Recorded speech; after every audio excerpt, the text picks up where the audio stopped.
Chair Brooks. Here. Vice Chair Ariscata. Yep. Regent Boylan. Aye. Yep. Regent Brager. Here. Regent Brown. Here. Regent Carvalho. Here. Regent Cruz Crawford. Here. Regent Del Carlo. Here. Regent Downs. Here. Regent Goodman. Here. Regent McMichael.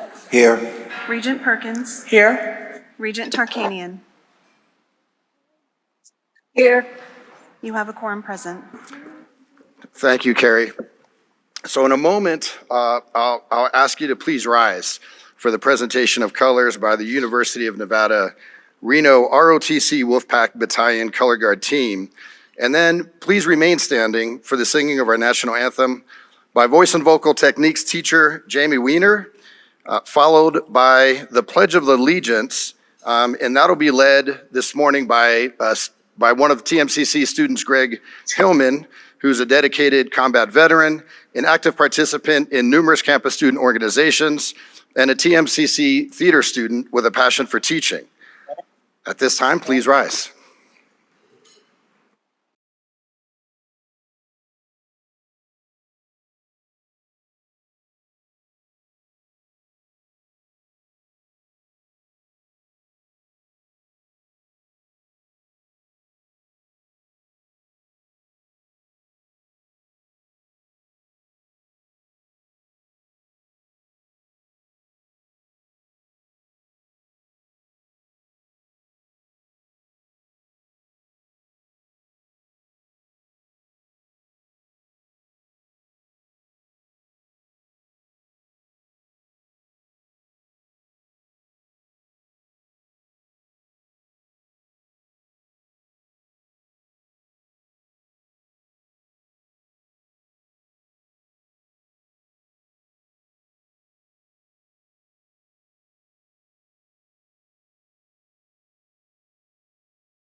Oh, say, can you see by the dawn's early light what so proudly we hailed at the twilight's last gleaming, whose broad stripes and bright stars through the perilous fight o'er the ramparts we watched were so gallantly streaming.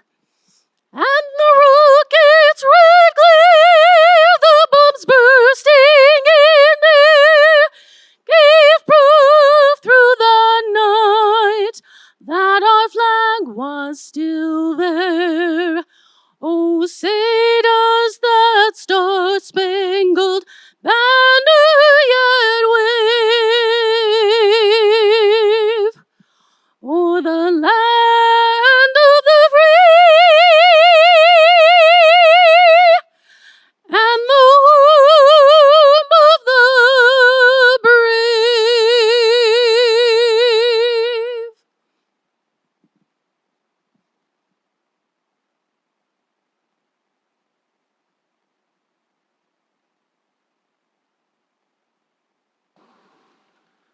I pledge allegiance to the flag of the United States of America and to the republic for which it stands, one nation, under God, indivisible, and with liberty and justice for all.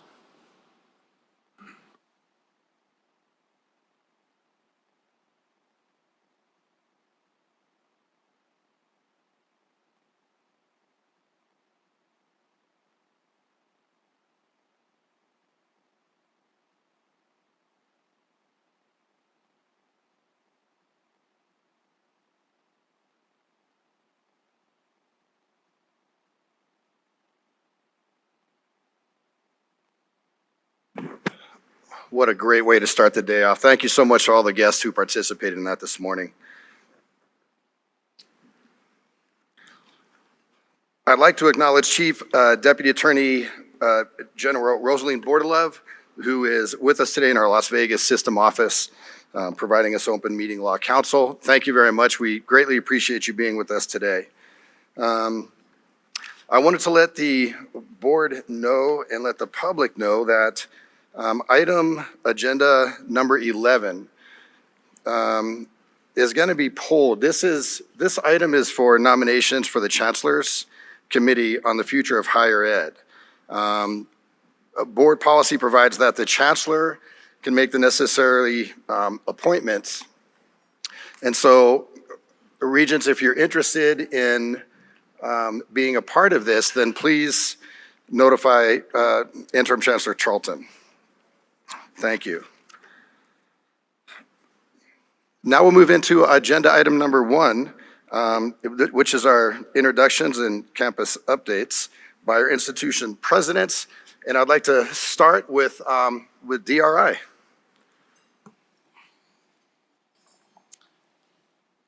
Good morning. Thank you, Chair, Regents, Presidents, and colleagues. Kumud Acharya, DRI President. I'm pleased to share a few highlights since our last quarterly meeting. I'll start by highlighting some recently funded projects and equipment. DRI's Dr. Judy Chow received $4.2 million in funding from National Park Service for the IMPROVE program. This is a long-standing monitoring program that DRI has been involved in, and it looks at visibility of national parks all over the country. It's a very prestigious program. Dr. Joan Mahia of DRI received a very prestigious National Science Foundation Mid-Career Award for research on urban heat island, urban hydrology, air pollution, and aerosol cloud interaction nexus. This award should help him develop further as a leader in this area. Dr. Sean McKenna and Mark Hausner received another $1.5 million to study climate and natural hazards, snow-covered and mountain environment sensing research. DRI and UNR received $2 million in funding from NOAA, National Oceanic Atmospheric Administration, as a community-funded project for new instrumentation and data sharing at Lake Tahoe. DRI recently signed a 3-year educational partnership agreement with the U.S. Army Test and Evaluation Command at Yuma Proving Grounds, formalizing the long-lasting relationship. Activities include workshops and conferences to stimulate exchange of information between DRI scientists and our Department of Defense partners. I'm also pleased to share that DRI received 2 significant National Science Foundation scientific equipment funding. It's also called MRI, Major Research Instrumentation. DRI scientists received $1.2 million for spectrophotometers. Dr. Kathleen Rodriguez was awarded funding for an electron spin resonance spectrophotometer for radiation and exposure dating. This will establish DRI as the only North American institution with ESR dating capabilities and will vastly increase the number of opportunities for our research collaboration.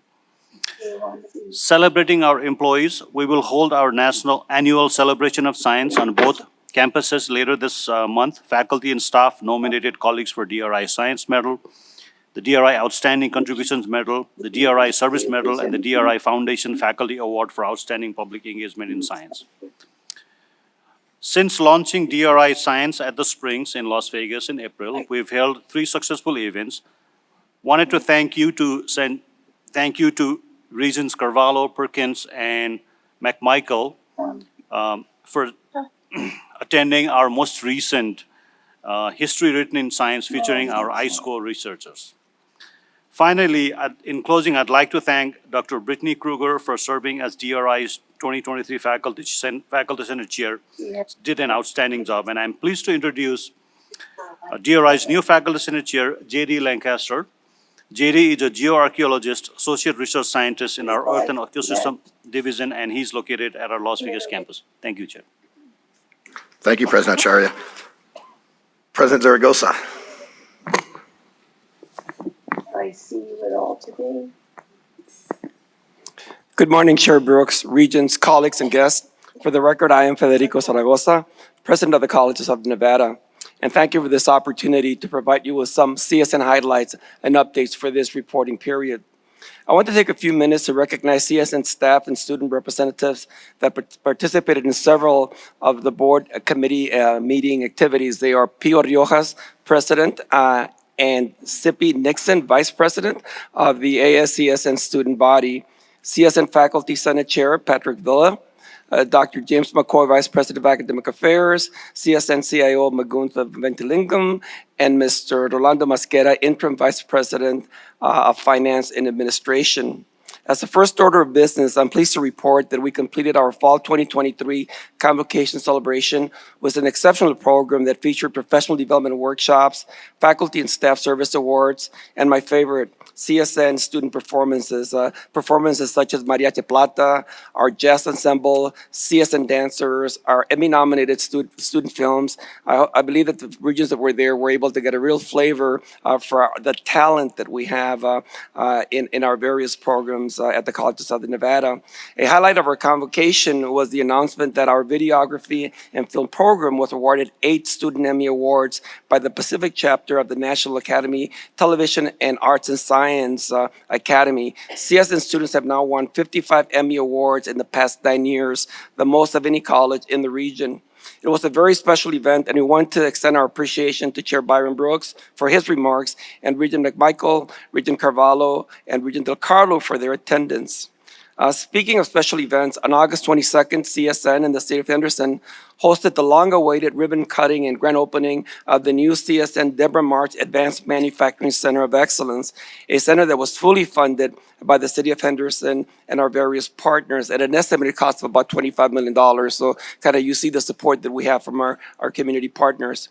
Former Henderson Mayor Deborah March, current Mayor Michelle Romero, Congresswoman Dina Titus, Chair Byron Brooks, and Interim Chancellor Patty Charlton provided remarks. This well-attended event included representations of our area and economic development partners, the Henderson City Council members, and various employers, including Haas and their representative Peter Surhood. The grand opening included tour of the facilities featuring state-of-the-art trainers and simulators and CNC, robotics, PLC, and machining lab equipment. Our appreciation to Chair Byron Brooks, Regent Carvalho, Regent McMichaels, Regent Brown, Regent Del Carlo, and Regent Perkins for their participation.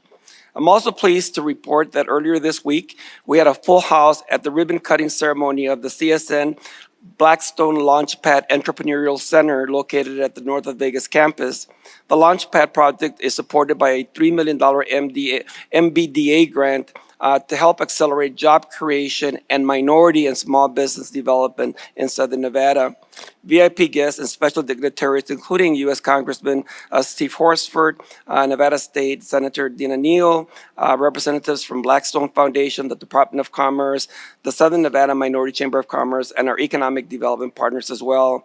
Our appreciation to Regents Regent Brager, Regent Carvalho, Regent Brown, and Regent Perkins for their participation. And for the record, CSN is one of the first Blackstone projects located in a community college. On the enrollment front, I'm pleased to report that as of September 7, our fall 2023 enrollment was up 5.4%. That's our FTE enrollment. And we have yet to report dual enrollment or apprenticeship programs. A special note is that we have almost 23% more first-time in college students this fall compared to last fall. Moreover, this spring, we saw an increase of almost 10% in our spring-to-spring enrollment growth. So we're cautiously optimistic that the declining enrollment trends at CSN are behind us. I would like to conclude my report with a few additional highlights, staff and faculty recognition updates. Mr. Doug Sims, Dean of Math and Science, won the prestigious Coracelli Prize in recognition of the outstanding scientific quality and originality of his recently published research papers.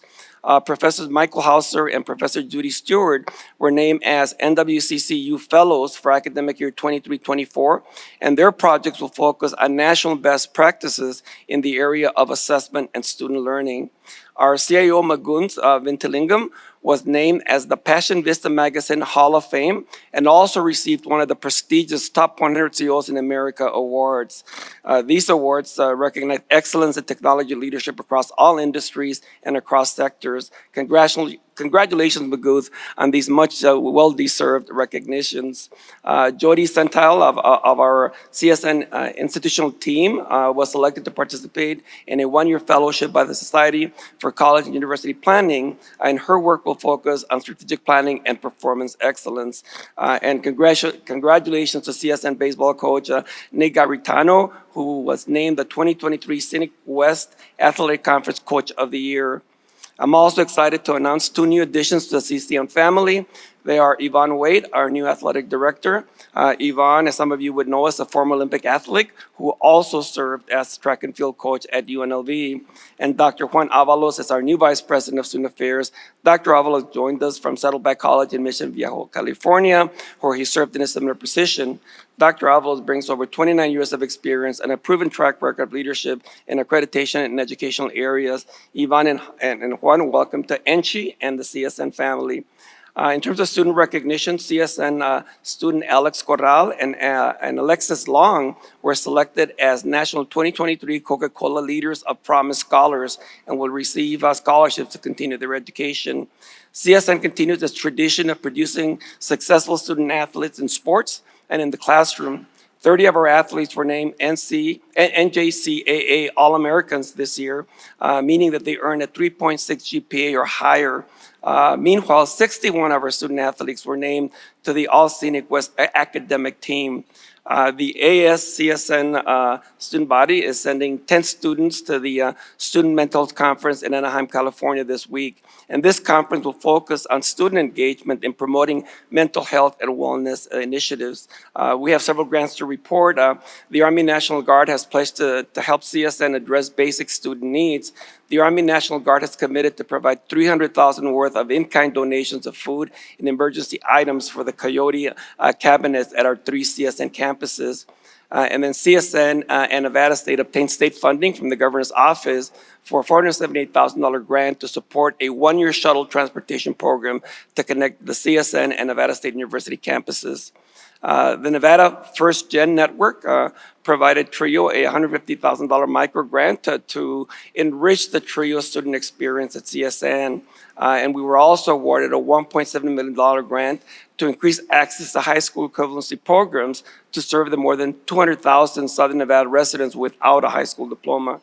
The CSN cybersecurity program has been reauthorized as the Center of Academic Excellence with recognition provided by the U.S. Department of Homeland Security and the National Security Agency.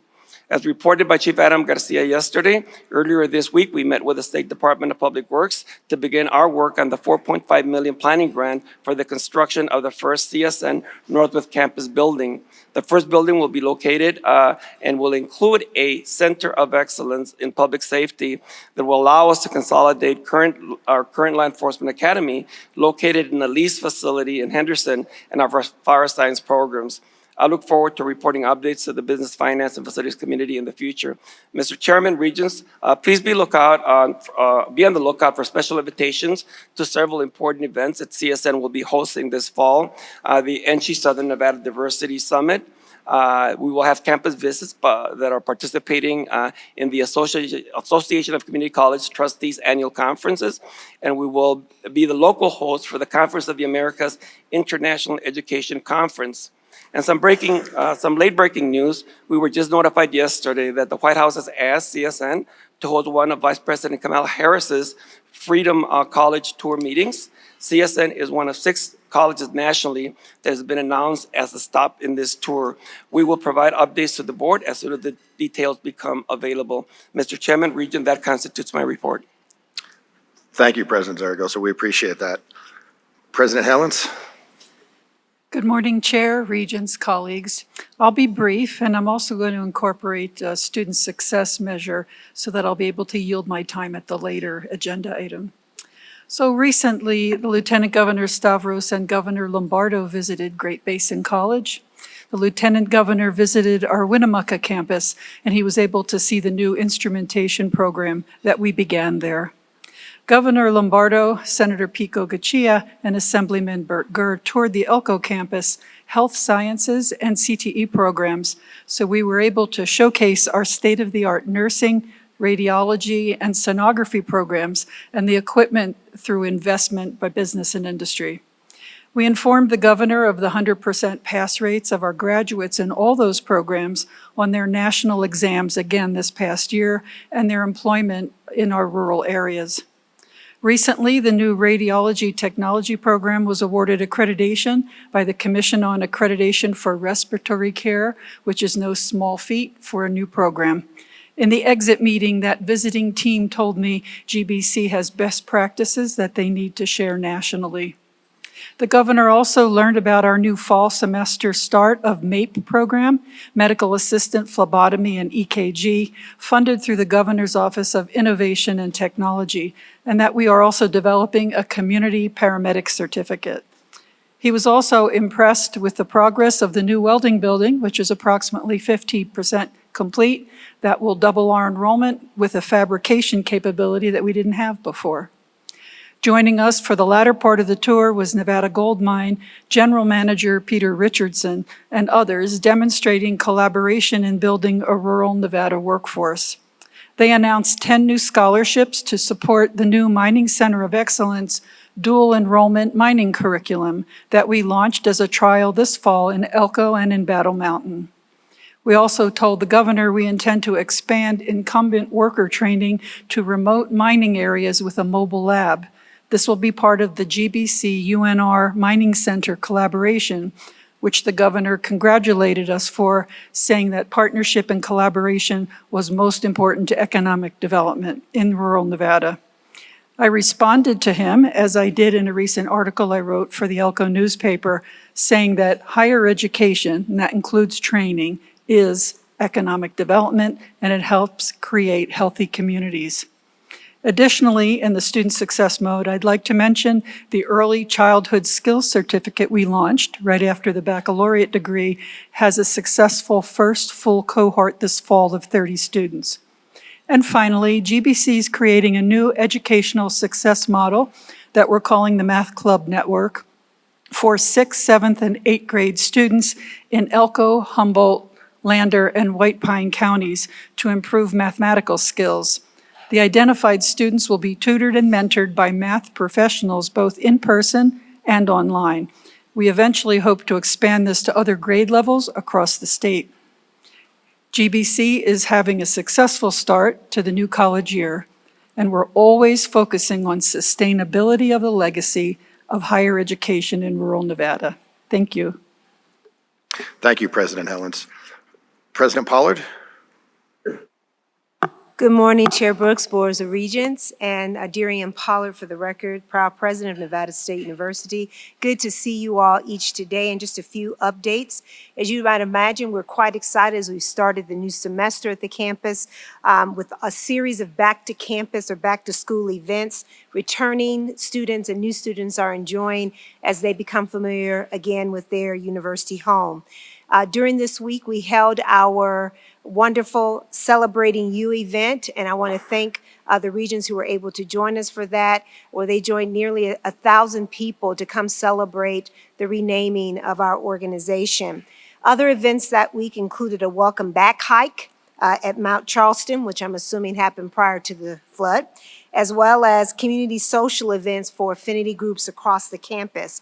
And last Friday, we even hosted a silent disco party with a live DJ. I would encourage you to experience this if you have not. It's quite fun to watch. People dancing to their own beat in their head. It's really interesting. Deep gratitude to our student life team and to our glorious NSSA for their outstanding programming thus far to start off the academic year. We've also had some new and expanding programs I'm excited to share with you. We recently worked with the Clark County School District to expand our efforts to strengthen the educator pipeline. And under this agreement, CCSD will cover tuition and fees for teaching majors at Nevada State. And while the initial agreement covered tuition for up to $3 million, the extension expanded the program to 2 years and up to $6 million in total. So this fall, Nevada State will have 570 students whose tuition is fully paid for by this partnership. The program has already paid significant dividends as we're experiencing significant increases in our teacher education pipeline and graduates. My friend and brother, colleague, Dr. Zaragoza already talked about our campus commuter partnership, so I will not speak more about that, but we're quite excited to recognize the whole student and some of the challenges that comes to actually participating in higher education. In the next week, I will also be sharing with the Regents an update on our relationship with MG52, the partnership designed to bring a sport and special events facility to our campus. We learned just a couple of days ago that the fiscal environment for the developer has changed and thereby affecting their ability to meet certain deadlines for the project. Nevertheless, I remain hopeful that another partner will indeed emerge in the short term for this project, and I anticipate updating the board next week in an update to you. Thanks to a $4 million gift from a generous donor who wishes to stay anonymous, Nevada State has announced a new program to support first-generation students called First and Fierce, which will provide mentorship support, scholarships, emergency assistance funds, graduation completion support, and this is particularly important as about 56% of Nevada State University students are first-generation college students. So we're very thoughtful about the work that goes in supporting that program. During their July meeting, the Council on Academic Accreditation in Audiology and Speech Language Pathology voted to award full accreditation for the graduate education program in speech language pathology at Nevada State University for a period of 5 years, beginning this year through June 30th of 2028. Important, the CAA found no areas of noncompliance with the standards for accreditation, and through this hard work, Nevada State received its accreditation 1 year earlier than anticipated. So congratulations to the faculty of that program. Enrollment, very similar to what you may hear a theme this year. We are celebrating our graduating class with over 880 students this past year, including 40 from our master's program. In the fall, we're welcoming the biggest first-year class in our history, which is anticipated to be 20% larger than the previous year. That is in first-time students to the institution. So we're particularly excited as 1/3 of these first-year students come from our robust dual enrollment partnerships with local high school students. And this fall, we expect our enrollments to exceed prior records. Two last points to make. We are in the process of hiring key executive level positions, including the provost and vice president for student affairs, the vice president of finance and business operations, and the dean for the School of Education. We received several qualified candidates and look forward to welcoming executives in these key positions in the very near future. In closing, I'm hopeful maybe some of you would have seen this. If not, we will forward it to you. Fox 5 Surprise Squad introduced the world to one of our outstanding incoming freshmen, Miss Violet. I won't go into the details of her story here, but I would tell you that it reminds me of all the hurdles, roadblocks, and closed doors that our students must navigate in their personal lives before they even come to the college campus door. It reminded me of just how important it is that when these students show up at our institution, that we are there for them, open-armed, welcome them in, and ensure that we help them be as successful as possible. Many of our students deserve so much more than the circumstances that life has delivered to them, but I want to thank the Fox 5 Surprise Squad and their sponsors for recognizing that for quite possibly one moment they were able to change the life of one of our students. I hope that you seek the video out online or on social media so you too can be reminded of the perseverance, the strength, and the resolve of students like Violet, because they don't let us forget why we do the work. I'd like to personally welcome Violet to the Scorpion family this year, and I cannot wait to see her walk across the stage in the few short years. Mr. Chair, Board of Regents, thank you for this time to offer this report. Thank you very much, President Pollard. President Dalpy? Hi, good morning, Regents, Interim Chancellor, NSHE staff, guests in the crowd. Kyle Dalpy, President of Western Nevada College. Want to welcome you all to Northern Nevada. I've been here 20 years and you never get tired of looking at the balloons. And you know what they say about balloon rides. They have their ups and downs. So, sorry. Okay, rapid fire updates from Western Nevada College. First, enrollment. ticking, full of hot air. Yeah, thank you guys. I appreciate that. First is enrollment. We are ticking up to the extent that parking continues to be an issue on campus. 8% in student headcount, 7% in FTE, 7% in weighted student credit hours, which is great for us.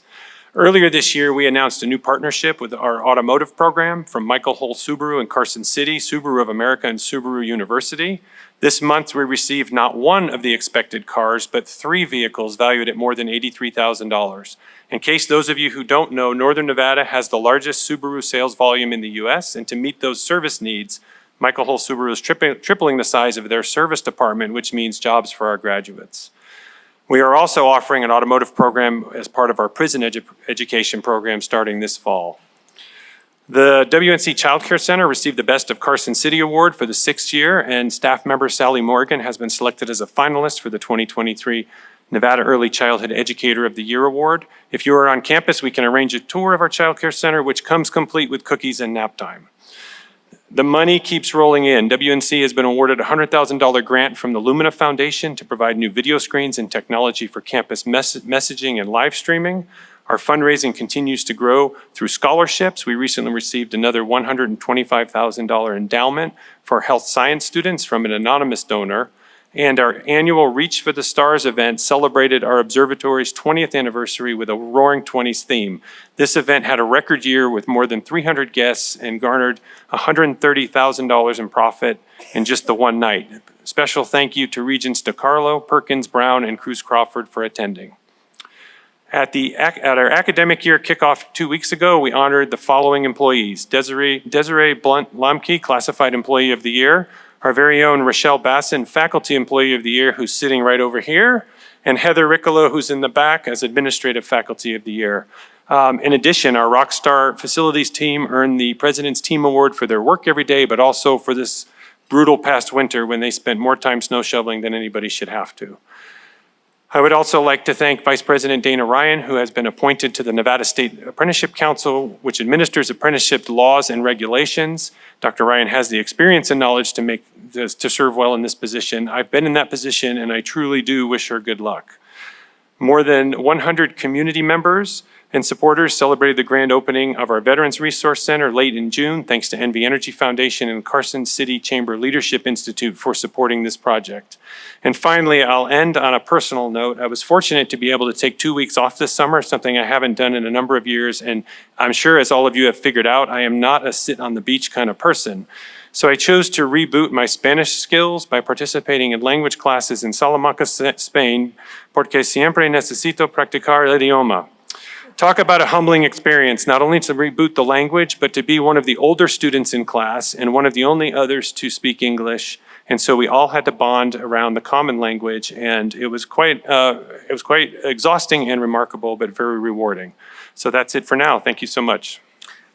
Thank you, President Dappy. We appreciate that. President Whitfield? Good morning, Chair, Vice Chair, Regents, Chancellor, and guests in our audience. Good morning. Before I begin, I want to send out a special thank you to President Hilgerson for the incredible hospitality that we've seen here. I've never been to your campus before, and it just shows this is another jewel in the NSHE crown of jewels. I'd also like to thank some important UNLV campus leaders in attendance today. Oh, Bill showed up. He wasn't there earlier. I was worried that our incredible chair of our Faculty Senate, Bill Robinson, Nicole Thomas, the president of the Graduate Professional Student Association, and Michaela Franklin, the president of the CSUN student group at UNLV. I am particularly glad, honored, and feel that it's a bit of the wind beneath your wings to have such an incredible group of leaders that help us lead our great university. As this fall semester begins last week, UNLV's enrollment is expected to be, and I got to tell you, I'm a little disappointed. We came about 40 students short of 31,000 students, which is one of our all-time high. And although our final numbers won't be solidified until later this month, I'm excited to announce that UNLV welcomed its largest ever incoming class, roughly 4,700 first-year students. I'm going to take a little privilege from my notes here and just say, as we look at our universities across the system, we are an absolute outlier to what's going on in higher ed. And I know with my team, and I'm sure others are doing, I want to figure out why. I know we're great, but there's some magic sauce that we have here that we really do need to figure out what's going on so that we can replicate it and continue to increase. Now, UNLV's graduate student enrollment is also up from last year, but in terms of the new students, but we graduated more last year than we had before, so we're now just about flat in terms of graduate students. But among these new students that we have coming to our university, more than 400 newly admitted student veterans and military family members joined the Rebel family this fall, becoming a part of a community of more than 1,700. To support our largest class ever of first-year students, we've launched a new UNLV tradition called Rebel Ready Week. And I think what I'm going to do is to wait until the student success section to tell you a little bit more about that program. But it is like other incoming programs like Nevada Fit and others that really try to take a very comprehensive approach to being able to get students ready for classes so that as they go through the semester, they'll have the kinds of skills and knowledge of connecting support services that they need to succeed. UNLV's first-year retention is also up over last year's, about 79%, and this is encouraging news as we keep incentives to try to make sure that we drive that even higher. Another thing to celebrate at UNLV is the 25th anniversary of the William S. Boyd School of Law this fall. To commemorate this milestone, the school will host a series of events throughout the year. Also in law, we just announced an incredible gift from Tom and Leslie Thomas to fund a new small business-focused legal clinic in the law school. The school has done so much to engage in meaningful ways with the community over the last 25 years. This is a great continuing piece of that tradition. On the research front, we've had an impressive string of grant announcements the past few weeks. A team of engineering students is researching a cost-effective way to remove harmful disinfection byproducts in drinking water by using agricultural waste products. Seems a little counterintuitive, but this UNLV team of students is just one of 21 groups nationwide to earn a grant from the EPA to be able to support this work. I bring this up often because I'm a member of this department, but the Department of Brain Health at UNLV, along with the Economic Development Unit within our university, earned a $1.5 million grant from the National Institute on Aging to launch a student-focused Alzheimer's Innovation Incubator. The goal is to grow student involvement in careers that assist Alzheimer's patients through medicine, technology, and business. We also have a pair of UNLV faculty who recently earned grants from NASA as part of its Minority University Research and Education Project, both tied to UNLV's minority serving institution status. And in conclusion, as the fall semester begins, we're very excited at UNLV to join in our sports season, which includes men's and women's soccer, volleyball, cross country, and a little thing called football. We are celebrating a wonderful win last week. We are going to Michigan tomorrow. Having recently been from there, I think I've already seen the place, so I'm not going. But with that, Chair, I conclude my report and just in conclusion say, go Rebels. Thank you. Thank you very much, President Whitfield. President Sandoval? Thank you, Mr. Chair, and good morning, Mr. Chair, Mr. Vice Chair, members of the Board of Regents, Interim Chancellor Charlton, fellow presidents, NSHE family, friends, Brian Sandoval, President of the University of Nevada, Reno, for the record. So I'll start with what President Whitfield mentioned, Nevada Fit. This August, we celebrated the 10th anniversary of Nevada Fit. Nevada Fit is our required one-credit academic program kicked off the fall semester for new students, which was started in 2013 with 48 students. This year, we had about 3,500 freshmen, one of which was one of our esteemed Regents' daughter, and we were pleased to have her there, and about 250 students who were part of Transfer Fit. And I want to thank the Regents who attended in Mackey Stadium for the opening ceremony. It was really exciting.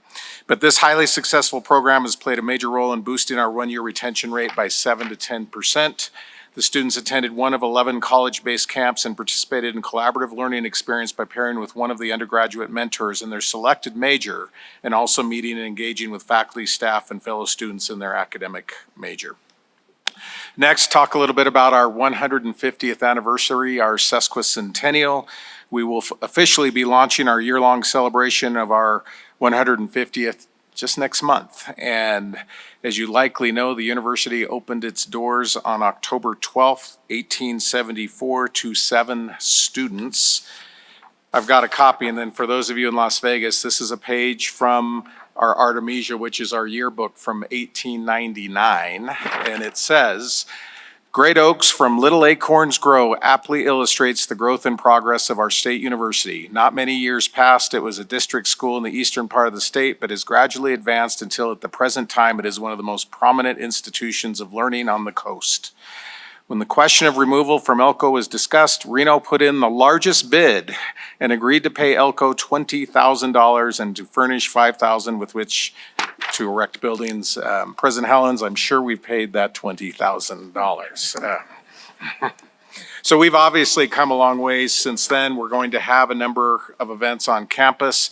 The first one beginning on October 12th, which will be our 149th birthday, which will be the groundbreaking for our new business building. And obviously, you're all invited to attend. And then on October 14th, my friend and colleague mentioned football. There will be a football game, and we're literally going to kick off the sesquicentennial with a friendly game of football with our friendly rival, the University of Nevada, Las Vegas, running Rebels. I think there's a bet in there somewhere, but we'll talk about that later. But we're real excited, and again, hope that you can all attend. Also, the legislature approved a sesquicentennial license plate with our logo. This is not a color, but here's a representation of the license plate. It will be University of Nevada blue, but we're real excited about that. And the proceeds from the special fee on that license plate will go toward PAC Provisions, our on-campus food pantry. So those will be available starting next month and will only be available for a year. So hurry and get your license plate.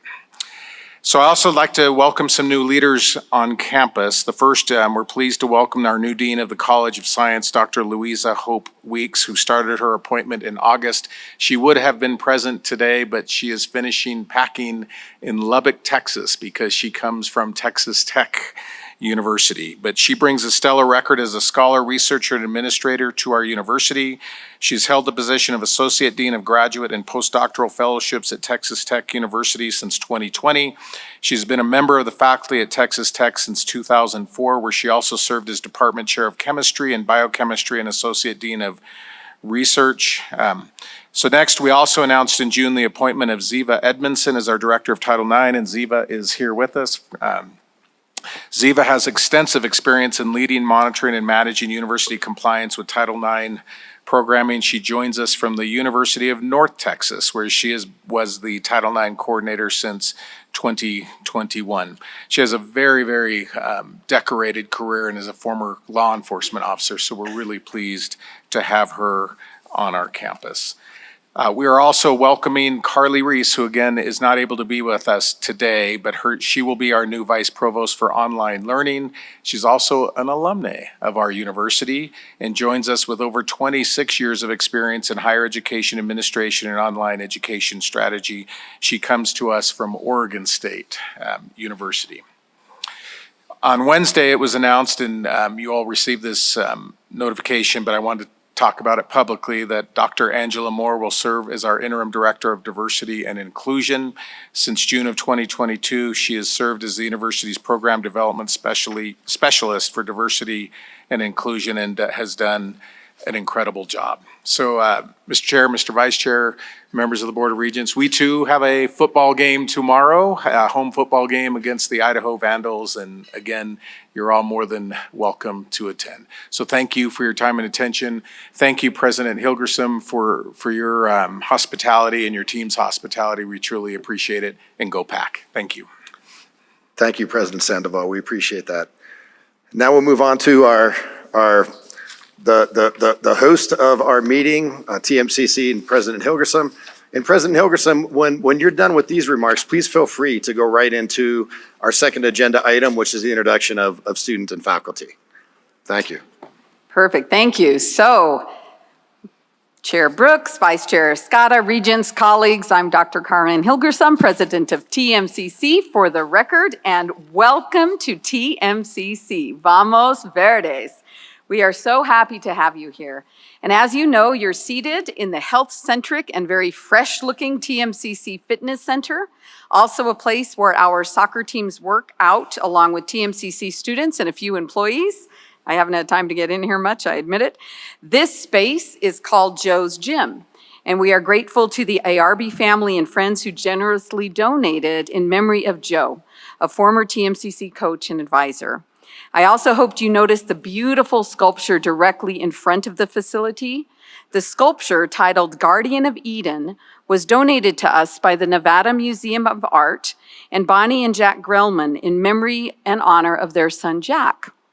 When the art piece was given to TMCC, the NMA, through the help of their donor, announced that TMCC students and UNR students could visit our incredible state-accredited museum for free. And Dave Walker, the director, gives me reports occasionally, and he says, Karen, your students are really using that admission, so that's fantastic. It is my pleasure to introduce our new Vice President of Finance and Government Relations, Brigadier General Mike Pearl. If Mike could stand up, there he is. Welcome, Mike. Yes. Mike joined us this summer, and he brings a fresh perspective and outstanding experience. Already, he is doing great work for TMCC. I'm also pleased to introduce incoming Faculty Senate Chair Rick Bullis and his colleague and Vice Chair Ginger Doe. These are both great faculty, great educators, and excellent leaders. Hallie Madole is the incoming Classified Council Chair, and she is assisted by Jeffrey Metcalf, who will liaison with NSHE.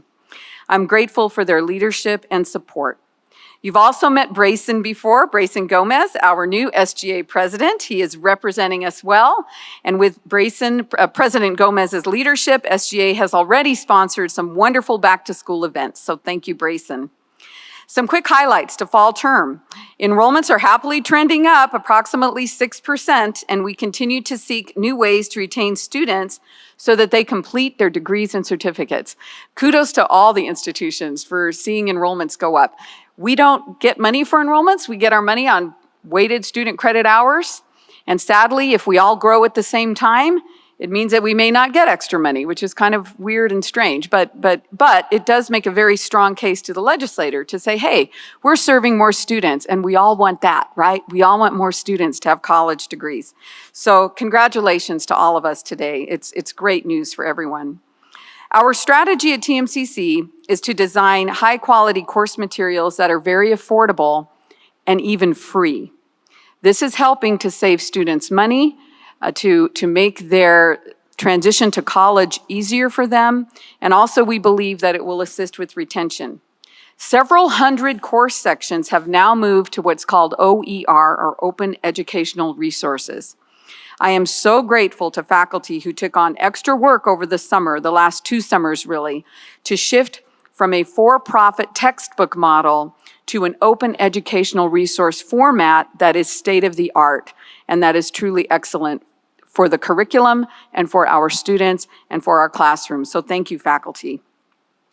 TMCC is known for our workforce training programs here in Northern Nevada, particularly our work in advanced manufacturing. We are also known for amazing health career programs, and in a few minutes you'll hear from one.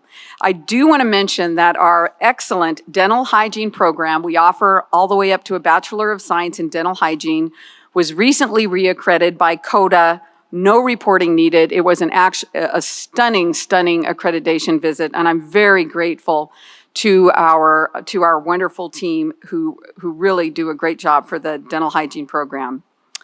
Before I turn our presentation to our special institutional highlight, I do want to mention that we continue to help thousands of students transfer in the liberal arts area too.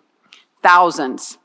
With that in mind, I'd like to invite you all to visit the Faculty Fine Art Show, which opened on Thursday night at the TMCC Art Gallery located in the Red Mountain Building. It takes you about 15 minutes. Yeah, it'd be nice if you had 45, but you don't. But maybe during lunch, you want to stretch your legs, stop by the Red Mountain Building. It's on the first floor. There's also some wonderful faculty pieces on the third floor in the hallway. But it's great. It's such a great show. I think you would enjoy just a little pop in. Also on September 23rd, TMCC is hosting the first soccer tailgate party. Details can be found on our website. Of course, we will be playing CSN on that day. Yes, Dr. Zaragoza.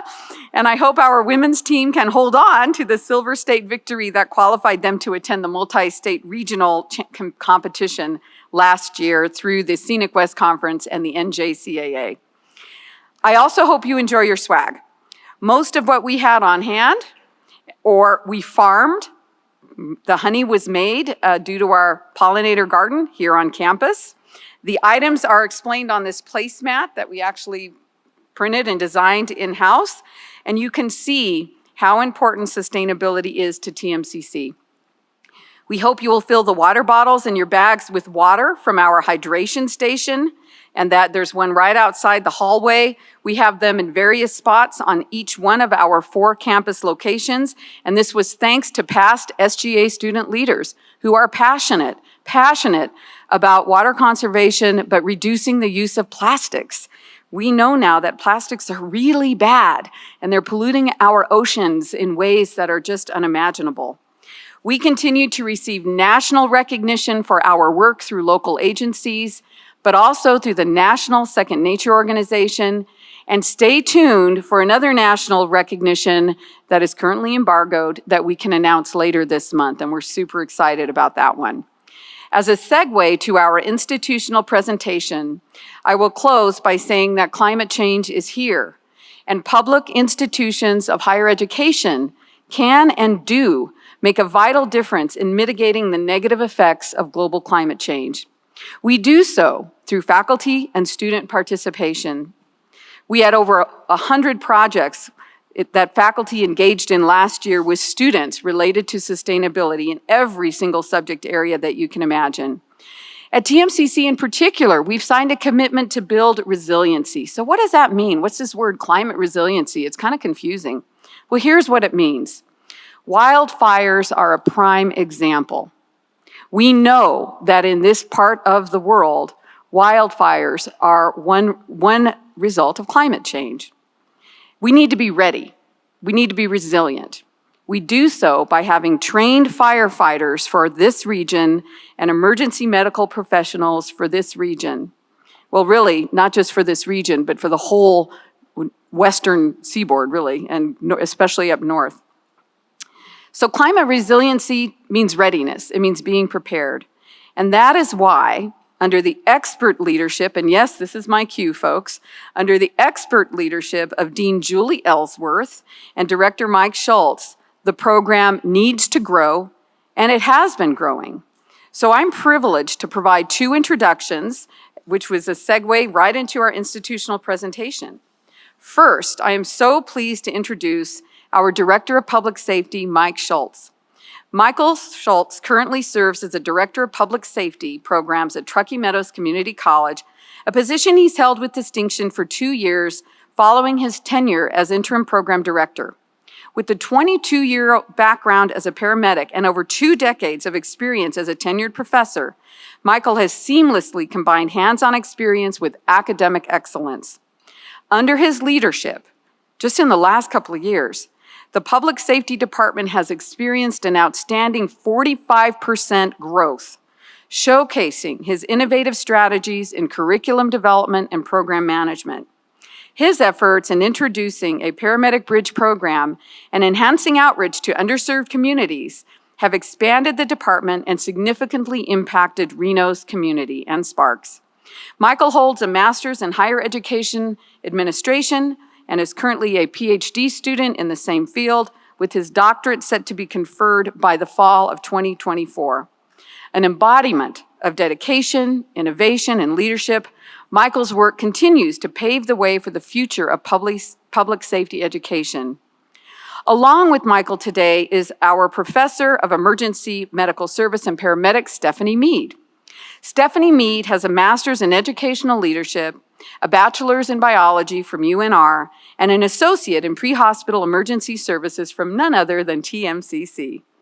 She is the Public Safety Department's paramedic coordinator and occasionally works as a critical care paramedic in Fallon, Nevada, and Portola, California. She was a part-time faculty member in 2006 until accepting a full-time position in 2019, and she's amazing too. She received all of her EMS education from TMCC's program and has been in EMS for almost 18 years. She is excited to lead the program after being involved as an instructional assistant and primary instructor of all EMS levels for many years. Her passion is education and advising students on degrees and certifications that lead to meaningful careers in healthcare and firefighting fields. She just received tenure at TMCC, and I'm so excited about that, and is currently working on a second bachelor's degree in career and technical educational leadership at TMCC. This is a new program we started a couple of years ago.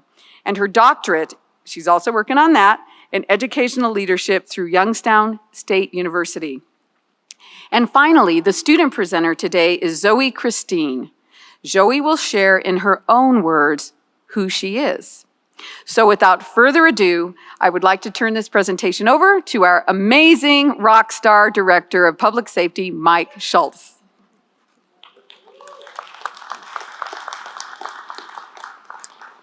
Thank you, Dr. Hilkerson. Good morning. I'm Mike Schultz, and I'm the Director of Public Safety Programs here at TMCC. And our public safety program, it includes 4 different areas. We have EMS, fire, law enforcement, and emergency management. Today, we are presenting on our EMS and fire programs. And to talk about EMS, I'll hand it over to my esteemed colleague, Stephanie Mead. Hello, I'm Stephanie Mead, and I'm the coordinator for the TMCC EMT and paramedic programs. With the first slide, I don't have a little clicker. TMCC offers a range. Thank you. Okay. So TMCC offers a range of educational opportunities in emergency services from EMT, advanced EMT, and paramedic full certification. All of our programs prepare students to enter the workforce in a high demand area, providing pre-hospital emergency care. About 140 students take the EMT and the advanced EMT classes each semester, and we have 2 cohorts of paramedic students each year.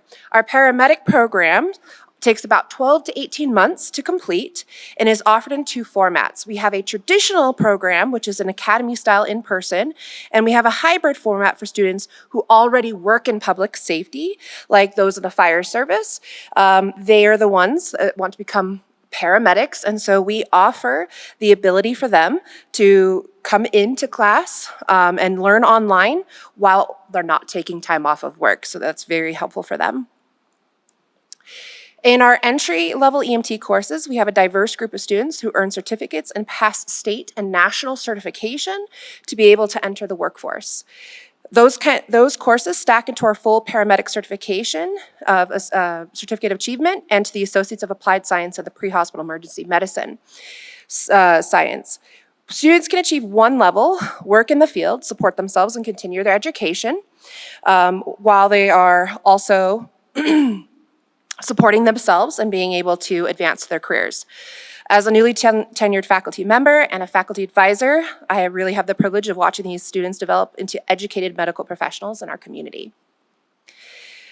To help students with the cost of the education, we have a wonderful foundation office that helps provide thousands of dollars of support for our students each year. We also work closely with our counseling center to provide mental health support to our future providers, and we emphasize this in training throughout our programs as it's important to support our first responders. And then we also are so fortunate to have received grant support for high fidelity simulation equipment. So our students have close to real world training before they work with patients in the clinical and the internship setting. These pieces of equipment are invaluable and can help students learn many skills, including breath sounds, responding to bleeding wounds, and exposure to vital signs that we can't otherwise create with fake patients. And so this is really exciting. And now I'm going to turn it over to one of our paramedic graduates, Zoe Kirstein. I just want to start off by saying thank you for having me. My name is Zoe Kirstein. I was born and raised here in Reno, Nevada. I've been a part of TMCC's EMS program since 2020, and I started out as a basic student, moved my way up to an advanced student, and graduated as a paramedic student. Thank you for the opportunity, Stephanie and Scholes. I am now a full-time paramedic with our local ambulance agency, Remsa Health, as well as a field preceptor for our ride-alongs with our students at TMCC. I also work as an instructor assistant with our EMS program, so I get to help incorporate our psychomotor and cognitive skills in the classroom with our students as well as out in the field when we're in our ride-alongs. I've been pretty close to this program growing up since middle school and high school. My mom was actually part of our nursing program, graduated, and is now working full-time at St. Mary's. So I spent a lot of time watching our EMS program line up and do all these skills, and from a young age, I knew I wanted to become a paramedic, and going through TMCC's program was a must for me. And now I have the opportunity to show my love and support for this field, and I get to work along with my students out in the field, and it's just a great experience overall. Thank you.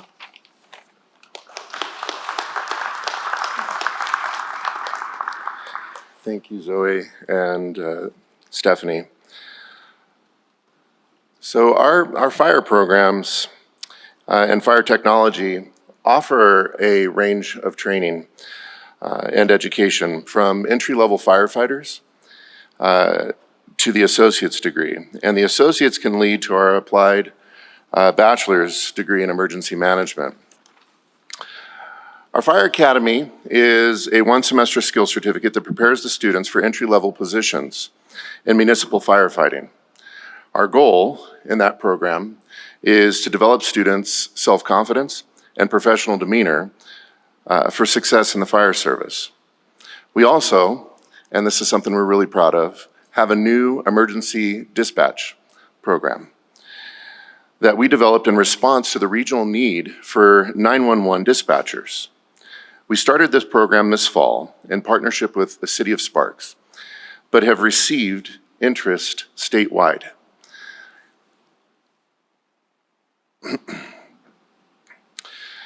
Our fire programs are growing. There is a dire need for trained professionals in our region. Many fire agencies have mandatory overtime and cannot fill their job vacancies.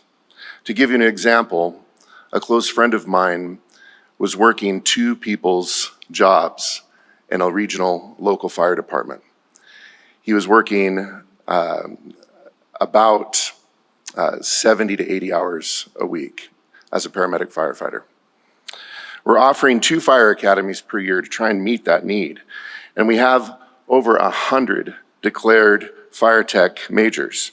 Program enrollment is up 15% this fall compared to last. We are working hard to meet the need of the regional demand that continues to grow as our community grows. And as you all know, our region is challenged by wildfires. TMCC has been a regional training center for wildland firefighters since 2013. We offer non-credit wildland fire workshops that attract attendees from across the country. We started in 2013 with 6 classes and 50 enrollees. We have grown to offer 40-plus training courses with over 600 enrollees per year. And that's something we are really proud of. We train the wildland workforce that protects our region and the fire-prone areas across the country. Now, I would like to present a video of a highlight of our programs.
Thank you for your time. Thank you. Michael, Stephanie, and Zoe, thank you very much for the presentation that you just gave. We may, and I'm not sure if we do or we don't, we may have some regents that may want to have a comment or a question about some of the success that you're having. And I'll open it up to the floor. Are there any regents that? Regent Perkins? Thank you. Can I grab the keys and take it for a tool? 100%. Let's do this. Yeah, we actually have some open slots in classes, so if you're ready, we will take you. Regent Del Carlo? Thank you, Chair Brooks. Where did our student who graduated go? That's the one I wanted to address. But I enjoyed the presentation from all of you, and it just shows you what the heart of a community college is. And to our student, Zoe, right? Yes, ma'am. Oh, I thought it was wonderful. You had role models in your life, your parents, and you grew up with this and you knew what you wanted. I can see how passionate and dedicated you are, and the fact that you've come back to help teach says so much about it. And so I really want to hear from the students, and so it's really special. And thank you for having the courage, because it's not easy to come up and talk to this group. But Thank you. Thank you for coming up and sharing, and Appreciate all it. three of you, just beautiful job. Thank you. Thank you. Regent Carvalho? Thank you, Mr. Chair. I wanted to also say thank you for your presentation today. On the board, we hear often about the changing value proposition of higher education, and how, that trade schools and getting out in the workforce is just as important as going to college. But this is college and this is workforce. And I really appreciate that you brought forward this presentation and a graduate, because like I said, this is what higher education is about. Our community colleges know workforce. You know how to get those residents educated and out there in the workforce as leaders in our communities. And so I really want to thank you for your presentation today. We're very proud of you. Thank you. Thank you. Thank you again. We really appreciate the time you took to present to us. Thank you. And thank you, President Hilgerson, for, again, bringing this forward. We appreciate it. We'll now move on to agenda item number 3, which is public comment.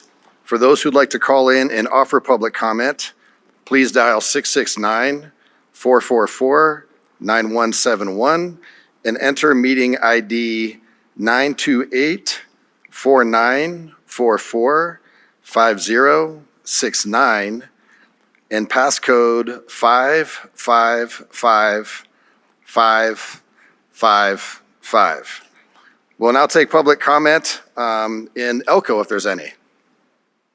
There is no public comment in Elko. Thank you. Is there any public comment in Las Vegas?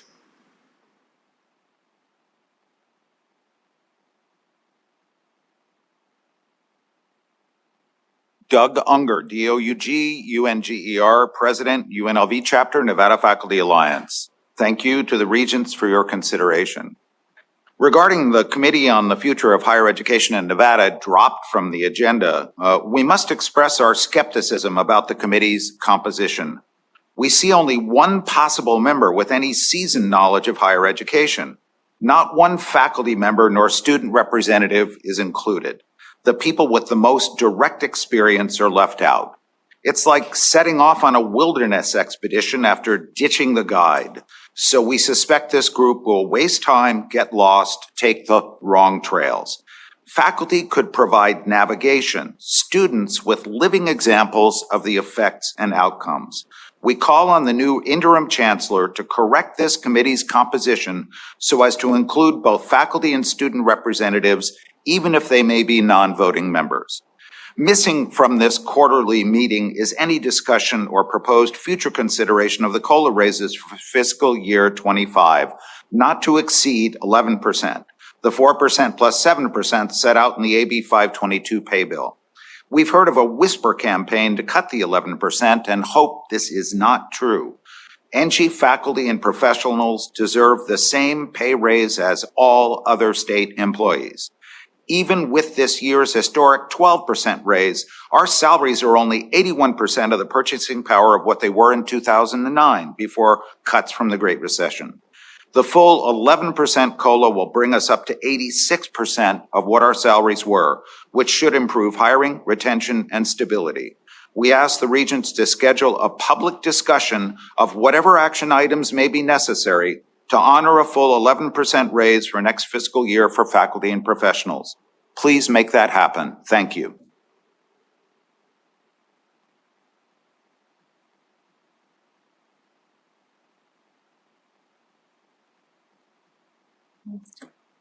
Hi, my name is Dr. Ramona Panter. Last name is spelled Panter. I currently work in the nursing department at CSN. Currently, the nursing department is without an administrative body. As these positions have not been filled, certain members of the faculty have been taking on these tasks, simultaneously trying to fill the gaps, which we're not getting paid for. For example, I am currently teaching OB and I have 4 didactic sections, 4 clinical sections, which I have 8 students in each section, supposedly to pick up 45 hours of clinical time in the hospital for each of these students. This does not account for my other responsibilities as CSN classes and aid I am providing to the program. Peds and mental health are also understaffed, making those course leaders have heavy workloads as well, which leads to stress and exhaustion. When we do have new faculty, we are not given extra time to orient them to learn how to teach or get acquainted with the facility or the policies. A nurse can teach others, but they do not know how to teach necessarily, and there is a gap. Moreover, our pay is not equal to our degree. For example, I work 2 days a week at my second job, in which I do not need an advanced degree, and I am paid more there than I am here. I work extremely long hours at CSN, which equates to even more of a pay discrepancy. In fact, most faculty members have 2 or 3 jobs due to the lack of pay. It should be known that students graduating make more money than I do. We need a stable administration who can lead us forward, pay that reflects our education and is competitive, and respect in a safe workplace. We are doing our best to ensure the students get our finest education we can provide. We produce amazing nurses who are prized by the community, but to continue doing so, we need your help. Thank you.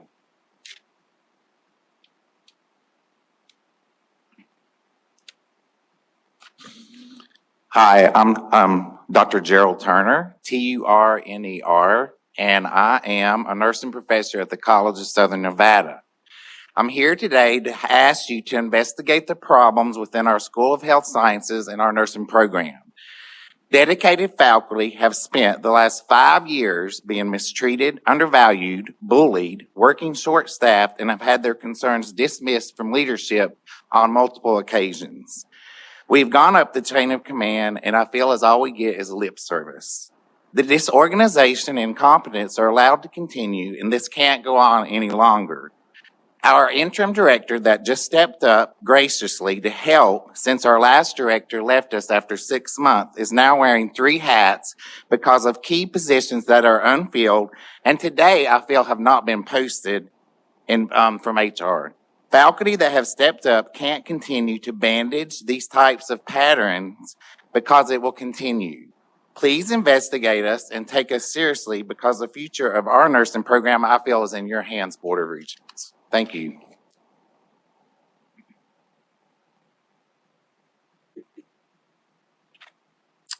Hello, I'm Gail Lupica, also a professor of nursing at the College of Southern Nevada. That's Lupica. I'm speaking to you today out of concern for the Department of Nursing at the College of Southern Nevada. As you know, the CSN Department of Nursing is an instrumental provider of graduate nurses in this community, situated in the context of a nationwide nursing shortage. Over the past several years, we have struggled with a toxic work climate. Some of the issues have been resolved, but issues persist. Our faculty work very hard to do what we do, and it is evident that the highly specialized nature of the work we do is going undervalued. In fact, we have a recent collective bargaining agreement contract signed, and we find ourselves having to justify our IUs for our work. Our collective bargaining agreement is being interpreted against us. We do a lot that is considered beyond our role, that reassign time, and get half of the IUs we had before our new contract. We are missing a clinical manager, a director of nursing, and a permanent program director. And it has been told to us that we are getting some of those work units as reassigned time. But we as faculty don't normally assume the work of a clinical coordinator, a director of nursing, or a program director. We do the massive work of a nursing faculty. Our reputation in the community has suffered, and therefore, so has our student enrollment. This toxic work culture, which has apparently shown itself beyond our brick and mortar walls, have fewer students applying to the program, generating less nurses for our growing community, and has us working with a deficiency in human resource. We risk losing the very valuable faculty we have to other schools, never to be replaced, as the whole nation is suffering from a nursing faculty shortage. Thank Pleas you. for Thank you very much assistance for your have gone comments. unanswered. I'm sorry, Thank you. but we've reached our 2-minute time limit. Thank you. Thank you for your comments.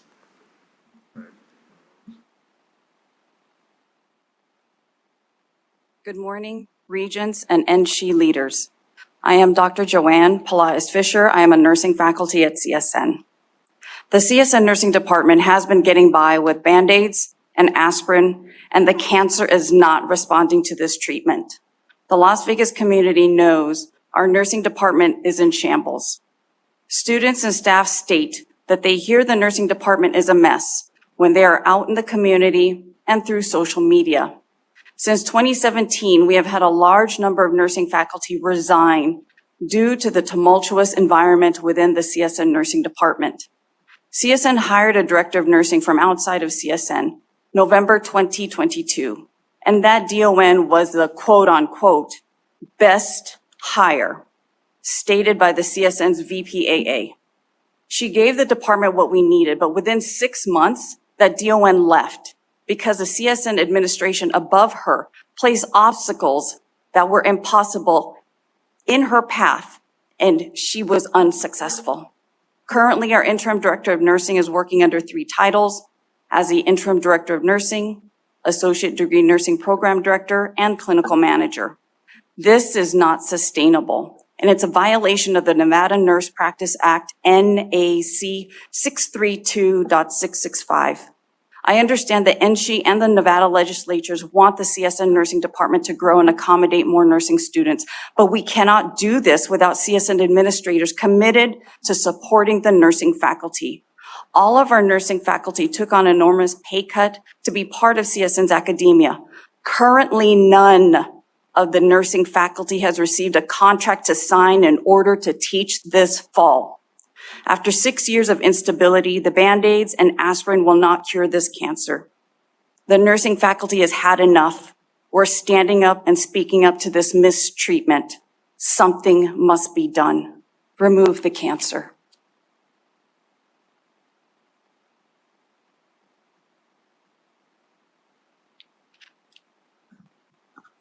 Good morning. Ted Chodak, for the record, CSN faculty. I'd like to address an issue with the briefing paper for item 14 on today's agenda, which concerns a proposal on the development and review of salary schedules. As a recommended action, the briefing paper includes to recognize any state-approved COLA as part of the factors considered in the annual salary schedule updates. Continuing with, prior to 2018, annual updates to the salary schedules aligned with the state-approved COLA percentage. This is incorrect, as Chancellor Charlton, who was CSN's Senior Vice President of Finance at the time, can confirm the community college faculty salary bands structure was established in 2013. It has not been revised. In the 5 years prior to 2018, there were COLA increases in fiscal years 2016, 17, and 18. None of those increases have been aligned with the salary schedule. As documented in the handout provided to everyone, the entire compounded deficiency from 2013 to the present is over 31%. The Board of Regents has a recent history of adjusting salary schedules when deemed necessary. The CBIZ recommended salary schedule updates that went into effect on July 1st, 2022, for example, increased the minimum salary for community college administrators at the dean and equivalent level by 28%, for associate vice chancellors by 56%, for vice chancellors by 59%, and for the chancellor by 21%. Certainly, with the minimum community college academic faculty salary now less than 10% that of the chancellor, this is the time to act. We can't recruit quality faculty when CCSD bus drivers start at a higher salary. Thank you. Good morning. Good morning. My name is Carla Wright, and I'm here from the College of Southern Nevada to speak regarding item 14. As highlighted in the handout prepared by Professor Matavita that will be distributed to our regents today, the minimum values on NSHE's community college salary bands form the seeds for the initial placement for new faculty at CSN. As we have heard, those starting salaries at CSN have been frozen in place since 2013. If we apply all the missing COLAs, a total of 31%, they should be up to $25,000 higher. It's extremely difficult to recruit and retain faculty when we offer them salaries that have not kept pace with inflation over the last decade. For example, according to the Nevada Hospital Association, the average salary for a registered nurse in Nevada is $89,700. Yet a nurse with 10 years experience and the master's degree required by law to teach future nurses is only offered $59,700 to teach at CSN, $30,000 less than an average nurse's salary in Nevada, and $30,000 less than is being offered by non-NSHE institutions that regularly poach our nursing faculty. It is clear that fewer instructors means we have fewer classes, and that means lower enrollment across CSN. SB 375 appropriated funds to expand nursing programs within NSHE. But in order to do this, we need more liberal arts classes too. Math, science, and English classes lay the foundation for what is taught in our nursing programs. If we can't recruit and retain faculty to teach at CSN due to the embarrassingly low wages, then we can't expand our nursing programs and provide the other classes needed to educate our healthcare workforce. Apparently, another CSN nursing instructor just resigned yesterday. This should be alarming to all of us. Thank you.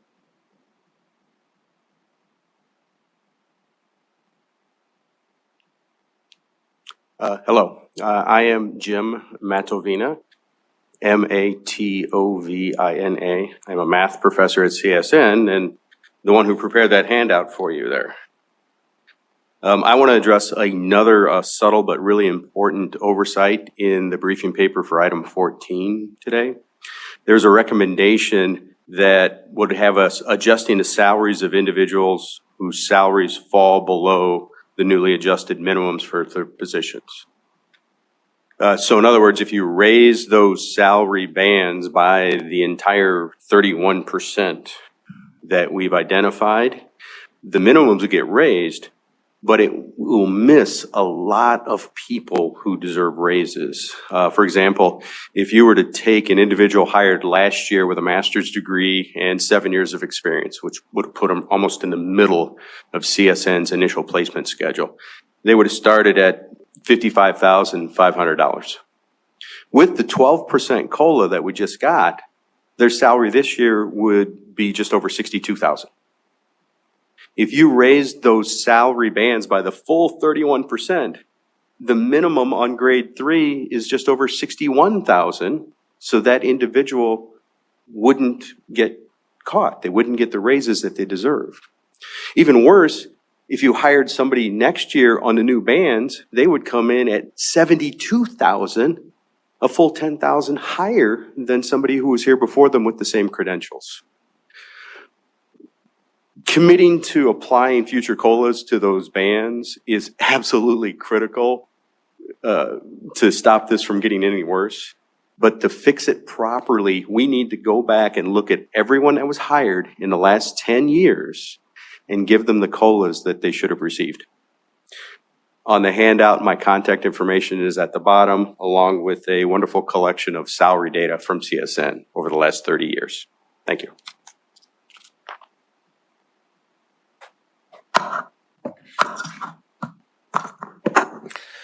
Good morning, Regents and Interim Chancellor. My name is Luis Ortega, O-R-T-E-G-A. I work for CSN as a counselor, and I'm the Vice President for CSN NFA chapter. I want to thank you for voting and approving the 12% COLA for this year. I also want to thank Dr. Zaragoza for advocating for the 12% COLA. I do understand the budget intricacies of COLA increases, but it's also important to understand that NSHE employees had to endure an inflation of 8 to 12%. The COLA received does not equate to compounded yearly differences, as my colleagues have explained. To the present, the 12% salary increase leaves a compounded difference of 31% for year 23-24, and asking the Regents to approve the 11% COLA for the next year. I also want to advocate for the Regents to revise the initial placement table when new faculty are hired. The placement salary does not reflect our current cost of living reality and does not compensate and does not compete at the national level. Many faculty were not hired because their initial placement was too low, and this is a reality. We are losing many faculty for that. Again, thank you, Regents, for all the work that you do.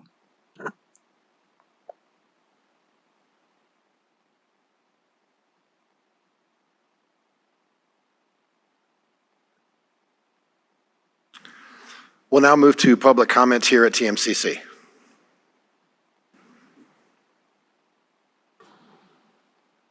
Dr. Bill Robinson, Chair of the UNLV Faculty Senate. First, let me apologize for being late. That was all on me. And if you don't want to give me dessert at lunch, I'm willing to accept that as a penalty. I want to talk about two things really quick. One is you have a consultant doing a project for you again, and I've talked to boards about this forever. Their Applied Analysis is a good company. A lot of their employees are graduates of our programs at UNLV. Why are we spending the money to hire a consultant when your own employees could have done that for you at least as well? You have competent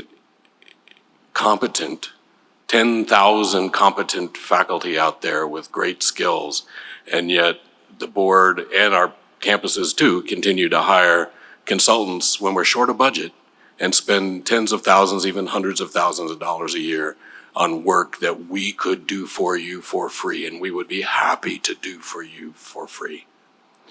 And when we're trying to get the governor's office and the legislature to use our campuses as resources, when our own board doesn't, that sends a really bad message, in my opinion, to the rest of the community that, hey, the board hired an outside company to study this and didn't use their own. And then when we go to the legislature and say, hey, we could study that for you, they're, maybe not. So I just throw that out there again, that bothers all of us on our campuses, that the system often hires consultants, and even our own campuses often hire consultants to do work we could do for you for free. And I'm good with that. Thanks.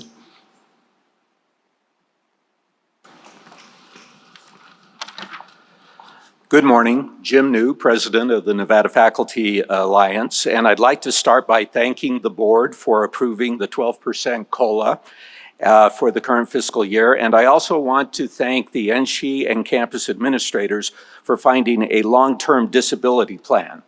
Right now, over 7,000 faculty members are only one illness or one accident away from economic disaster. Restoration of this benefit is critical, and we urge the board to approve the interim chancellor's proposal. I'm sure work is also underway to finalize budgets for FY25, and I'm also aware that administrators at some campuses have strongly implied that it will be impossible to fund 11% COLAs. Now, in the 25 years that I have worked in this system, to the best of my knowledge, no administrator in NSHE ever told the faculty during a period of economic austerity that they did not need to endure as large of a salary reduction or as many furlough days or the same loss of benefits as all the other state employees. In periods of economic recovery, we deserve to be treated the same as our fellow state employees. We equally sacrifice, and we should equally recover. While I appreciate the budgetary challenges institutions face, it is clear that the legislature's decision to reduce NSHE's COLA allocation is now an established standard, and institutions must adjust their spending. Given this reality, I urge the board to seek new revenue and to modify the student fee distribution tables in the Procedures and Guidelines Manual. At least 80% of student fees should be required to go to the state operating budget category to be used primarily for state-funded positions. Thank you.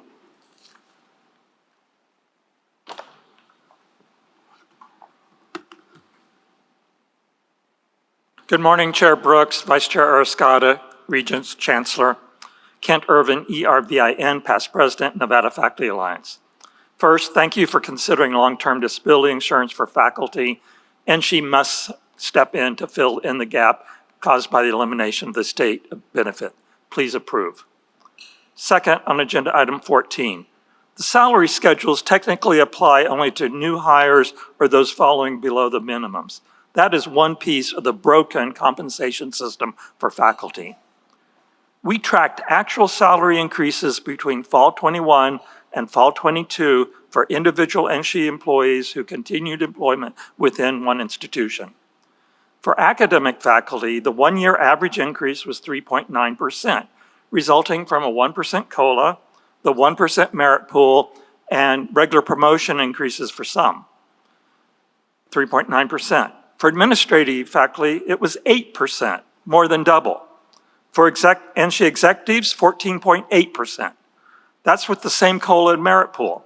Nearly 15% average raises for executives in 1 year versus less than 4% for rank and file faculty. How do executives get such large raises? Who is accountable? The last periodic salary schedule change was implemented with a memo from the officer in charge and no public review. The acting chancellor, your chief executive, hired a consultant who produced huge salary increases for executives and managers and low or no increases for rank and file academic faculty, despite independent data that show our university faculty salaries are 23% below the average for Western public R1 universities. That process must change. At least amend the policy in item 14 to require salary changes, schedule changes to be an action item for the board, not just an informal information item. Better start the process with shared governance and good faith collective bargaining. Thank you.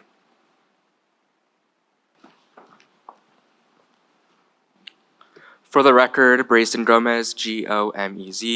Good morning, Regents. I am the president of the student government here at TMCC, and I want to start off by saying thank you so much for being here on our beautiful campus. I appreciate all the work that you do across Nevada and taking the time to be here at TMCC and see every aspect of our student community. Here at the student government, we are proud of what we do and to support our students. To show our appreciation for you, we will be providing the Regents swag bags during lunch, which contain an assortment of student government swag and items. I also want to invite you to come and view the student government office located on the first floor of the Red Mountain building. Thank you all again for your support and you show to TMCC and its students, as well as conducting your quarterly meeting here on our beautiful Dandini campus. Thank you all for your time.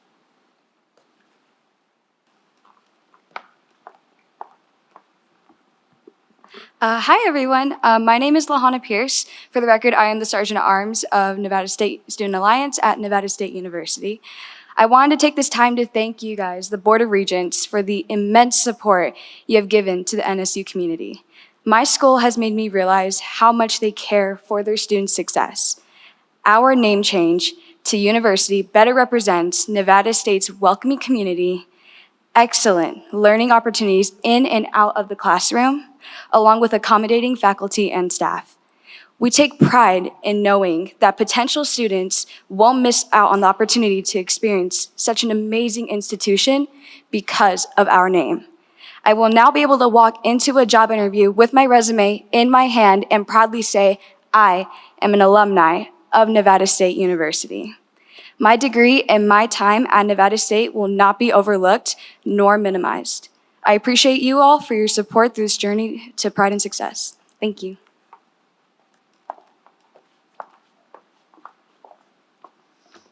Hello, my name is Kelsey Bacon. I am a student at Nevada State University, and I'm the sophomore senator with NSSA. Today, I wanted to thank the Regents who supported our name change and also came out to our name change celebration. The celebration was wonderful and highlighted the wonderful relationships we have with not only our students, but the community as well. Nevada State is my home away from home, and I'm glad our name finally reflects who we are. Thank you.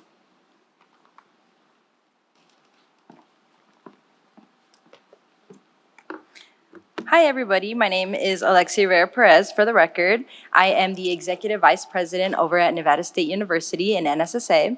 And I would love to express my heartfelt gratitude for your unwavering support in the decision to change the name of our beloved institution to Nevada State University. This monumental step represents a significant milestone in the history of our university, and it would not have been possible without the dedication and vision of each member of the Nevada system of higher education.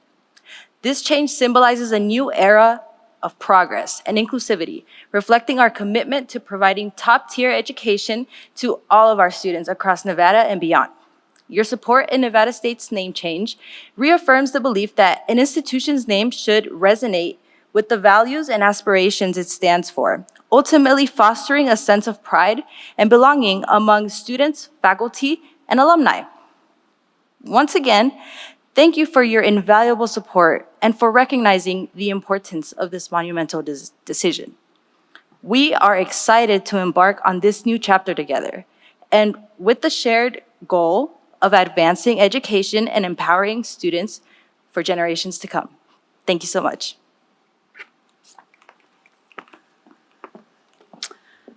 It's fine, it's my whole heart.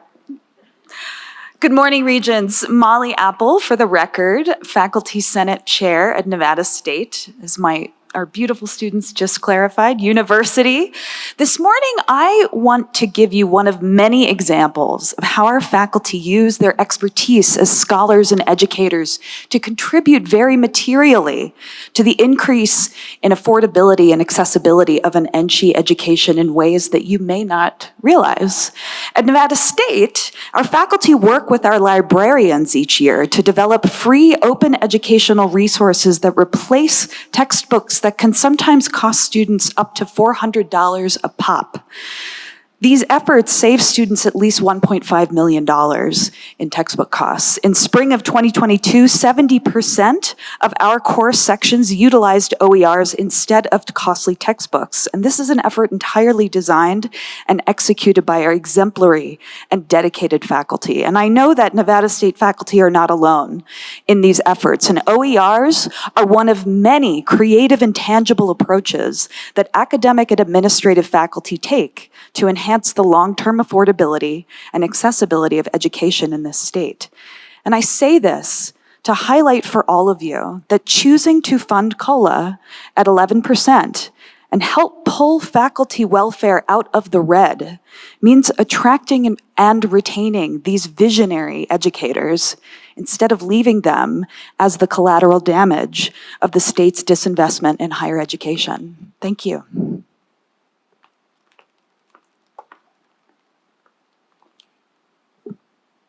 For the record, my name is Pete Martini. I'm an assistant professor at Nevada State College.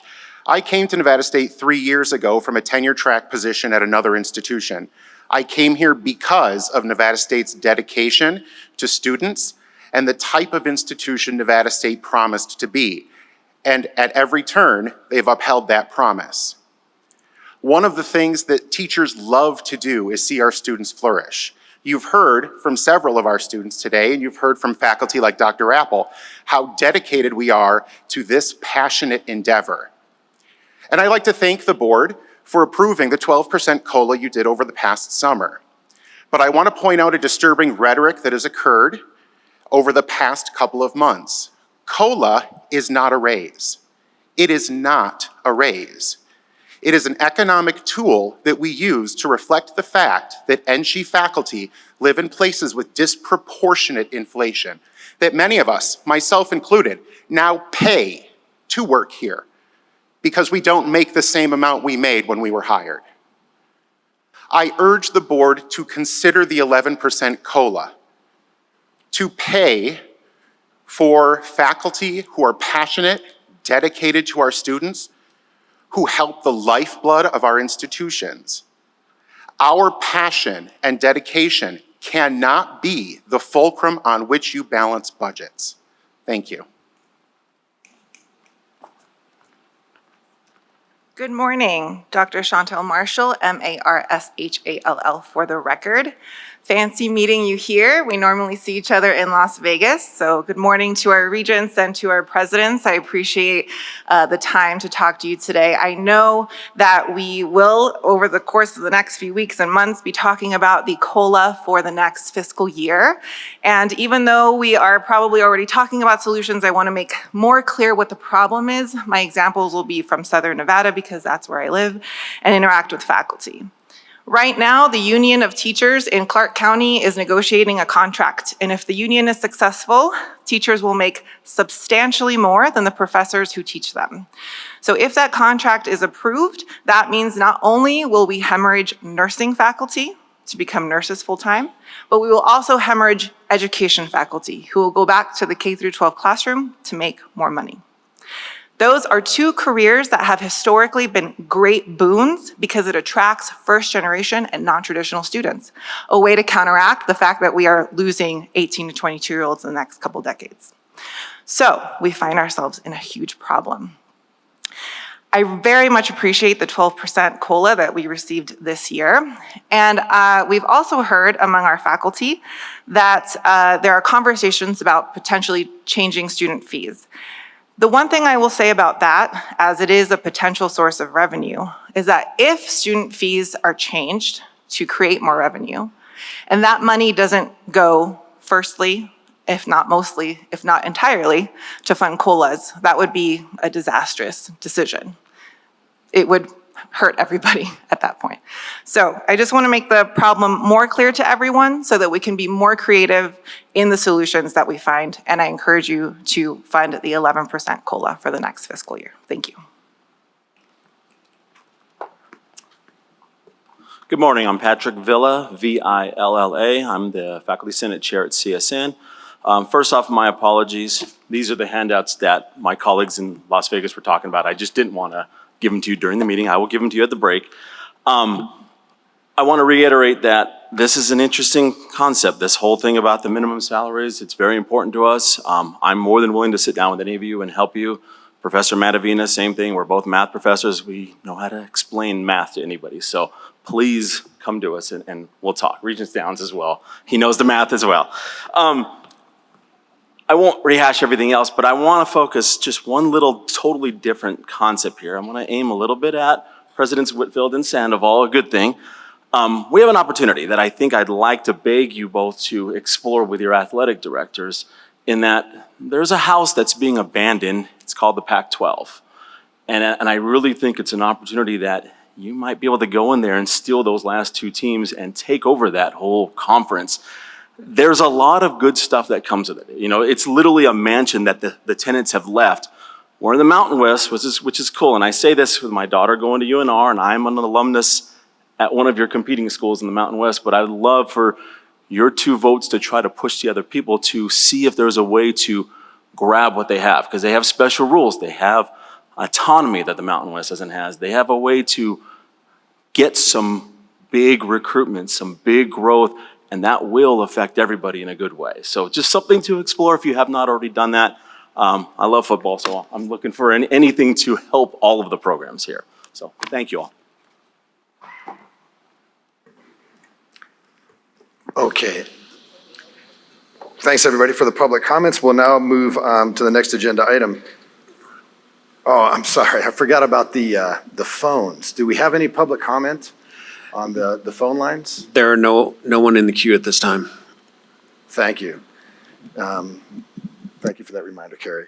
And now we'll move on to our next agenda item. Are there any regents that would like to make remarks? Okay, I see a few. We'll just start at the far end. Regent Downs. Yes, Thank you, Chair Brooks. Regent Downs for the record. So I want to have just some acknowledgements here. I want to begin by thanking TMCC for hosting us and sharing their campus. This is a great opportunity to visit one of our campuses, as well as giving students the opportunity to see how the Board of Regents functions. In addition, I want to thank SCS for setting up this meeting and making all the connections work. I also want to thank and congratulate the campuses across NSHE, the facilities for getting the system campuses ready for the semester, student services for working diligently to advise and enroll students, computing services for preparing computer labs and classroom facilities for instruction, faculty for preparing captivating classes for their students, and the rest of the NSHE communities for making the fall 2023 semester happen. It's truly a team effort to make the academic year successful. Finally, I want to thank the UNR Athletics Program for their kind invitation to the fundraiser this summer. It was a great evening, and I enjoyed meeting Bo Jackson. I also thank Governor Lombardo for hosting the event at the Governor's Mansion. Thank you. Regent Del Carlo. Thank you, Chair Brooks. When we met in June, I was on my way to San Antonio for the ACCT Board of Directors meeting. I was elected back in '22, and we had an opening, and the Secretary Treasurer became the Vice Chair because the Vice Chair, who was from Louisiana, was not reappointed by his governor. So elections do matter, and I was elected Secretary Treasurer, so now I sit on the Executive Board. Thank you.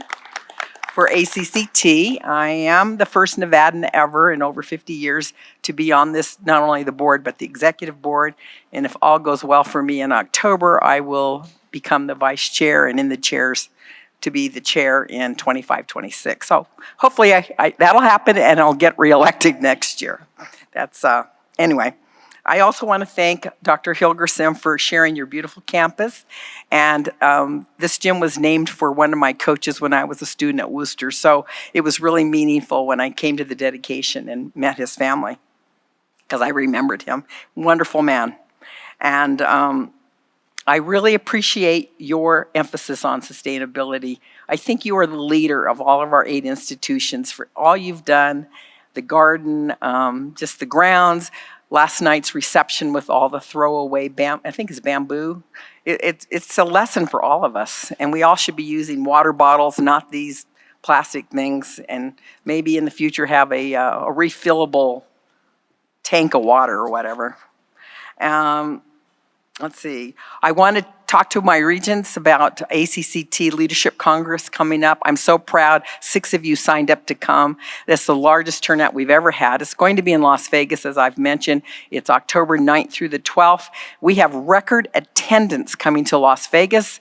We have over 1,600 attendees. With guests, it's over 1,800. The Aria Hotel is sold out. We got a second hotel, the Videra. It is sold out. So any regions from the Southern Nevada that still want to come, you'll have to stay home, of course, to do it, but you still can come and there's going to be 160 different seminars. So I hope between the 7 of us that are going, we can cover all the bases and then maybe get together later. And I have learned incredible amounts of knowledge going to these conferences. And I want to thank my president, Kyle Dalpy. I say Mike because he's in my district. We're going to do one of the seminar presentations.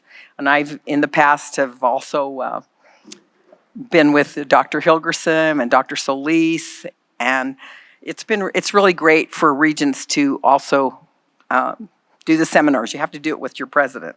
I've been through a lot of things since June. I don't need to go through it all, but I really want to shout out to UNR on their Nevada Fit. It was the first time I'd been able to go. And I also had a great niece in that audience up there that's going to be part of the Wolf Pack. And it's a great week that they do. And I'm so glad that it's a credit, it's mandatory, and it looks like Rebel Week maybe is a knockoff or a shared idea. I mean, it's great. We learn from each other. No, it's not? Okay. I want to hear about it later because that's a new concept. But it's really a great way for the retention and of students. So with that, I will turn it over to Regent Perkins. Thank you, Regent. I won't go, thank you again for the hospitality offered by TMCC. Great breakfast, and I got to eat, I have a lot of food allergies in case anybody didn't know, but so it was great to be able to eat something. I won't mention the events that were previously mentioned by the presidents, and I just want to also thank the Nevada Student Alliance for their invitation to their meeting. I really appreciated getting a closer look and a closer view at things that were important to students. Finally, because I'm on the Springs Preserve Board, I would like to give you a little report. Let's see.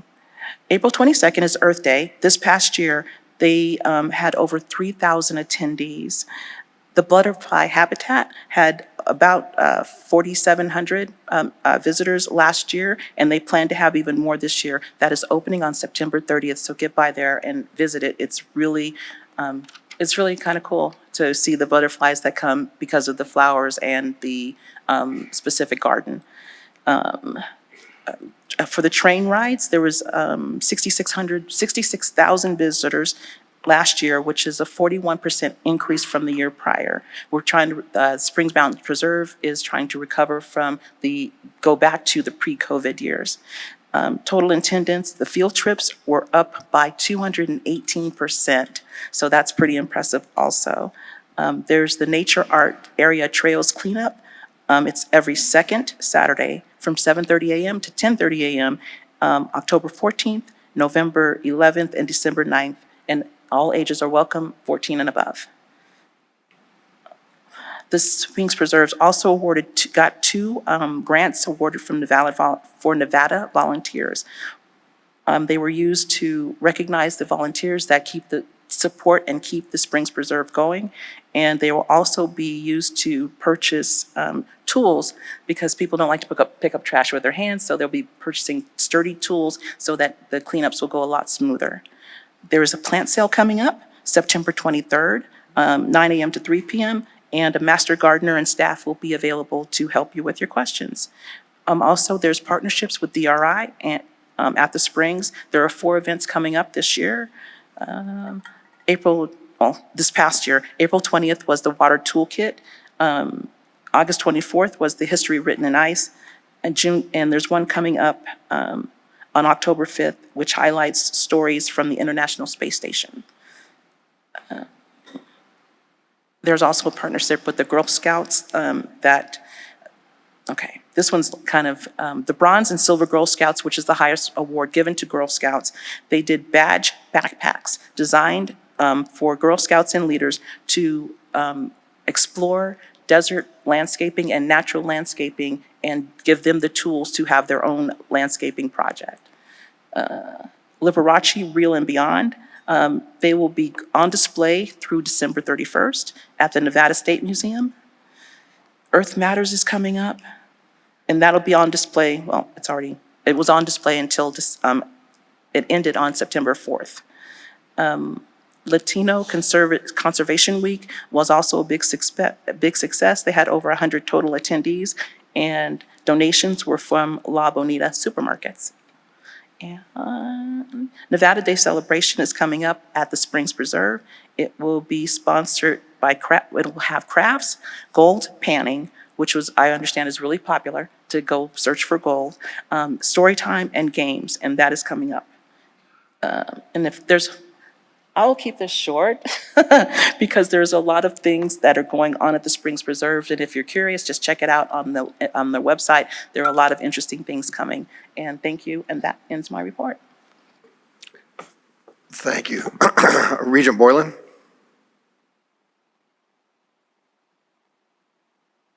Thank you, Chair. I appreciate that. I don't have much to say, but I'd like to thank and commend Dr. Pollard as our first president of our new university. The staff, the students, we heard great things from all of them right now. And I think they deserve a special praise. And I wasn't there. I think other regents were there at the nice shindig they had last week. And I apologize for that. I really wanted to come out there and meet, especially the students.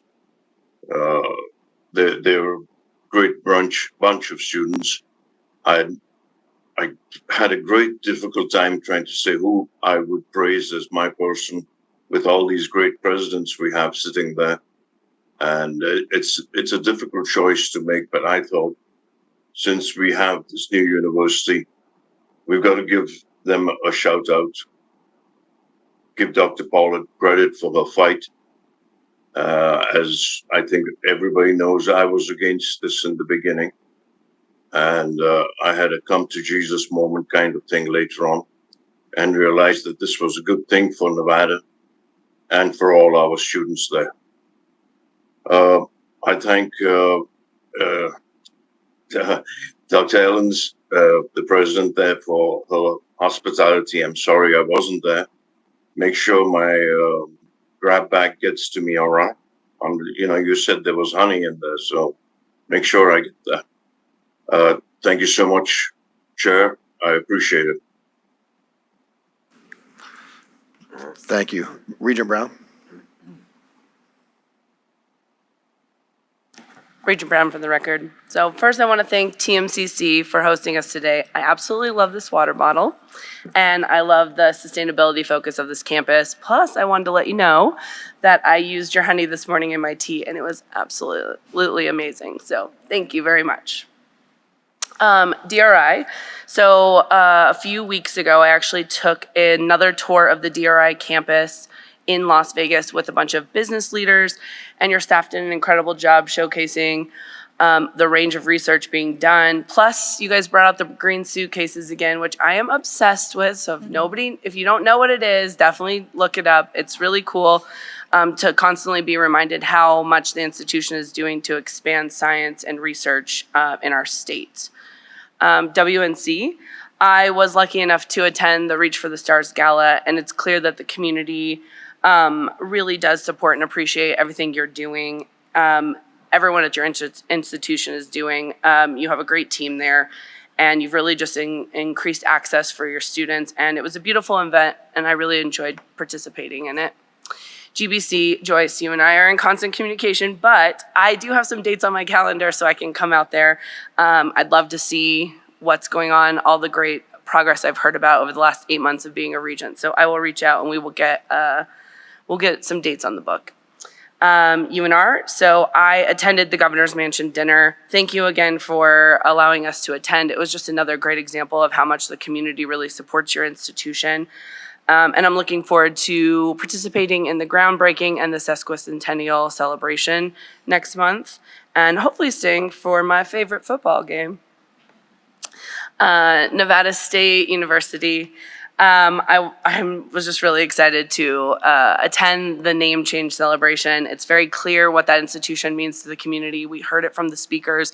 We heard it from the participants in the audience who came to support, and it was just really great to kick off the school year with you guys like that.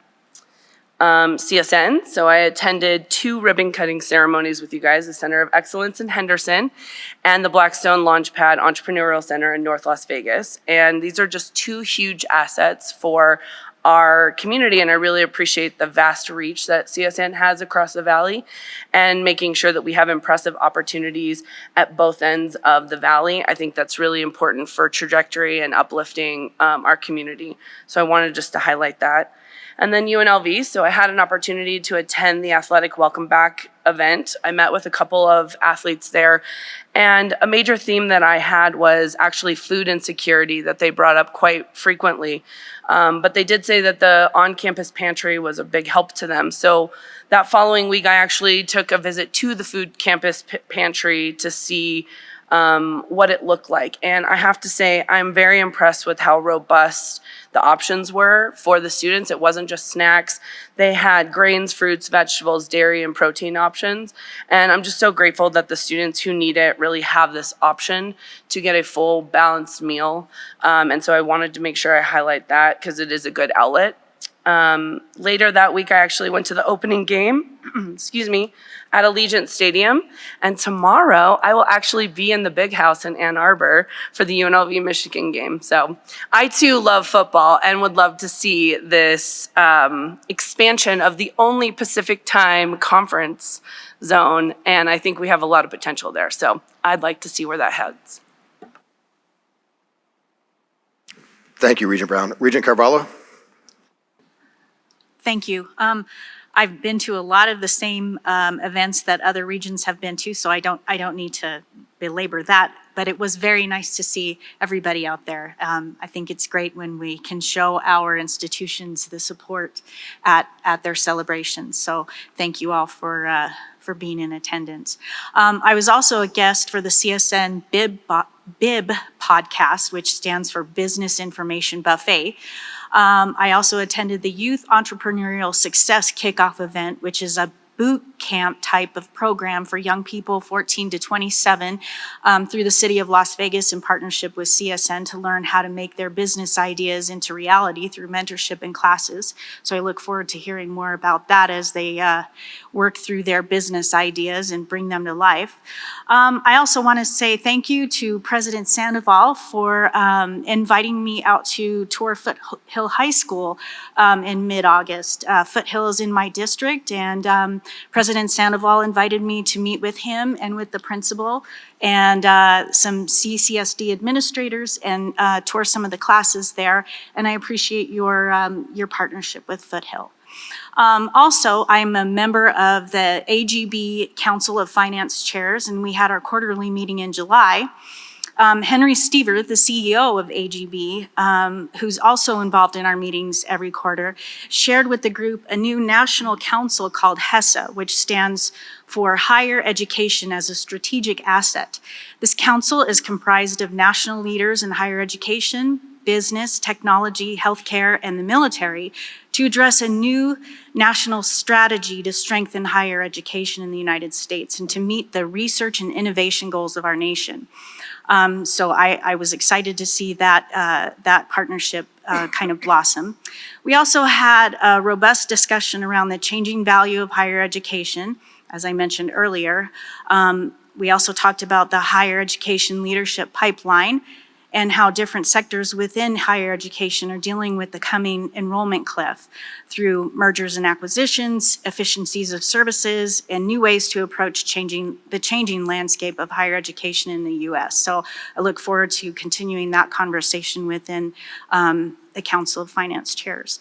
And on a related personal note, I am now a UNLV student once again.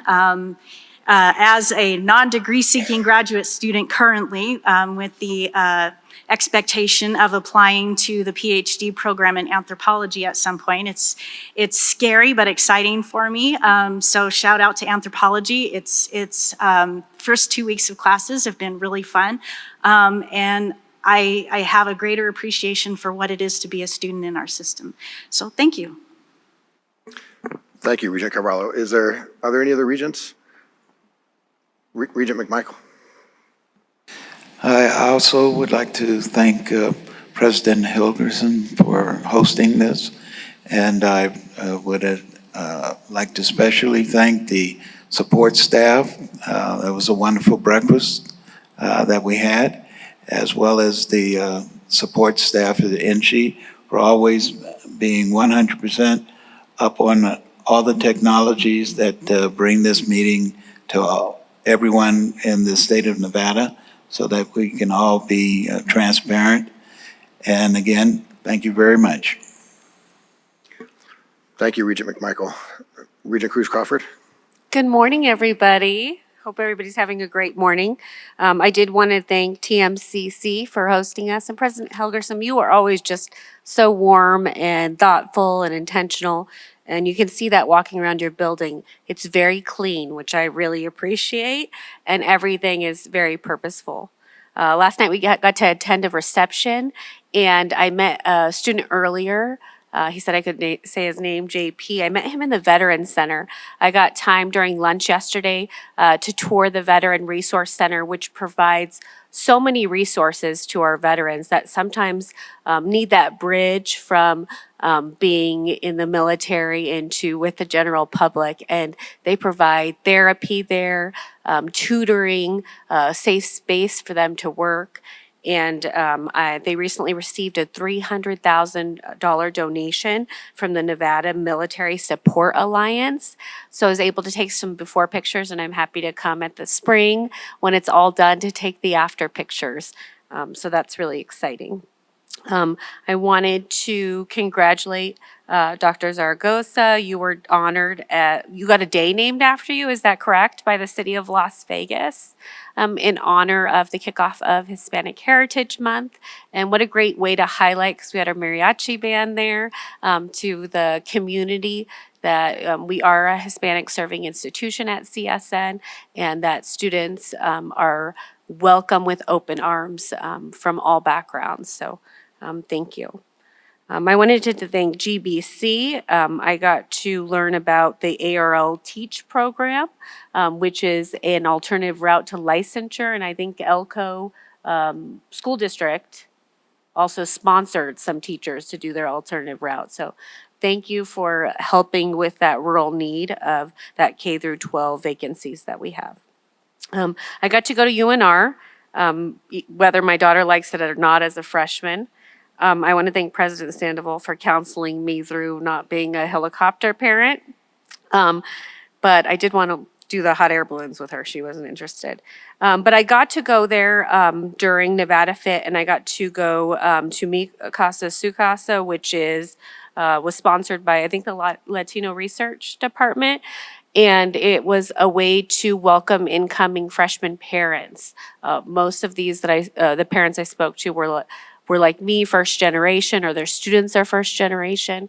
And I was just so proud to be there and talk to them as a Latino regent to say, you know, I understand what you're going through, and we're making decision on policy based on, you know, your individual needs. And so it was really nice to be welcomed there and talk to the parents. It was kind of like support. It was kind of like emotional support group there for me. But thank you for that invitation. UNLV, I have 3 current teachers right now. I am the principal of the only dual language school. My students attend one day in Spanish, one day in English every other day.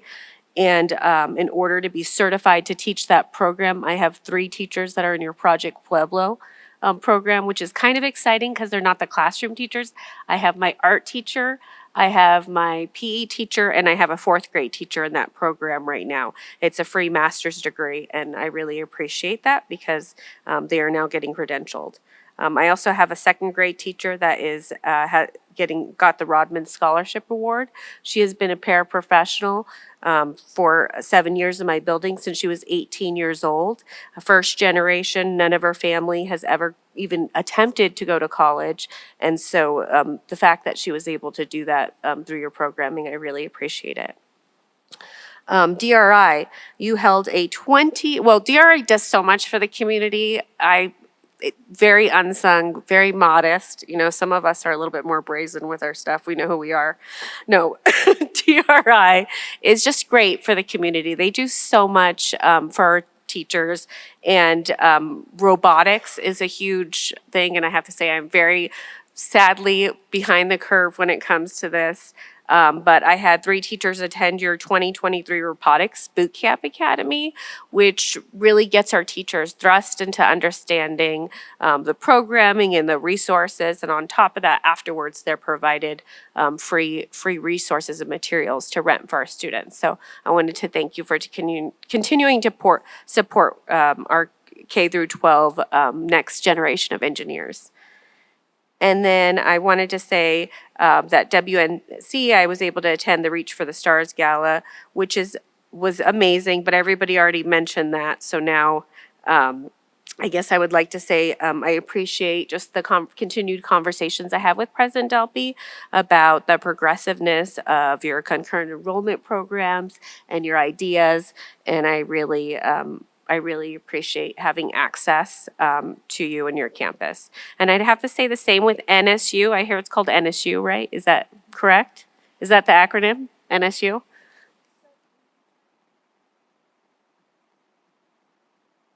There's only 26 letters in the alphabet. We are going to cross at some point, right? But anyways, just being very open with concurrent enrollment. And I was driving on the freeway this week, and I saw a shuttle that said NSU and CSN, and I was like, what is this thing? And I looked it up, and I saw that we have a free shuttle now that takes our students to the campuses, which is great because we are Hispanic serving institutions, first-gen institutions. CSN and Nevada State are leading the way with that. And the fact that we're going, because we know we need to be in the communities. It's hard to be in a community when you're one campus. CSN has a few, but we need to reach into our communities. And what a great way to reach into the community than picking them up and offering that, because a lot of us, I know a lot of my first gen support staff members take the bus and public transportation. So I just wanted to applaud you guys for thinking outside the box.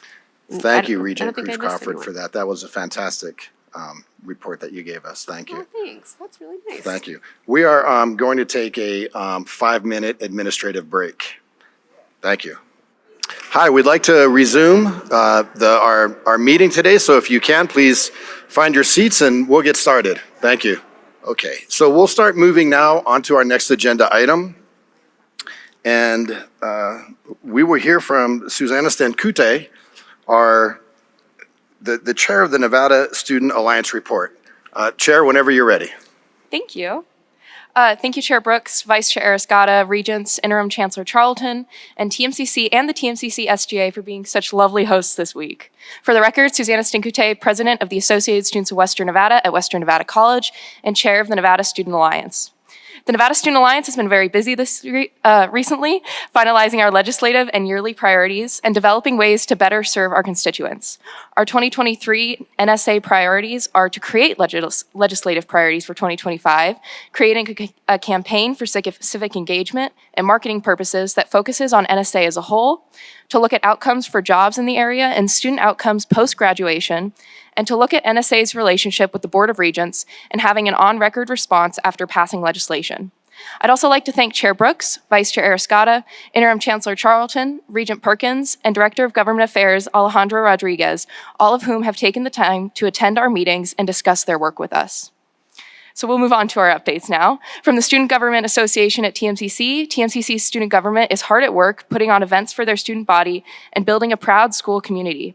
First off, they recently voted to support the first athletics tailgate at TMCC and fund $2,000 towards this event, helping ramp up spirit within TMCC and help support their soccer team. Go Lizards!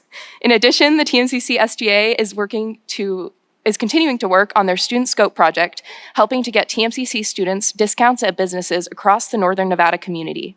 Lastly, the Student Services and Diversity Office, as well as the EISO office at TMCC, will be welcoming the Secretary of State on September 25th, in which the SGA will be participating, having an SGA member introduce the Secretary of State, and encouraging students to vote. They are excited to have the Secretary of State visit this beautiful campus. From the Nevada State Student Alliance, NSSA is thrilled to announce that they have meticulously planned a series of engaging community events for the remainder of their term. Their primary goal is to establish strong connections between their students and the local community, fostering mutual understanding and collaboration. They're actively recruiting new members to fill the 23 seats on their board. These individuals will play a pivotal role in shaping the direction of NSSA and ensuring the effective fulfillment of their mission. Recently, NSSA and the Nevada State community celebrated a significant milestone, their name change. This provided them with the opportunity to express their heartfelt gratitude to the Board of Regents for their unwavering support throughout this transformative process. From the Associated Students of the University of Nevada, they recently held their yearly Welcome Back Week events and an eventful Welcome Week concert. Through the Empower Nevada initiative, they are hopeful to pass the Passion Fund, which will allow students with financial insecurity to request funding from ASUN so they can be a part of different clubs or organizations on campus. They are starting legislation to find new avenues to pay both their leadership officers and student workers who are undocumented. They are currently unpaid, which is not equitable. From the Graduate Student Association, they are in the process of creating a fundraising committee in partnership with the UNR Foundation to help build new student scholarship opportunities. The GSA hosted an active salient training with the university's shared governance Wednesday to help build a safer campus community. The GSA is also working on with the graduate school to understand and build an individual development plan process to ensure the required time commitments and job duties for research assistants is accurate. From the Graduate and Professional Student Association, the GPSA is doing a grad student-led research project working with the Graduate College and University admin to conduct a housing study relevant to the graduate student needs in the Las Vegas area. From the Associated Students of the College of Southern Nevada, as they embark on a new academic year, ASCSN is working on ways to employ undocumented students to be members of student government, as they should receive a seat at the table. They are also making connections with the athletics department to be ready for homecoming. And they are also excited to celebrate the first 2 weeks of having new students on campus. And from the Associated Students of Western Nevada, we assisted with WNC's first year experience kickoff event on August 25th and welcomed WNC's new students. We will also be hosting Welcome Back Week next week with food and activities throughout the week for our students. And as September is Hunger Action Month, ASWN will be hosting a food drive every Wednesday of this month. According to the 2022 Student Needs Survey, 53% of our respondents stated that they are food insecure in the last 30 days, and 31% reported being hungry in the last 30 days. This past Wednesday was the first of 4 Wednesdays this month, and it was great to see so many donations, which will help impact our community. This summer, Carson City Mayor Bagwell asked for us to form a few questions for the Carson City Master Plan, and we are excited for this opportunity to impact Carson City and WNC students. And finally, I am proud to say that ASWN has a full executive board and Senate for the first time in quite a few years, and we are looking forward to a great year with a wonderful team. This concludes my updates. Thank you for your time. Thank you very much, Chair. We appreciate your report. We'll now move down to the system office in Las Vegas and hear from Helen Corbello, who is the president of the NSHE Classified Council. President, are you ready to provide us with your report?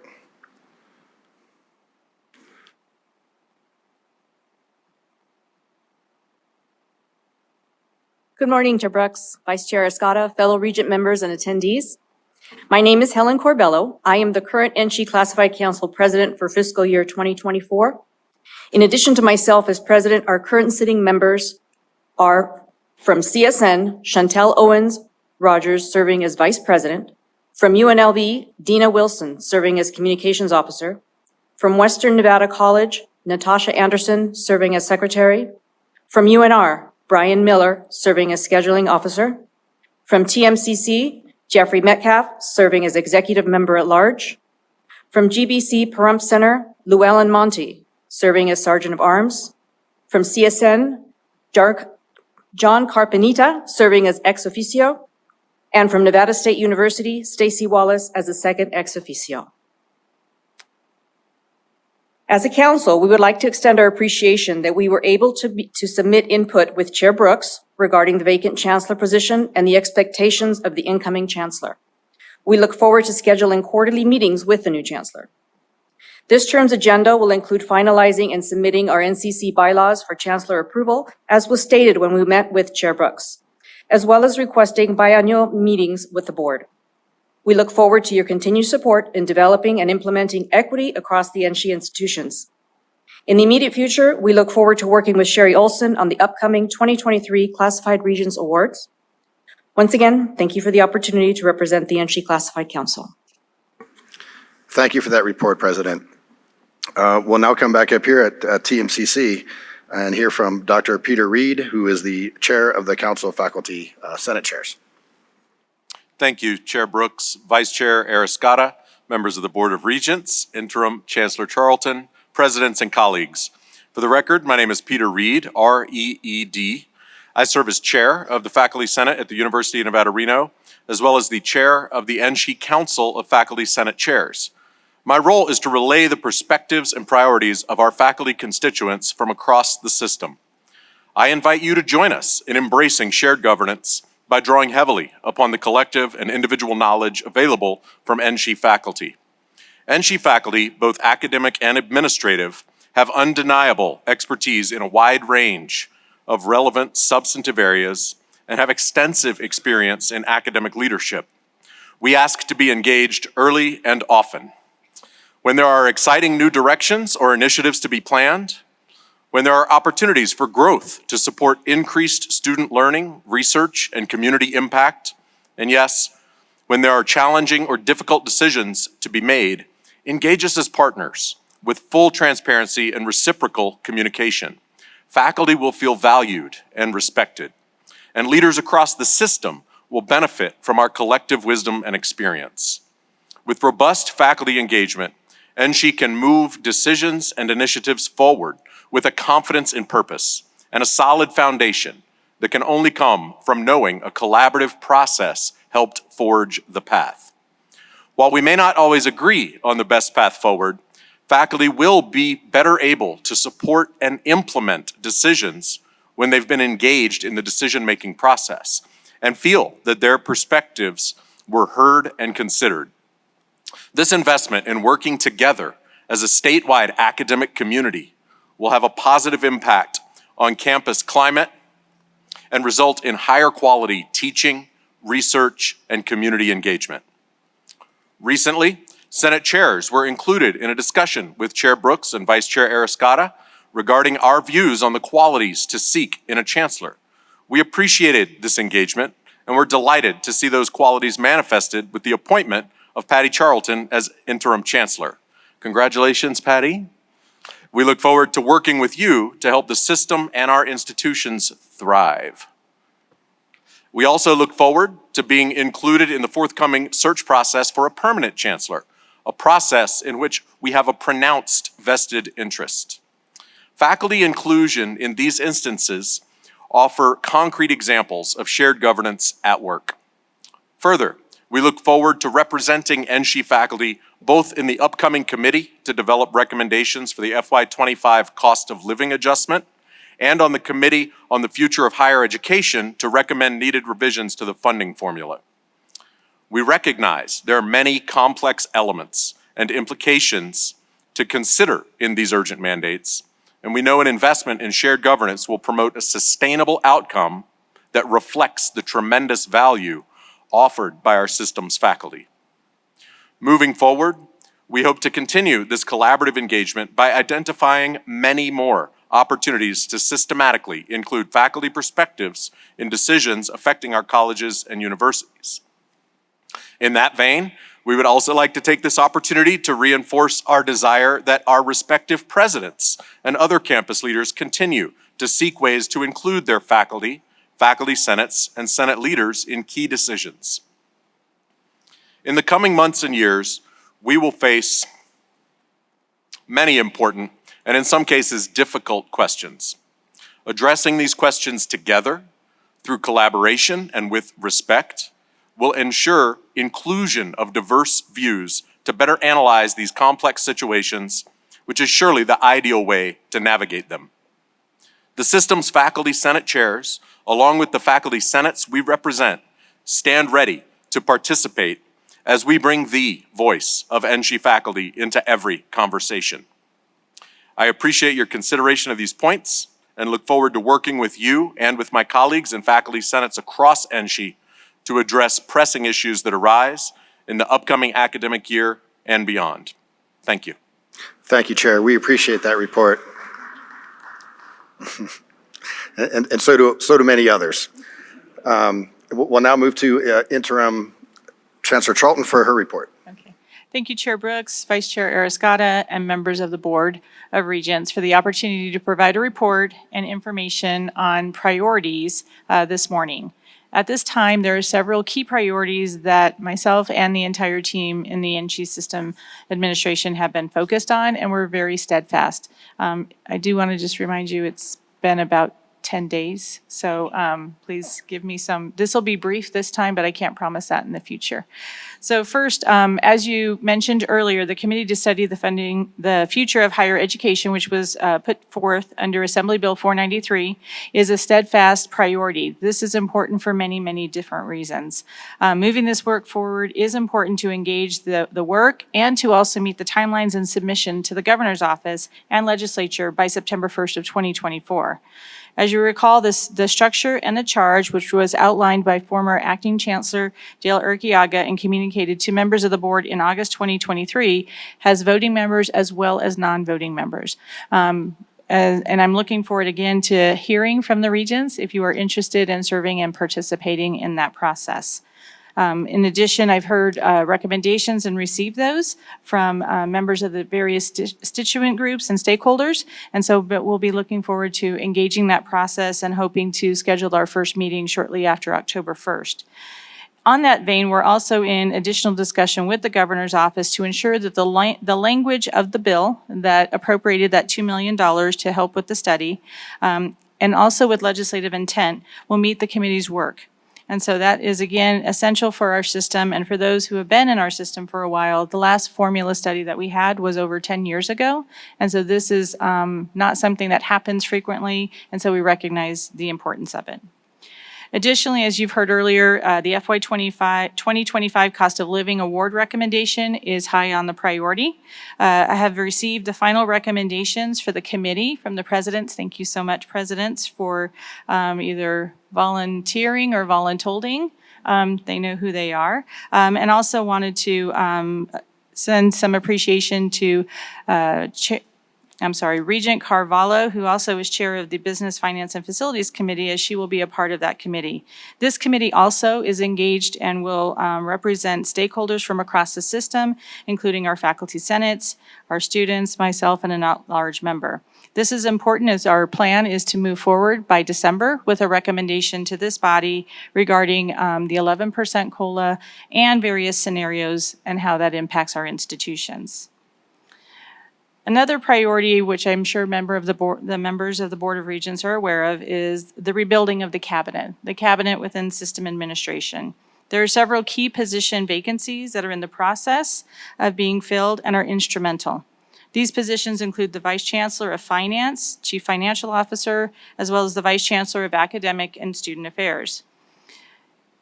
These key leadership positions, as well as the process for a Chief Human Resources Officer, are a priority for meeting the needs of the system and for this board as well. We continue also to work on addressing other staffing vacancies that are important for our departments and our units within system administration and system computing, and there is much work underway.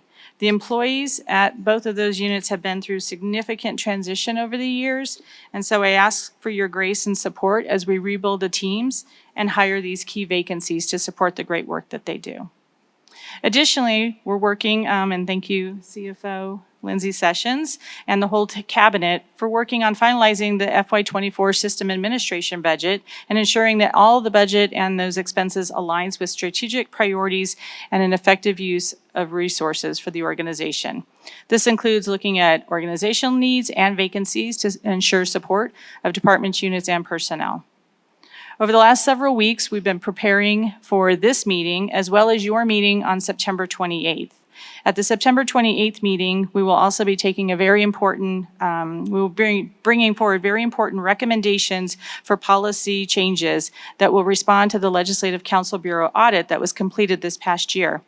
That work is very important for us to meet the LCB deadline of October the 10th, 2023, and we have been painstakingly going through that work as a cabinet as those policy drafts were not as far as moved along as we had anticipated.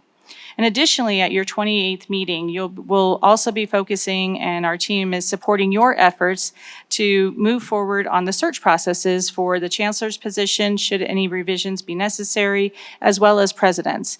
We have 2 presidents that will be retiring in June of 2024, and we need to move forward and look at, one, if you want to make any revisions to those existing policies and the appropriate timeline for doing that, but also to steadfast, committed to filling those vacancies in a shared governance manner.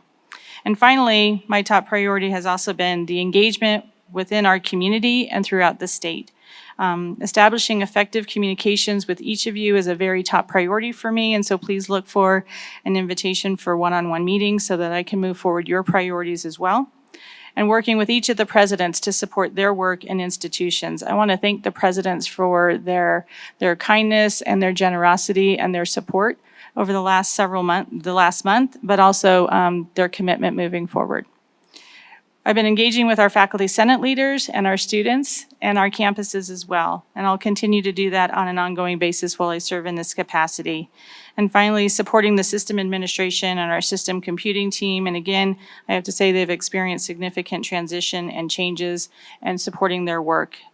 And finally, I should say one more, sorry. Also meeting with community leaders, state agencies, and leadership throughout the state, as I've had a lot of requests for meetings since I served in this role. And so with that, that is my report. And I want to thank you all again for your support and moving forward the system, our campuses, our institutions, community, and most importantly, our students. Thank you, Interim Chancellor. We appreciate that report. We'll now quickly move into the Chair's report. And what I'd like to say, something that I have found to be very consistent throughout Nevada, NSHE, as we have meetings and we're on various campuses and we get to meet different folks throughout the system, faculty members, classified workers, not classified workers, people who support the system office from an administrative perspective, and certainly the board staff, is the tenacity and passion in which some of these folks work. It's really amazing to me when I'm having a conversation with somebody and I learn that the person that I'm speaking with has been part of either an institution or this process for 20, 25, sometimes 30 years. That's a tremendous amount of time to be in this higher education environment, and it just speaks volumes to the way that these folks really take on the process for constant improvement and making changes for the betterment, not only for the institution, but for our communities and for those who are seeking pathways to higher education. Now, sometimes when we look at folks who have been doing this for a very long time, and we want to acknowledge them, what I would say is these folks aren't looking for acknowledgement. They're just happy to be part of the system to get things going. And so if there is somebody perhaps that we could think of that has been with this system for more than 20 years, who maybe is leaving at some point here in the next year or less, and they are not recognized, it is certainly not because we don't want to recognize them. It is because they have asked not to be recognized. And so I will honor that, even though there are folks that I know that wake up in this capacity of getting work done, that start the day off with almost chewing nails to get ready for the battles that will ensue as they get through their day. And those folks, I think, are absolutely phenomenal. Having said that, and speaking about recognition, I'd like to turn this over now to Vice Chair Arascata. Recognition is not something that many want, many on that side of the dais. We all try to fly under the radar once or twice in our lives. But when you're hired in the Nevada system of higher education in 1996 and was hired as a front desk manager, this person needs to be recognized. This individual worked her way up the system. Tony Odom McNeil was born in Hawthorne, Nevada.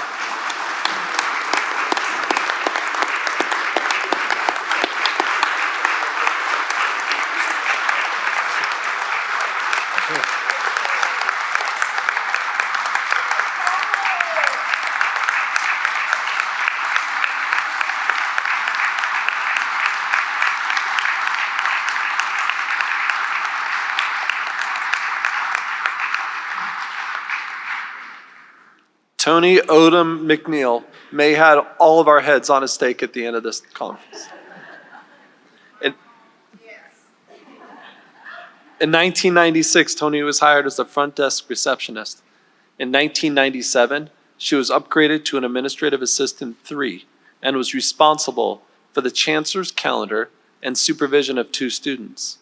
As she worked her way up the ladder in 2001, she was promoted to administrative assistant 4, serving as the chancellor's primary assistant and was the office manager of the Reno System Administration Office.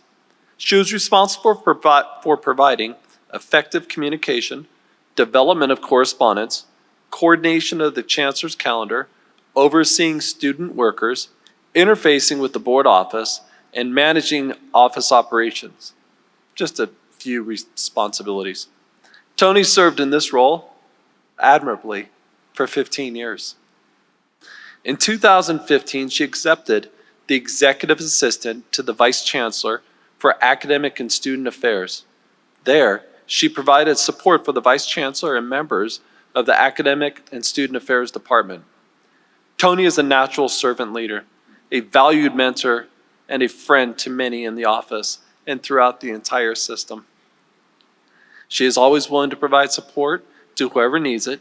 She is highly regarded for her integrity, loyalty, honesty, positive and encouraging nature.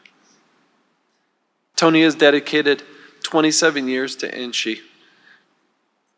On behalf of this board and everybody in this room today, congratulations. Congratulations on your retirement.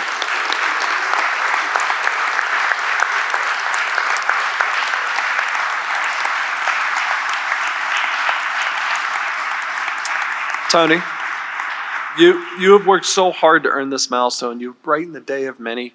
You have shined throughout your career. You have instilled positivity, honesty. This new journey is going to brighten your day on an hourly basis, and you're not going to know what to do with your time. So, while you do have a few minutes of your time, would you like to say a few words? Push the green button. There you go. I am not a public speaker.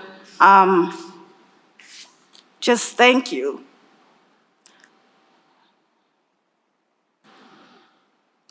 I have enjoyed my time at NSHE and everybody that I have met. And I call these people my peeps because they will be here forever. Thank you. Thank you. Thank you.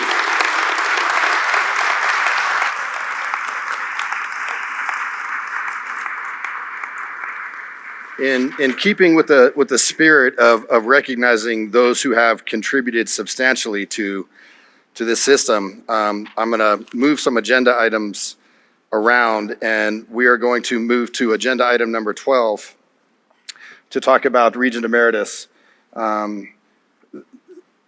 This is a consideration awarding two folks who have spent a significant amount of time with the Board of Regents. Jason Geddes, who has been with the Board of Regents for 16 years, served out of District 7, and Mark Dubrava, who served for 12 years. Both of these individuals, I'll tell you from just a quick personal note. When I came into a Regent, all deer-eyed and trying to figure out what the heck was going on, these were two individuals that I could call on at any time and ask for guidance. And they were more than happy to provide it and help me understand the process that we go through in this elected capacity as regents.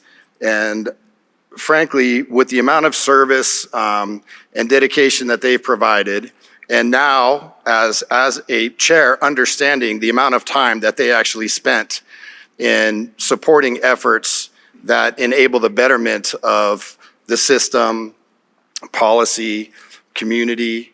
I frankly wish that there was something that could be done more than what we're offering today. However, this is what we have. And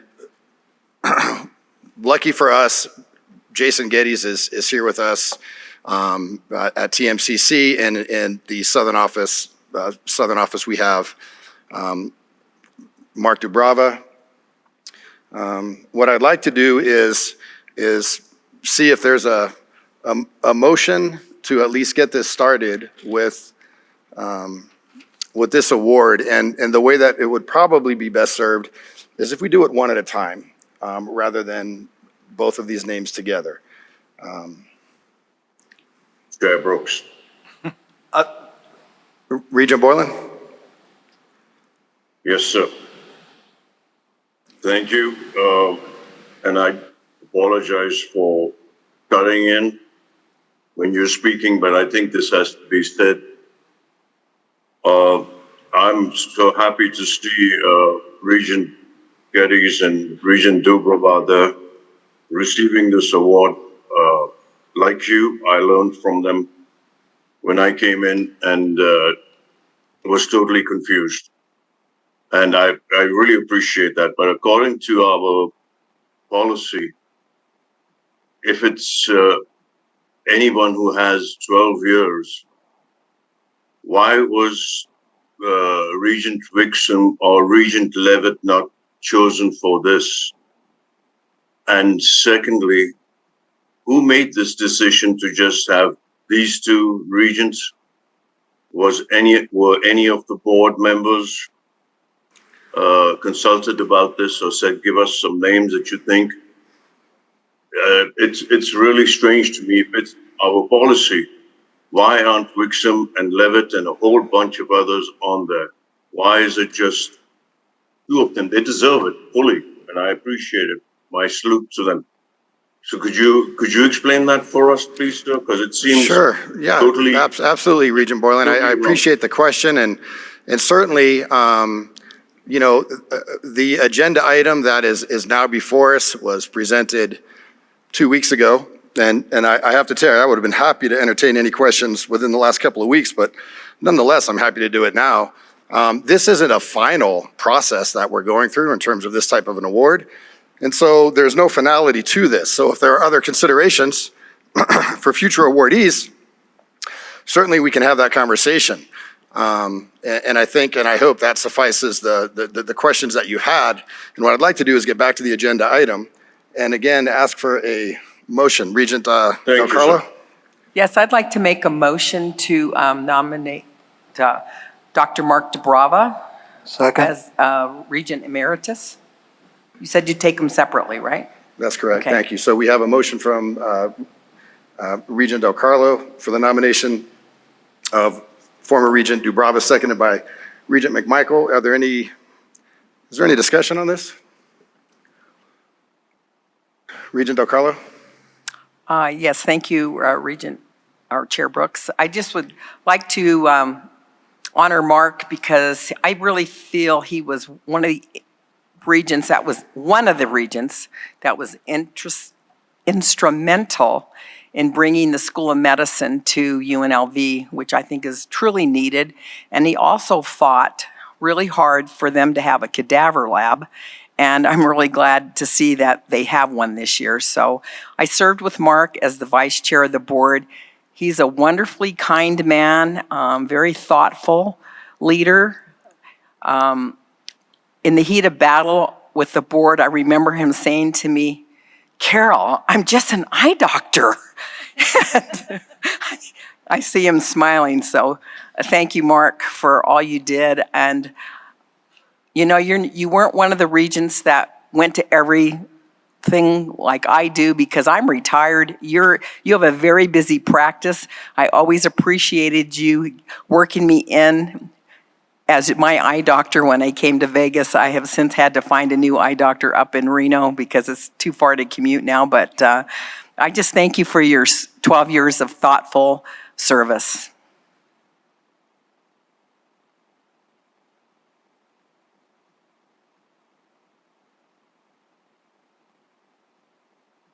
Thank you, Regent Del Carlo. You know, we just want to clarify real quick, as you noticed, the attorney was in my ear. Maybe you didn't notice while you were speaking, but we just want to clarify the motion that we're not nominating. This is an approval for the emeritus status. Then let me restate my motion. I approve the awarding of emeritus status to Dr.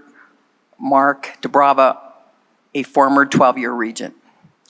Thank you. I appreciate that. And Regent McMichael, I just want to make sure that we understand the motion is to approve, not nominate, and that you had seconded. And I just want to make sure you're still seconding this motion. Yes, I still second. Thank you. And it looks like Regent Brown, do you have something to add?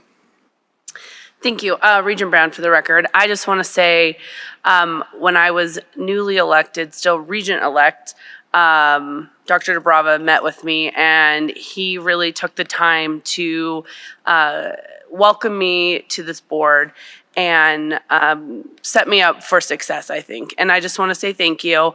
I walked away with feeling very confident and a handful of magazines. And I did look through them all, and I really just appreciated it. So I don't think that there is a more deserving person of the emeritus status. So I just want to say thank you. Thank you, Regent Brown. Are there any additional comments or part of discussion? Seeing none. Again, the motion is to approve former Regent DeBrava with emeritus status. All those approved, please signify by saying aye or yay. Aye. Aye. Those who do not approve, please signify by saying no or nay. That motion has passed. Congratulations, former Regent Mark DeBrava, and thank you for everything that you've done. I will turn the microphone there is for your use. If you would like to say a few words, please feel free.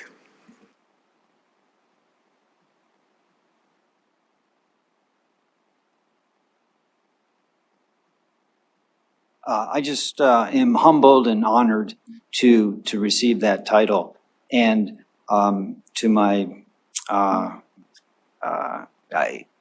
know the hard work that this office entails, and to be honored in this way is much appreciated.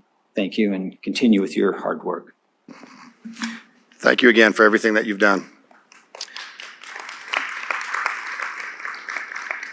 And now I'll seek the same type of a motion to approve. I'd like to make a motion to approve award emeritus status to former Regent Dr. Jason Geddes. I'll second that. Thank you. So we have an approval to award Dr. Jason Geddes with emeritus status. That was made by Vice Chair Arascata, seconded by Regent Downs. Is there any discussion? Seeing none, all those who are in favor, please signify by saying aye or yay. Aye. Aye. Aye. Those who oppose say no or nay.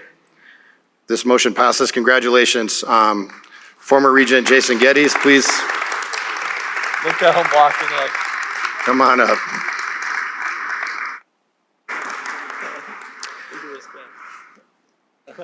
Take your time.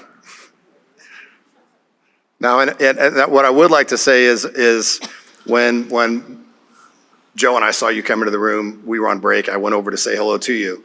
I did let Jason Geddes know that the chair I'm sitting in is warm. And if he would like to have this seat, he's more than welcome. That's what term limits are for, Mr. Chair.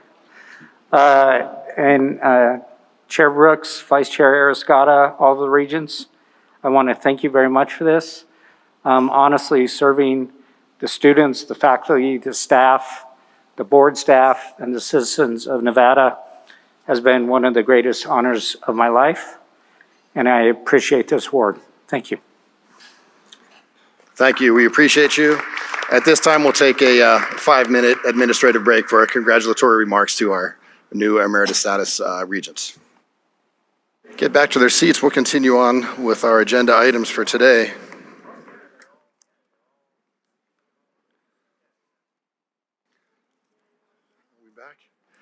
Good. So what we'll do now is go back to agenda item number 10. These are consent items. As we know, sometimes we'll take consent items together. However, there's been some requests to break these consent items up, so we will. The first consent item that is for possible action is the minutes, which is 10A. Was this one that? Move to approve? Second. Regent Del Carlo, did you have a correction in those minutes on 10A? I did have a correction. It was on the third set, I think the June 30th. I sent that to Angela and Carrie last night, and Angela told me this morning she's fixed it and put it in on the website, so it's been taken care of. Okay, perfect. And I think as I was asking that, I may have heard somebody offer a motion to approve those minutes. It was Regent Downs. Is there a second? Regent Perkins? Great. Is there any discussion on the acceptance of the minutes? Seeing none, I'm sorry, go ahead, Carrie. Could we ask for the motion to include the correction from Yes. Regent Del Carlo? So amended. Thank you. Second amended. Okay, so there was amendment on the motion to include approval of the minutes and the additional minutes with correction that were supplied to the board. That was also seconded by Regent Perkins. All those in favor, please signify by saying aye or yay. Aye. Aye. Aye. Aye. Those who oppose say no or nay. That passes. We will now go to 10B. Regent Downs. Well, I'd start by making a motion to approve this, but I also want to just acknowledge the accomplishments and the efforts put forward by the faculty who are earning tenure with this item, and thank you for your service to the system. Thank you. I know we have a motion on the floor, so it was motion made by Regent Downs to accept this. Is there a second? I'll second that. Regent Perkins seconds that, and then as part of discussion, I believe Regent Perkins, there was comments you wanted to make? Actually, I wanted to take these separately for pretty much the same reasons that Regent Downs did. Tenure is such a significant achievement. It deserves to be recognized and applauded because it's no easy feat to achieve that. And congratulations to all those who have received it. So again, 10B was approved by, or the motion made to approve was by Regent Downs, seconded by Regent Perkins. Is there any other discussion for this item? Seeing none, all those in favor of approving the motion to approve, please signify by saying aye or yay. Aye. Aye. Any opposition, please say no or nay. That motion passes. So that puts us right on track for lunch, and we will do that now. And so we will take a 10 to 15-minute break for lunch. Thank you. All right, if everybody wants to start getting back in their seats, those who are still eating, we'll just make this a working lunch and get things moving along. What I'd like to do is call on Interim Chancellor Patty Charlton to get us moving with our next agenda item, which is the enrollment analysis, financial model assessment, and projections. Interim Chancellor? Okay, thank you so much, Chair Brooks and members of the board.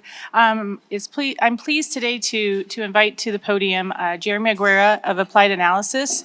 I know that under former Acting Chancellor Dale Urquiaga, they had some conversations initially to really look at the future of where we are in higher education in the state of Nevada, specifically as we were coming off of post-COVID, as well as some of the challenges in enrollment, where enrollments were fluctuating, but then also look towards the future and where we are from a fiscal perspective. And so with that, I'd like to introduce Jeremy Aguirre. And Jeremy, thank you so much for being here with us.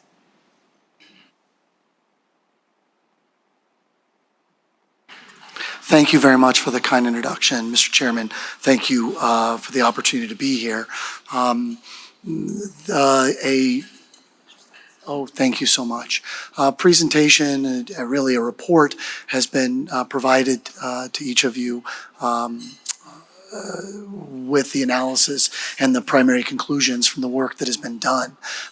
There's a supplement to that will also be sent out to you, and I'll touch on a few of those elements as I continue to walk through some of the salient findings of our review and analysis.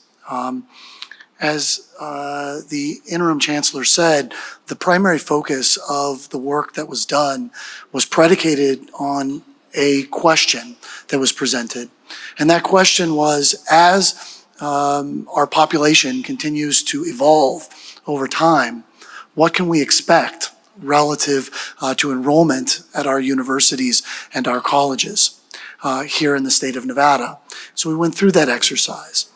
In the supplement that's been sent to you, there's a conclusion at the front end of that. And so I'll just maybe start there for one moment before I sort of walk through the key elements of the report. And that is that we believe that the Nevada system of higher education is heading toward a fiscal cliff. That fiscal cliff is predicated on a change in demographics and a financing system that is not prepared to adapt to that change. I'll walk through how we got there and what that means, but I think all the findings of our analysis are not ambiguous and are fairly straightforward relative to that. The research is not overly complicated. We started with your financial model. We essentially, and I want to express my thanks to your staff on many levels for providing us information on enrollment data historically, as well as all the financial information in terms of how each institution is funded. From there, we walked forward through that and essentially just extrapolated forward what happens when there's a change in those demographics. And then we allowed for some what-if testing to occur relative to that. It's not overly complicated. What it is limited. The reality is our world is changing. Dealing with things like dual enrollment and what that means in terms of students coming in to the system. The realities of a changing demographic and changing expectations for our colleges and universities is a very real thing. And as we start to go through that, I want to be clear, and I'm sure there'll be questions, and I'll try to address those, that this analysis is not intended to be the end of a conversation, but maybe the beginning of a conversation around the challenges that the system is going to have and the need to try and address those before a fiscal cliff arrives. And let me be very clear about this. I'm going to show you a fiscal cliff. I'm going to try and demonstrate to you that I think this is in some ways certain to happen, but only certain to happen if we stay on the current trajectory. And so from that standpoint, the reality is that the fiscal cliff I'm going to show you is one that you will never actually face. Because as revenues fall under expenses or expenses outpace revenues, maybe a better way to say it, you will take steps to address those. You will change what you do. It happens across the board. The hope, I believe, in terms of why Mr. Urquiaga asked if we would go through this exercise, is that we start to think about it early enough that we can make changes so that we are not reacting to a situation that becomes a crisis, but rather adapting to a change in a reality from a demographic standpoint. The letter that is included here, nothing more than saying, you asked us to do an analysis, we are delivering that. As I mentioned before, I will begin my presentation with the conclusion. This is the conclusion. We looked at it in terms of multiple years. We looked at it in terms of multiple scenarios. Many of those are three-dimensional in size. Throughout the analysis, you will see a high, mid, and a low scenario for things like enrollment and other estimates of expenses. There is a model that's also been provided. That model has been shared. You all can tinker with that model to your heart's extent. Change assumptions, may do whatever you'd like, and you can kind of see how that plays out. We've had the opportunity to have some of those conversations with the presidents of the institutions, and they impressed upon us limitations associated with the analysis. They impressed upon us a need to summarize some of that. They impressed upon us what is not included or how do we think about some of those type of things. And so I think the what-if scenarios that are provided by the financial model may ultimately be instructive, but at the end of the day, we have to summarize it for purposes of delivering the analysis here to you. And from that, this is the summary. If we look at the base scenario, the scenario that we think is more likely than not to happen, right? You see that the annual change in position by the time you get to 2030, then there at 2040, is pretty significant, right? You can think about this as an ending fund balance, if you will. And on the far right-hand side, you see the cumulative effect of that ending fund balance. Not today, not tomorrow, not next year. By the time we get to 2040, we're $3.4 billion short of fully funding the system. The high scenario assumes that enrollments will be better, and maybe we make some assumptions in terms of revenues beating some expectations. And the low scenario is one where enrollment doesn't come in quite as quickly as we'd expected. And we can make some other softening assumptions. And in that scenario, we're $6.5 billion short of meeting full expectations. Again, all years cumulative, but in that last year, fiscal 2040, we're $1.1 billion short. Again, I don't ever expect that the system is going to get to this point. At least I certainly hope not. This is if we continue on the current trajectory. Now, to get there, there are a number of analyses that were done. We looked at enrollment. We looked at demographics. We looked across the United States. And frankly, with great gratitude toward the interim chancellor, we sort of tried to dig in a couple of places, tried to say, what if this happens or what if that happens? And I'll share a little bit of that with you as we continue to go forward. But there is no significant ambiguity in the fact that college enrollments are declining across the United States. I'm sure this is something that individual institutions have dealt with. I'm sure that doesn't come as a surprise to have a slide like this in our presentation today. But the magnitude of the declines are ones that I think are meaningful. Right? Fortune magazine wrote an article indicating that college enrollment dropped 8% from 2019 to 2020. I didn't include that here solely for that piece, but rather the reality that the decreases that we have been seeing happened prior to the pandemic. There's a bit of a desire to want to attribute some of the realities that we're seeing today to the pandemic. And while it may have exacerbated some of the challenges that we have, it is not the cause of them. Brookings came to a very similar conclusion, indicating that between 2010 and 2021, that undergraduate enrollment dropped by about 15%, translating into 2.6 fewer students throughout the United States. And again, similar conclusions about when the fall took place.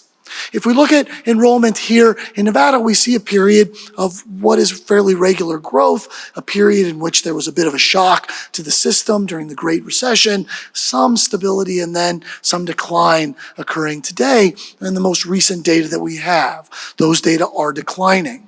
As we continue to go into it, we also took a look at some of the age demographics underlying some of these enrollments. There is no doubt that that lighter blue color, and you will have to forgive me if I get the colors wrong. I am colorblind, so I try to memorize these. My staff does a pretty good job of giving me the same colors in every presentation. That is not just so applied analysis looks like their colors are the same, so please forgive me if I say the colors incorrectly because they look very similar to me. But the lighter blue color there indicates this range, this children from, or young people, I should say, they seem like kids to me, from 18 to 28 years old that make up about 75% of the student body. What are they looking for? What do they desire? What are their plans as they jump into these institutions? And as we think about it today, things like dual enrollment, the diversity that we have in that student body matters to us as much as anything else.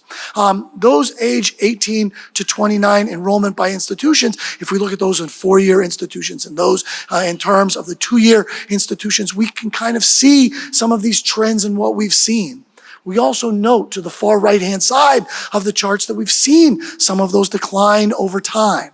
If we look at the full-time enrollment by age and full-time students, again, no surprise here, they tend to be gravitating to the left-hand side of our chart, 18 to 19, 20 to 21. Again, no huge surprise, but if we look at it a little bit differently, and we look at NSHE and we see some of the four-year institutions versus the full-time student status, probably a better way to say it, we also see that one size does not fit all in the state of Nevada.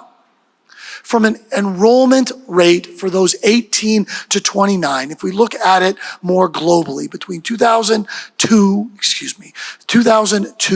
peaking at about 2010 and then starting to make its way down, we see a relatively precipitous decline on the far right-hand side of our chart.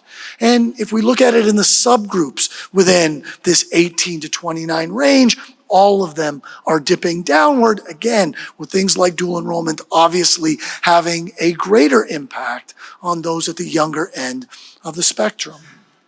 The reasons for folks choosing to not seek higher education, or the barriers to entry, perhaps better said, are shown here. And I just wanted to include these because the reality of what students are facing today and the challenges of whether those challenges are going to be alleviated anytime soon are probably worthy of at least some consideration, at least in our analysis, and I would believe in your deliberations. Why have you not gone to college or failed to complete your degree? It was too expensive. It was very stressful. It was more important to get a job and make money, right? Perhaps these were the same when we were getting our degrees. Perhaps they weren't. But nonetheless, what students are facing today are real challenges. And I think, at least in our analysis, we wanted to be mindful not to discount those challenges as we went forward. Enrollment is declining. We see that, we know that, and a big part of it is just a simple reality of demographics.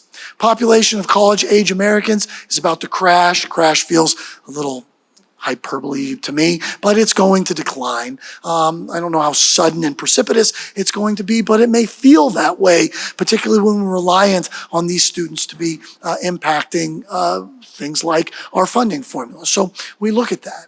This is high school graduation across the United States in terms of annually and projected in 2028, 2027, 28.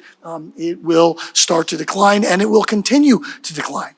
There are simply fewer young people in the United States today. That means there are fewer young people to matriculate in to our colleges and our universities. If we think about it in terms of the state of Nevada, where our curve is similar in terms of trend, but slightly different in terms of timing, you'll see that Nevada's aged population peaks out about 2029 and then starts to drop overall.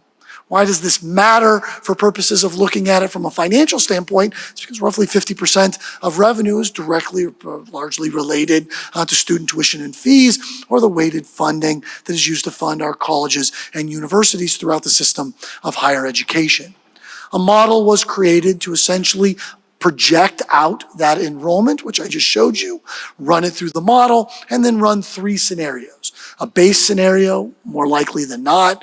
A high scenario in which enrollment rates rebound to about a 10-year average set prior to the pandemic. And then a low scenario in which they continue this trend of decline without slowing much at all. If we look at that enrollment outlook as the basis for this model, or at least the first element of this model, you see the relatively wide range between the enrollment projections. The high scenario shown there in the green color, the blue color is the base scenario, so it'll be in the middle, and then the low scenario shown there where, enrollment is certainly dropping. Now, the base scenario is the one we spent most of our time analyzing because it's the one that we believe is most likely to take place. I'll show you all of them. They are here for your consideration. I will not dwell on these overall, but each one of the scenarios was run for each one of the institutions. They were modeled all separately. The financial model provides each institution separately. So if we want to tinker with one because Nevada State University is going to perform differently than the University of Nevada, then so be it. We make whatever adjustments are necessary to make that happen. The same sets of estimates are for the high scenario. The same sets of estimates are for the low scenario. Each one of these modeled scenarios is provided both for analytical conclusion in terms of our work, but also in the model that is shared along with our report to allow for, again, what-if testing. The revenue projections, unambiguous here, I am sure, are largely dependent on two key elements. The first is the weighted student credit hours. The second is the fees and charges that are paid. From a weighted student funding formula standpoint, again, you all know the formula, weighted student credit hours, the funding rate gives us the total amount that will occur there. The funding formula was provided by your financial staff, was not augmented or changed or revised. That's work for others to do later on. We simply allowed it to run out as it would otherwise. If we take the weighted student credit hours and we model that out in terms of the rise or the baseline scenario, all those type of things, we can see where we are today at roughly 3 million and where we think it will rise to or how it will flow throughout this time. And then we take the funded rate. Now, there's a lot of assumptions that are built into the model relative to the rate at which funds will increase over time, right? With regard to the funding formula, it is increased by a compounded annual rate of 2.1%, except over the past 5 years, that growth rate has fallen to only 1.1%. Now, I'm going to try and believe that our state legislature is going to have some rational basis in terms of that growth, and so we've projected at about 2% annual growth rate going forward. Nonetheless, the ability for it to continue to grow is important. And we changed that assumption from 2.1% to 1.1%. The compounding effect of that matters as we get all the way out to 2040. Again, a baseline scenario modeled for each individual institution so we can kind of see what it looks like overall. A high scenario, again, modeled for each institution. A low scenario, again, modeled for each institution, and running each one of those out. Same exact analysis is done for the tuition and fees for the students. The same analysis, same expectation, right? The base scenario is projected to grow at about 2.8% annually, with the high and low totals about 10% above and below that total, which are reasonable given what we've seen happen historically. Again, the base scenario modeled for each institution, the high scenario modeled for each institution, and the low scenario modeled for each institution. The bottom line here, what does it mean? When we put all of these things together, what does it mean in terms of the financial projections? This is the revenue gap. The orange area is the non-operating revenues, the blue area is the operating revenues, and the red line represents all of the operating expenses. You see the problem. The operating expenses outstrip the operating revenues over time as a result of the growth in expenses combined with a decreasing level of enrollment, which is the largest element to offset those expenses. If we look at the high scenario, those lines come a little bit closer together because we have some additional revenue. If we look at the low scenario, they get a little bit further apart overall because of the distance between those expenditures and the revenues that are available to offset them. So if we look at the revenue gap, if we run each one of these scenarios and we allow them to go forward and we say, okay, where's your net financial position today? It's doing pretty well, about $2 billion overall. If we allow the base scenario to just carry out based on the base enrollment and the base expenditures, you hit by about 2036, you run out of money. Now, again, there's no expectation that's actually going to happen. So for all my friends in the media, I will really hope they do not write that the system of higher education is going to run out of money in 2036, because that will never actually happen. But what will happen is a need to make adjustments between now and then to ensure that it does not happen, right? Historically, the weighted funding has increased by about 2.1% per year over a 10-year average. It will have to grow by 6% to have us not hit that cliff. The same thing, student tuition and fees have historically grown at 3.2%. They will need to grow at 5.5% or some combination of these twos to avoid this from happening, right? Those are, by historical terms, pretty aggressive growth rates by about double what you've seen historically. Now, that's tough. That's tough on students, that's tough on the legislature, and most certainly tough on the system of higher education. Under the high scenario, if enrollments come out a little better, it's better, but it's not good because of the shift between these two lines. Your revenues are outpacing your expenditures. Excuse me, reverse that. Your expenditures are outpacing your revenues, and as a result of that, exacerbated by lower enrollments, again, same here, and then the low scenario, which I hope to be a worst case scenario in which enrollments come in much slower. Now, in the analyses that are in the supplement that were provided to you, subsequent to us finalizing the analysis that we completed here, there were some COLAs that were added to the system. And as we were having some of the conversations, and the interim chancellor and some of the presidents were peppering us with questions, as I'm sure you will, we went back and said, hey, what if? What if enrollments are a little higher? What if, how do we think about, things like COLAs, and where the legislature only funds a portion of those overall and then expects the system to find savings to make the balance of that.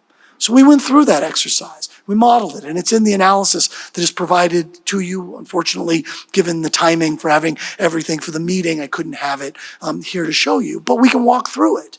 And if I just go back for a moment and just imagine that we come to one of these slides, it really doesn't matter which one. What happens when you have an increase in expenditures, as necessary and appropriate as those expenditures may be, at the very front end of a model like this?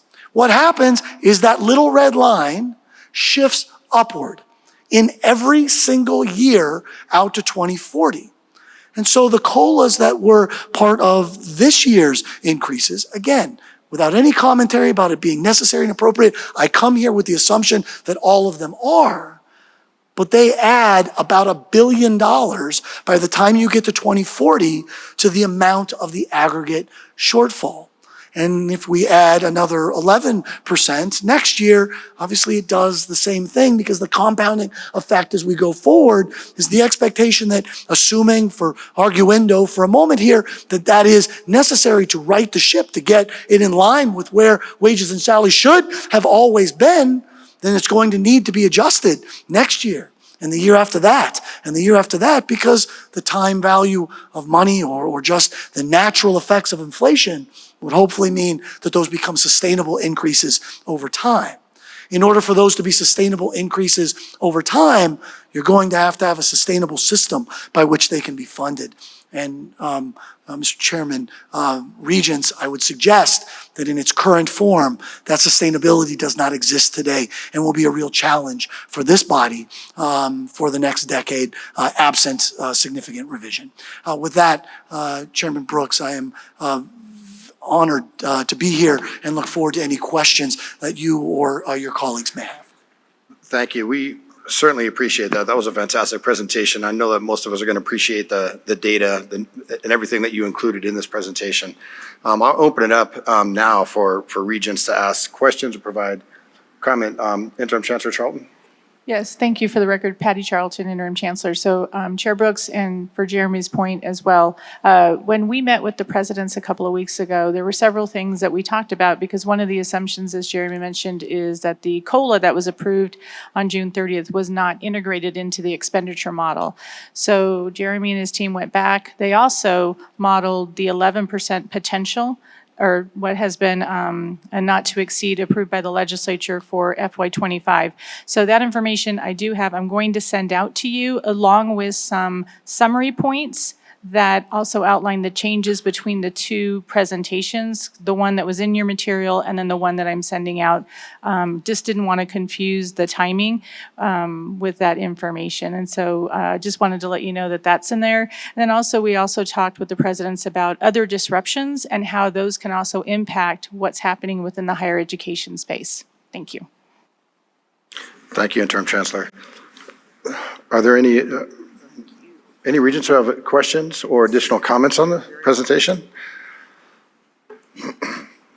Regent Downs. Thank you, Chair Brooks. Regent Downs for the record. So I appreciate your presentation, and the enrollment cliff of the student population has been on my heart and mind since like 2019 when I started really paying attention. So what other suggestions, have you looked at the efforts that all the institutions are putting forward? For example, retaining the existing students, and we're going to hear about that later today. Those efforts are underway at this point, and does your model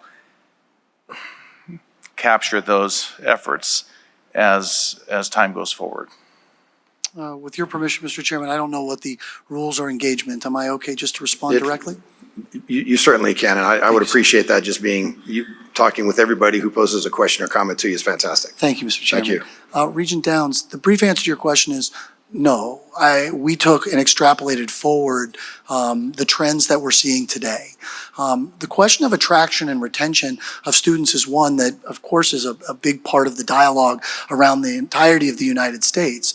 One of the challenges, of course, that is created by that is that if there are fewer people to be able to retain or to attract, because there's just physically fewer young people that are leaving our high school system and becoming ones that would traditionally move in to higher education. So from that standpoint, the ability to model that is a little bit difficult. And again, this is probably the starting point for that, but we can certainly make some assumptions in the model because it's designed to allow for what ifs, to say, what if we retain a little bit more? What if we retain a little bit less? The other part is there are just changes that exist today, right? Things like dual enrollment, even though we're attracting those students and we're bringing them in and we're creating opportunities, the ability and the success rate of being able to get them to come in and when they earn some of those credits early on in their process, to make sure that or to have them continue within the state of Nevada throughout that process is uncertain today, relative from an analytical standpoint. So within the analysis that I showed you, it is not contemplated, but within the model that exists, if we want to test some what-if scenarios about what if we were able to increase 10% better than we think that we are, how much does that reduce the amount of that deficit? We can run any of those scenarios for you if you'd like. I asked this from a study I'm currently looking at with, I don't want to point anyone out here, but that Western Nevada colleges with the first year experience program, and to see already initial increases in student retention rates. And I can see that type of effort being expanded system-wide. And other schools have their own, like Nevada Fit at UNR, for example, and UNLV has their own program. So I think that there's plenty of opportunity and plenty of effort being put forward for this. Now, do you see with dual enrollment students that the benefit of dual enrollment students, are we capturing the students who may not have gone to college, but now they take some classes and then tend to carry on, or otherwise they may not have? Yeah, I appreciate the question, but I don't think I'm in a position to be able to answer that. I don't know that we've studied those dual enrollment students, and that was sort of beyond the scope of what we looked at. And so, although I have some thoughts relative to that, I would never want to substitute my judgment for that of the institution presidents and others that are probably more knowledgeable than I am relative to that. Thank you. Regent Carvalho? Thank you, Mr. Chair. I find that the graph on page 19 to be very useful. It's Nevada college age population projection, and it's interesting that to me that I've seen other iterations of this slide for Nevada and nationally, and frankly, Nevada's looks pretty good compared to like the northeast part of the country and other places. And given your projection here, 2040 looks to be very similar to 2022. And so I do think that there's, to echo what Regent Downs has said, that I think there's a lot of different areas that we can incrementally improve upon. Dual enrollment is one. Keeping our college graduates in Nevada is another one. I see that as a huge opportunity. I also saw in another slide, as a returning college student, the number of students who come back later in life is definitely another area of interest for me. But I'm also curious to know, when we look at your projections, are you assuming that, and this is probably a question that I'd rather get into maybe offline, but I am wondering, you know, the slides with the red line with the expenses kind of going straight up, is that assuming that everything else stays the same as it is today, like in terms of our expenditures for all expense line items are the same, and enrollment just declines? Unfortunately, salaries are a function of enrollment a lot of times, and I'm not sure if that is taken into consideration in your analysis. Regent Carvalho, the brief answer to your question is yes. It's an analysis that assumes that we're holding all things constant going forward. That is predicated under an assumption that for many of our institutions, maybe all of them, that we're behind a little bit in terms of having the staff that we need, in terms of having all of the programs that we need. And so we did tinker with an analysis that would essentially assume that you kind of maintain the same level of service. But I think more directly to your question, we have looked historically at how costs have increased to provide services. There are buildings that will need to be maintained. There is staff that will need to be compensated, those type of things. And we tried to take what I think are relatively conservative assumptions in terms of those. We could have made them more aggressive because inflation is higher perhaps over the next 10 years than it was. We did not do that. And as you noticed, there were a couple of areas that where during the pandemic, the legislature may have made things tighter than they would otherwise. And we didn't want to allow the last 5 years to become indicative of the next 20. And so we were very cautious about doing that. Again, those are variables that can be changed in the model if you want to see what happens if you don't do that. Relative to the first part of your question, in terms of the employment growth, I will tell you that as we go through that, some of the areas that you mentioned that can help offset some of the challenges that we have. Bringing people back in for retraining is, you know, AI takes over it, and we have shifts in what people are doing. We're seeing a lot of those type of things. Those will help, but as much as we can look at it, they do not solve the problem because of the duration and the magnitude of those students. Maybe they're just different than a traditional student or even a non-traditional student that we may have today because of the difference in programming that we're seeing evolving. The only other thing that I would mention is that we're seeing some shifts in even our in-migration demographics. The state of Nevada has historically been at or near the nation's highest in terms of population in migration. We are seeing some slowing in terms of that in-migration. We still have a lot of people that are leaving California and they move into Nevada, and that has benefited us. But we've seen a real change in those demographics. More folks that are moving here and still working in California, for example, which is a big change for us overall. And so some of the benefits we saw between, let's say, 1980 and 2010 may be different going forward. So I just want to make sure that I put that out there as well.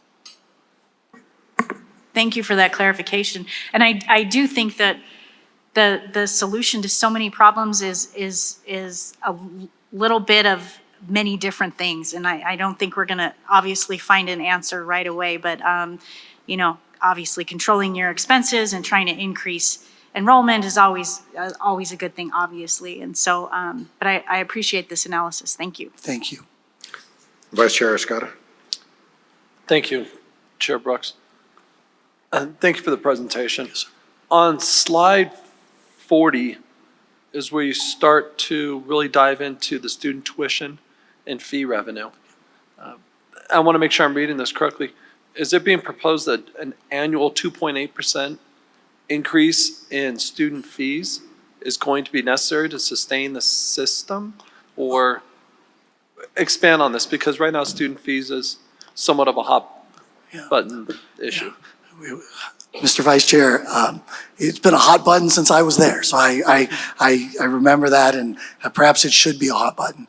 I hate to give you this answer, but I think that's the lowest level you're going to be able to deal with to have anywhere near a sustaining level of revenue. As a matter of fact, at that level, based on all the models that were run, that will be insufficient to avoid a fiscal cliff by the early 2030s. Could you identify it may have to go up even 10%? Yeah. So you're looking at potentially a 12% increase annually in student fees? Well, Mr. Vice Chair, I don't know that that's necessarily the case. 12% would be a huge number, and that compounding over time is one that's there. To be clear, we didn't run all the sort of what-if scenarios relative to all the permutations. Obviously, there's a funding study underway. I hope that they go through that exercise. But if that's something that the Board of Regents would like to see, again, the interim chancellor was very direct with us about there are going to be questions. This analysis cannot be static. We need the ability to be able to answer them wherever possible to do so. I would love to tell you that I can answer every question. I don't think that I can. But what we can do is run some that would show you, okay, this is what it looks like under this set of assumptions, including alternatives for student fees, respecting the sensitivity around all of that. Well stated. Thank you. Regent DelCarlo. Thank you, Chair Brooks. I see today's conversation, and thank you for your presentation and being here, as starting the conversation. And we have from this day forward to figure this out. And I agree with my colleague, Regent Carvalho, that it's going to take a lot of different things. And I'm looking at slide number 20 on the revenues, the 22% other. What's in other? I mean, is that just a, I mean, I get. DelCarlo, I'll send you something over that has the list. Okay. There's a few things that are in there that are largely miscellaneous in nature. So we didn't spend a whole lot of time there, but in the model, I can send them over to you. You can take a look at all of those. Okay, because I mean, that the devil's always in the detail. And, you know, 22% to me, in my mind, is like 25%. That's a quarter, that's a chunk. So maybe those things, you know, we drill down to. I'm so sorry to interrupt you. You make an excellent point. You know, back in 2019, we were looking at the pupil-centered funding plan for K through 12 education and restructuring and remodeling that. We found that there were something like 30 or 40 revenue sources that were in one way or another, either directly or indirectly, making themselves to K through 12 education. The ability to identify and make sure that we understand what all those revenue sources are and that they're getting to the right place was critically important there. I would suggest, to your point, it's no less important here. From a from the reason that we didn't spend that amount of time with those is because we could not find any causal relationship between those revenues and enrollment. And as a result of that, from a modeling perspective, with this specific analysis in mind, there was just no need to dig into those. But I don't want to discount their importance in higher education, just like some of those other revenues became incredibly important as we found a better way to fund K through 12 education. Thank you. Regent Goodman. Mr. Chair. Oh, sorry. Thank you. I just wanted to say that I look at this as an opportunity. I feel like we, oftentimes those numbers are, some of them look woeful. And I think we need to look at this and take this document, as Regent Del Carlo said, as a starting point. This is not the end of the world. This is an opportunity for us to sit down as a board and come up with some strategic opportunities. We need to start thinking outside of the box, and we really need to look at this document and look at it as a worst case scenario, because I do believe that our institution presidents have done wonderful things. Since I've been on the board, I've seen some great things, and I think we just need to sit down as a board, a lot of smart people on this board, and we need to focus and be strategic moving forward. Regent Brown. Thank you, Regent Brown, for the record. First of all, I just want to thank Applied Analysis. Every time I hear one of your presentations, I walk away more knowledgeable than when I started. So just first and foremost, I appreciate that we hired a company like this. If it wasn't going to be in-house, I am glad that it was Applied Analysis. Is that fair? Okay. Excuse me. So what I took from this when I was looking through it and then your presentation today, we know the cost of running our institutions is going up. Everything is going up. So the reality is we probably will have to raise tuition in the very near future. I was talking to some folks about the predictive pricing that we've laid out. We should probably address that and see if it's on par to fit, future plus then raising tuition. That's probably what's going to happen. But I also think, to Regent Goodman and Regent Del Carlo's point, this is a starting point. And I actually think it's an open challenge to our institutions to start thinking outside the box, focusing on jobs of the future, increasing accessibility to majors that will attract new students from maybe outside of the state and be valuable to our students in state. And I know that's easier said than done, but I think we've now been confronted with this information head on in black and white, and we have to take a very serious approach to this. Somebody did mention a funding study. We are luckily broaching that, and I think as we kind of move into this next phase of, the next conversation of COLAs, is our predictive pricing there? What does increased tuition look like? What kind of new jobs are we bringing in? I also think that I want to challenge the workforce committee. So we actually have a workforce committee. And I think this is something that we should absolutely take as a very pressing, serious matter. We will meet in December. And so that gives us 3 months to really come up with some key agenda items to have an open conversation. Because I do think that increased programming, opening different majors can at least be an attraction source. And so I just wanted to, that's kind of what I was taking from this, is like, it's a challenge to really expand our workforce committee, because if we are not focused on an economic engine of our future, which is workforce, then what are we doing here? And so I think this is something that we just need to take as a collective body, the 13, the 8 presidents, and every faculty and student out there as a and community, everyone in this room is included, as a challenge moving forward. So thank you. Regent Boylan. Thank you, Chair. Appreciate it. That was a great presentation. Thank you so much. Couple of questions. Would you say this is a living model and that we could, tune it up or do something, add some more things to it? How difficult would that be? Yeah, And I'll tell you why I'm asking that. Sorry, go sure. ahead. Regent Borland, Jeremy Aguero, the brief answer to your question is yes. I mean, like, I've been doing this for 26 years, and if there's one thing that I've learned, there's nothing one analyst can do that another analyst doesn't think they can do better, right? And as we develop over time, largely that has to do with the fact that we have better information, newer information. Look, I also think there's always the risk of overcomplicating something that is relatively straightforward. But to answer your question, I would say yes.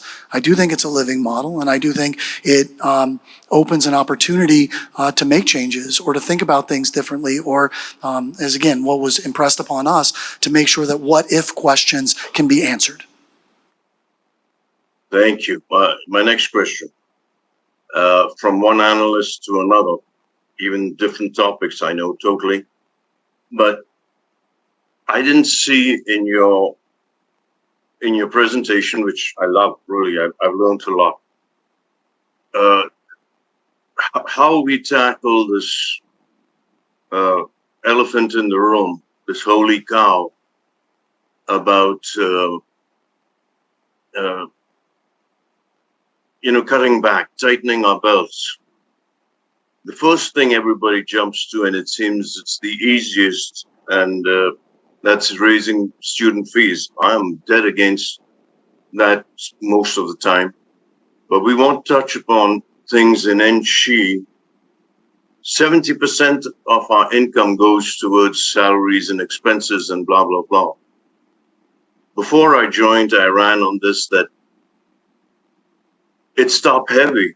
There's always a provost to a semi-provost to the part of the president that's a semi-this and that, and there's, and a dean, which faculty I won't say anything about, we need them more. But that's the elephant in the room, and no one wants to touch that we cut back, we tighten our belts. How would it be if you put that as one of your, you're colorblind, you're yellow, red, and blue, maybe I'm colorblind too, I don't know. But one of those lines, and we said, 10 years from now, 2040, it doesn't look so gloomy if we just cut back on all this admin and other admin to the secretaries, have secretaries. It's ridiculous. And I know no one wants to bring that up. Everybody says, think outside the box. I said, think inside the box. We are the problem.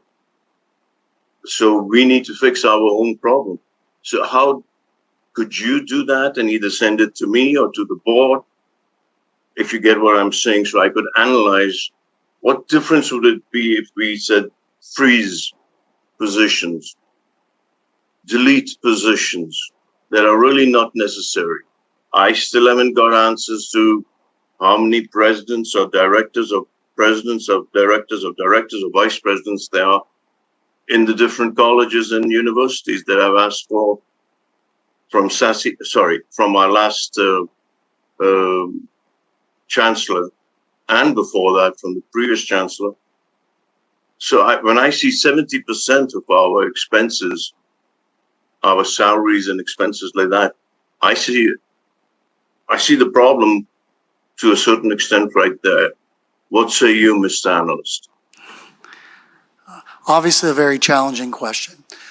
So let me start at the beginning of it. If you're asking me whether one of the options that's on the table, Regent Borland, is to become more efficient as a system, the answer to that question, of course, is going to be yes. There's no doubt about that.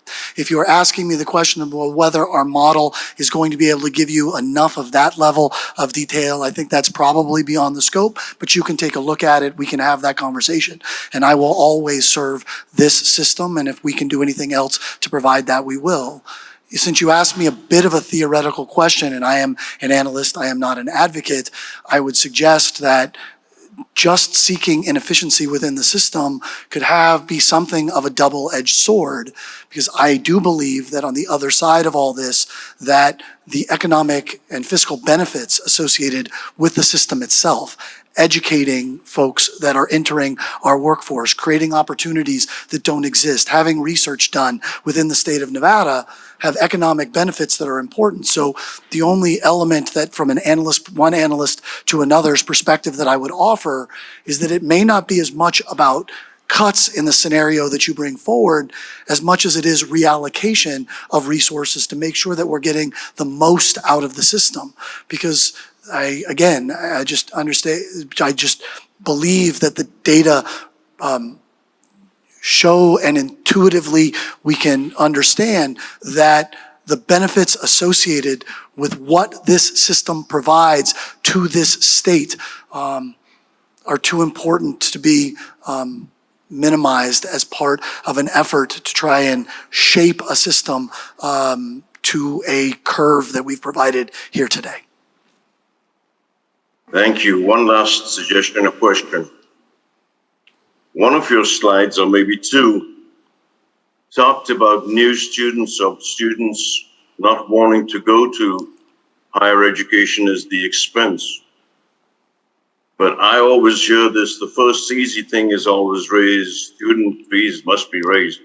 You have it right there in your analysis. That's one of the reasons, big reason, that we are losing students.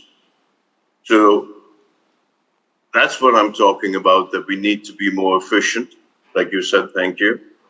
And I think we don't always talk about being efficient and cutting back on our expenses. Your presentation was awesome, sir. I've learned a lot, and I hope you can send me a model of what would happen if we had 10% less admin, 5%, 2%, how that would look. Is that fair, Mr. Analyst? Yes, sir. All right, thank you so much. Outstanding. Regent Perkins. Thank you, Mr. Chair. It's hard to follow an act like that. Thanks, Regent Boylan. I agree with my colleagues. This is definitely a starting point. For you golfers in the room, if you change your swing or hit the ball like 1 centimeter or 1/4 of a centimeter in a different spot at the end of the fairway, it ends up in a completely different place than where it started. So I say that to say this, what Regent Carvalho said, we can make a lot of little changes, right? We can make a lot of little changes to affect this end, and your presentation was wonderful. Lots of information, lots of good, solid information. And if we start changing things now, or re-examine, like you mentioned, efficiencies and reallocation, if we start doing those little changes now, that we could push the cliff out just a little bit further and a little bit further. And by 2040, we might be in a whole different direction. And so thank you to everyone. Regent Downs. Thank you, Chair Brooks. So I'd like to also express this. I'm not as much a doom and gloomer. I'm looking back at some other slides. Page 9, I see times we've had enrollment drop and enrollment recover.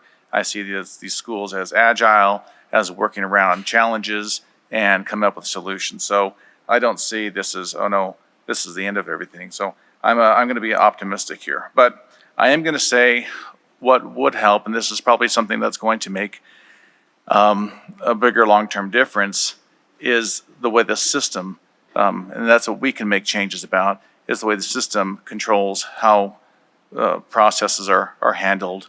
And for example, we look at our competitors, both like WGU and other schools that have a different structure in how courses are offered. And if we can look to make our processes more, I'm not saying copy that, but less burdensome for students, create better accessibility for students, to remove the barriers. If we can try to find ways to, this really includes a conversation with the presidents, with the enrollment people at the different schools, to see what is preventing students or frustrating students. Now, even this semester, I've gotten so many emails from different student groups about what's happened here, what's happened there, trying to get the semester going. it's always some kind of bureaucratic barrier. And if we can work with each other, with the system, to remove those barriers and be a little more open-minded, thinking outside the box, that's going to go a long way, I believe, and including improving that enrollment picture.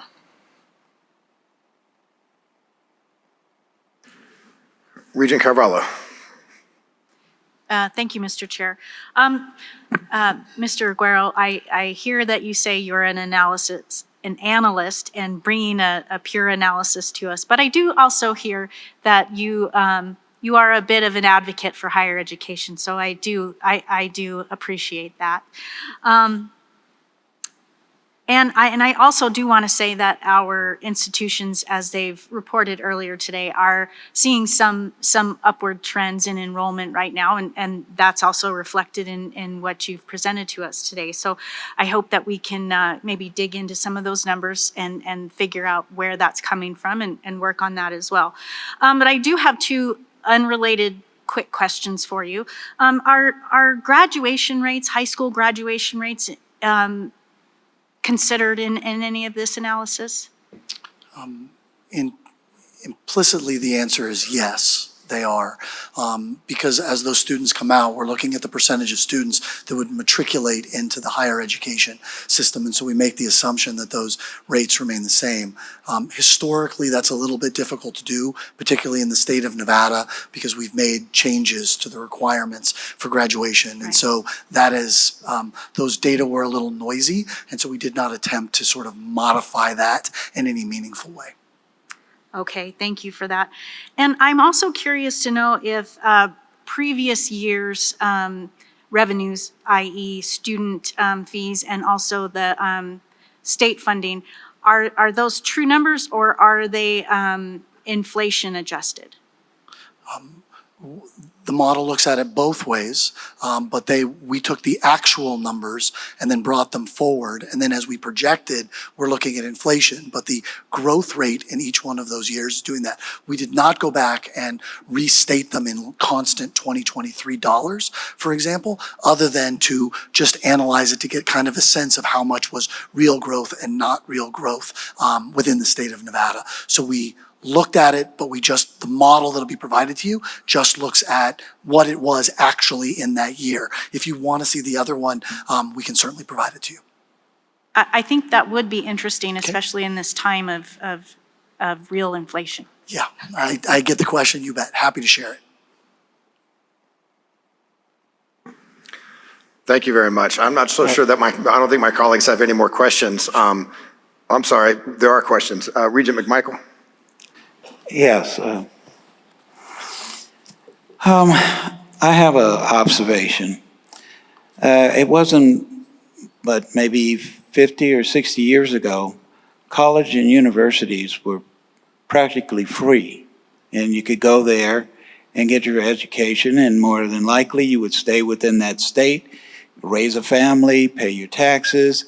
You'd have a much more highly educated populace.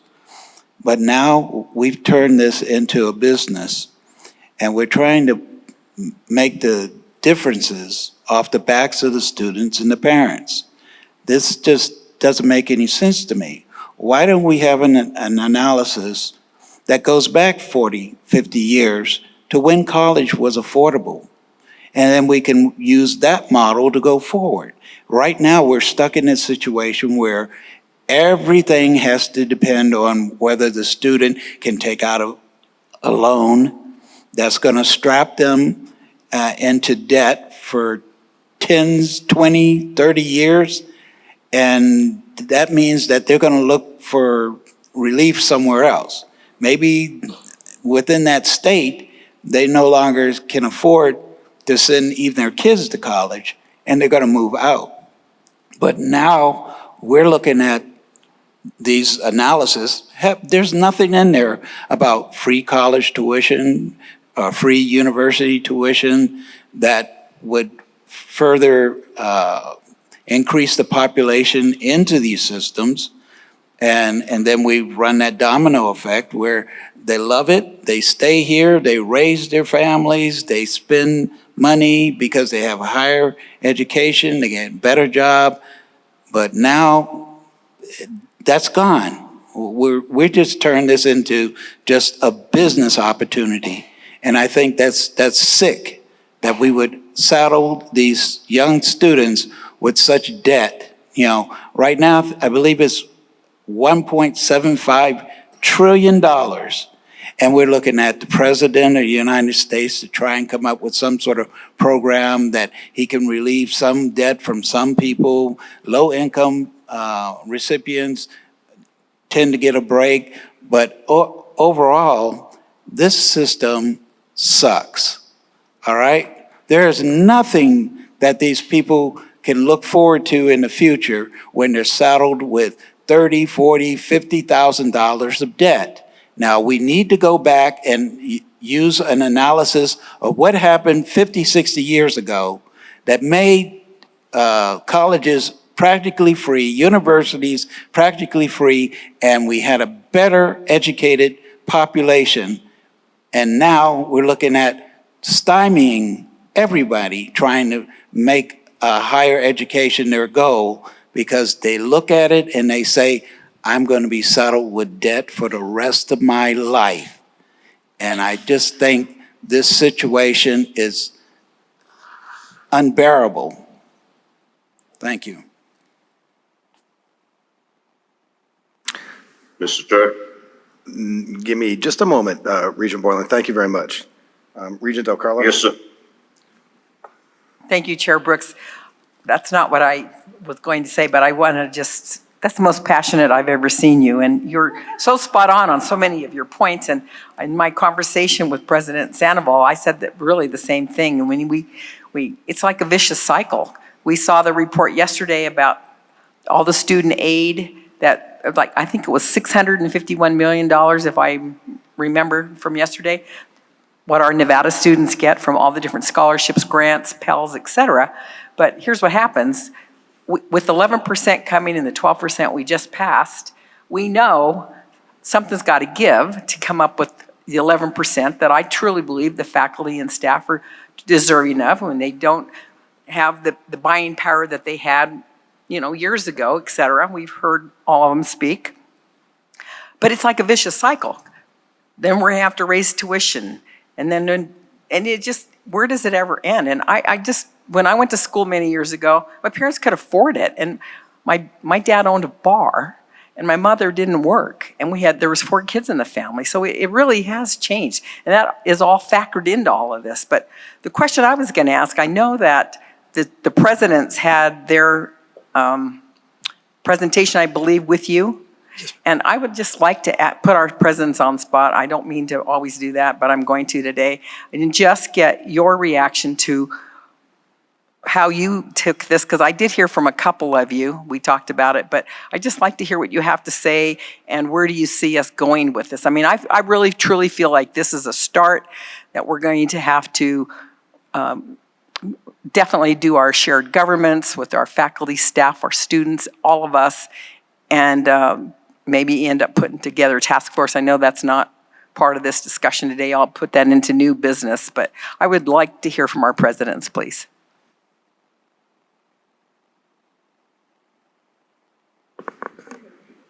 All right, Regent DeCarlo, I'll take it first if that's okay. Because I was writing some notes, Kyle Delp, Western Nevada College. I actually was invited to a speaking think tank group, I think I told you about last time, that coordinates with what Mr. Aguero's put on here, Higher Education 2040. And one of the things we talked a lot about was how to deliver education, not necessarily how to pay for it. And I made some notes here that it's going to be a smaller pool of people accessing higher education. And if we don't do it more effectively and efficiently, the public sector is going to lose those to some of the institutions that I heard Regent Downs mention, WGU, et cetera. And so that even throws that financial model into more of a crisis mode. And so looking at the numbers, from our perspective, I have a large number of dual enrollment students, 32%. at Western. That's our head count. And I worry about that because I think you had it in 2026. We might not have any, it looked like. No, but they're going down. We know they're going down. The schools are predicting that the numbers are going down. So we can't survive on that, but that did provide access to students. And now maybe they launch directly into the four-year schools as 2+2s or out into the workforce. And so we're embracing that dual enrollment model to get more students through as the AP classes are getting kind of not pushed aside, but it's that the alternative is a fully transcripted class, especially with our rural populations where they do not have the AP teachers in the school districts. So we're looking at all of that, but at the end of the day, too, with a small school with a small budget, there are efficiencies we can do that we need to do. Getting to Regent McMichael's point about the cost comparison, I'd like to see that analysis. It's tricky, but costs all around have gone up. The infrastructure has gone up.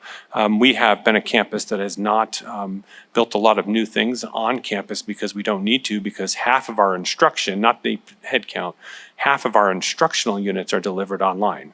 And so that's the new space to help us make it more efficient and provide access. So there's a lot of random thoughts there, but it is kind of a thing where as a whole, we need to be looking at this. And the bottom line is we're not funded from the state at the levels of other states. And there is that piece. And when I look at the funding formula study, and we talked about it in COP, it needs to have a discussion of not only how to split the pie differently, but where we can get additional funding to go into that pie. So we need a bigger pie from the state appropriation. Thank you. Mr. Chair, President Sandoval. through to Regent Del Carlo as well as all of you regents, and I'll incorporate what President Alpe said by reference, but I think he hit it at the end, and I think it's particularly responsive to Regent McMichael's concern about where we were and where we are as state support. I mean, that's the simple thing, that state support has decreased dramatically. We were very happy when the Gwynn Millennium Scholarship was created, but that doesn't even go, it goes a fraction of how far it used to go before. Things are more expensive, as said, and so when you start to add all these things up, I'm sure Jeremy has, I don't want to put Jeremy on the spot, but he's worked on our budget, but that's one of the simple explanations is state support has decreased dramatically. And so it has to be made up somewhere else. And President Alpe talked about online education, and that's, in some of the other states, there is no state support. So those universities have had to find other ways to fund education. And a big chunk of that is online education because the margin on online education is much greater than that which it is in-person instruction. So, I have the pleasure and privilege of following Mr. Aguero on our metrics presentation, but within this metric presentation is going to be some discussion. But, it's simple economics. Costs are going up, maintenance is going up, cost of construction is going up, and state support is going down. And that's this conversation we're going to be having with regard to the cost of living adjustment is, I think it's great. And I'm going to say this in my presentation. Our faculty deserve it. They've worked hard for it. They haven't gotten it over many years, but the state for our campus only funded it at 60%. So the money has to come somewhere and the conversation needs to be had. That's for state supported budgets. So when it comes to research and non-state supported budgets, our campus, and I'm sure I could speak for UNLV, we have to fund those things at 100%. So the money has to come from somewhere. And I wish in an ideal world that, again, I want to keep tuition cheap. And I think, and this is another analysis that we've seen, compared to other states, we're better. Doesn't make it good, but we are better than other states in terms of the cost of our in-state tuition and our cost in the cost of living in with regard to the residence halls and such. So I think that's the biggest factor.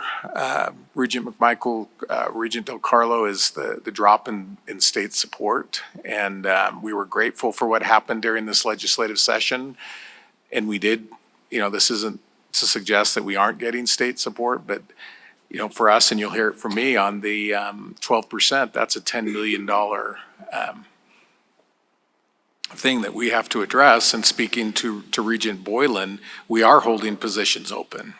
We're close to holding 100 positions open to be able to fund that in conjunction with other things, which again puts you in the conundrum when you're holding positions open, you could be affecting the quality of the student experience on your campus. So you have all these colliding issues where you want to maintain the best faculty, the best student experience, but you also have to find the money to be able to accomplish that. So Regent Del Carlo, I hope that was responsive to your question. Thank you. President Helgerson, did you want to Sure. make a comment as well?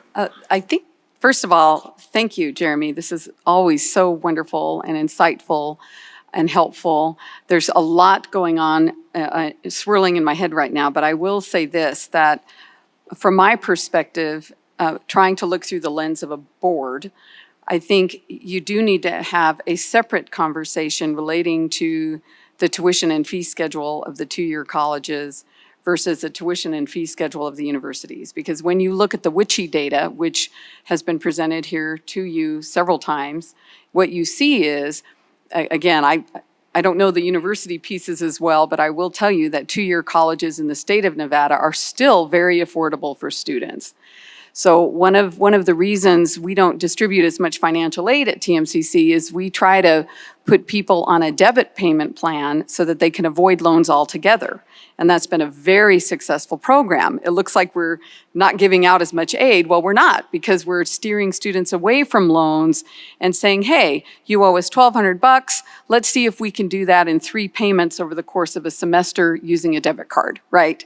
And so I think part of this conversation really needs to acknowledge that we have 3 different tuition and fee structures.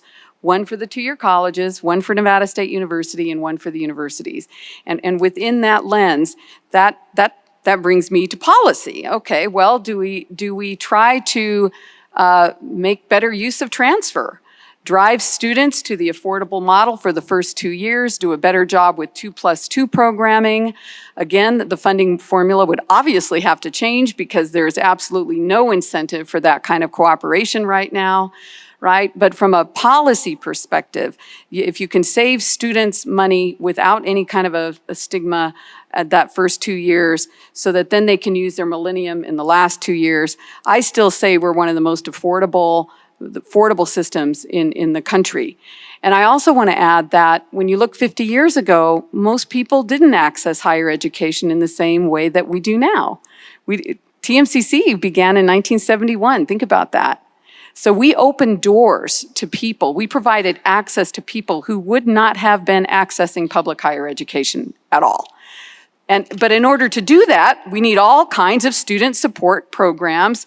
We need faculty programs. We need creative programs like Nevada Fit and things that we all try to do. And these cost money. So secondly, because I could talk for 5 hours on this, I'm going to try not to. But secondly, I also think in addition to having a structured conversation around institutional type, you need to have a short-term conversation. How do we get through the next 3 years in a way that does retain and recruit excellent faculty and staff? And then how do we get through the next 20 years? And again, structure 2 separate conversations. I'm more concerned about the very existence of higher education. On September 5th, the New York Times wrote a great article, if you haven't seen it, you should, on the value of college. Do you know that less than, I pulled it up, I think it was a decade ago, 74% of our people valued college. That number is down to 41%. So it's not just a question of how much we cost, it's do American people value what we do for them? I think that's another huge question that the board should take on at some point. That's why you're here, to help us think through that, because it's very complicated, and it's something we definitely need faculty help and student help on that one too. So anyway, that's all I better say for now. Thank you. Thank you, President Helgerson. President Helens? Thank you. Joyce Helens for the record, Great Basin College. So we have employees, we have a product, we have buildings that need maintenance and upkeep. We're a business, but we're a wonderful business. I wouldn't be in any other business, as I have been for 45 years. But the fact is that we have to look out like a business also, and we have to do that modeling. It is basic economics, money in, money out. Great Basin College, as you know, Regent Perkins, we've adjusted that swing so many times, which is why we're still here. But it's also like Regent Brager said, there's no more notches left in the belt. So at this point, I think that, we've tried so many efficiencies, but now we have to have bold conversation, which we look to the Board of Regents to start saying, how do we perform and how do we act as a system? And how do we have a model that fosters collaboration instead of competition? That's a very difficult conversation, but I think as all of these things that we've seen show, it is very necessary.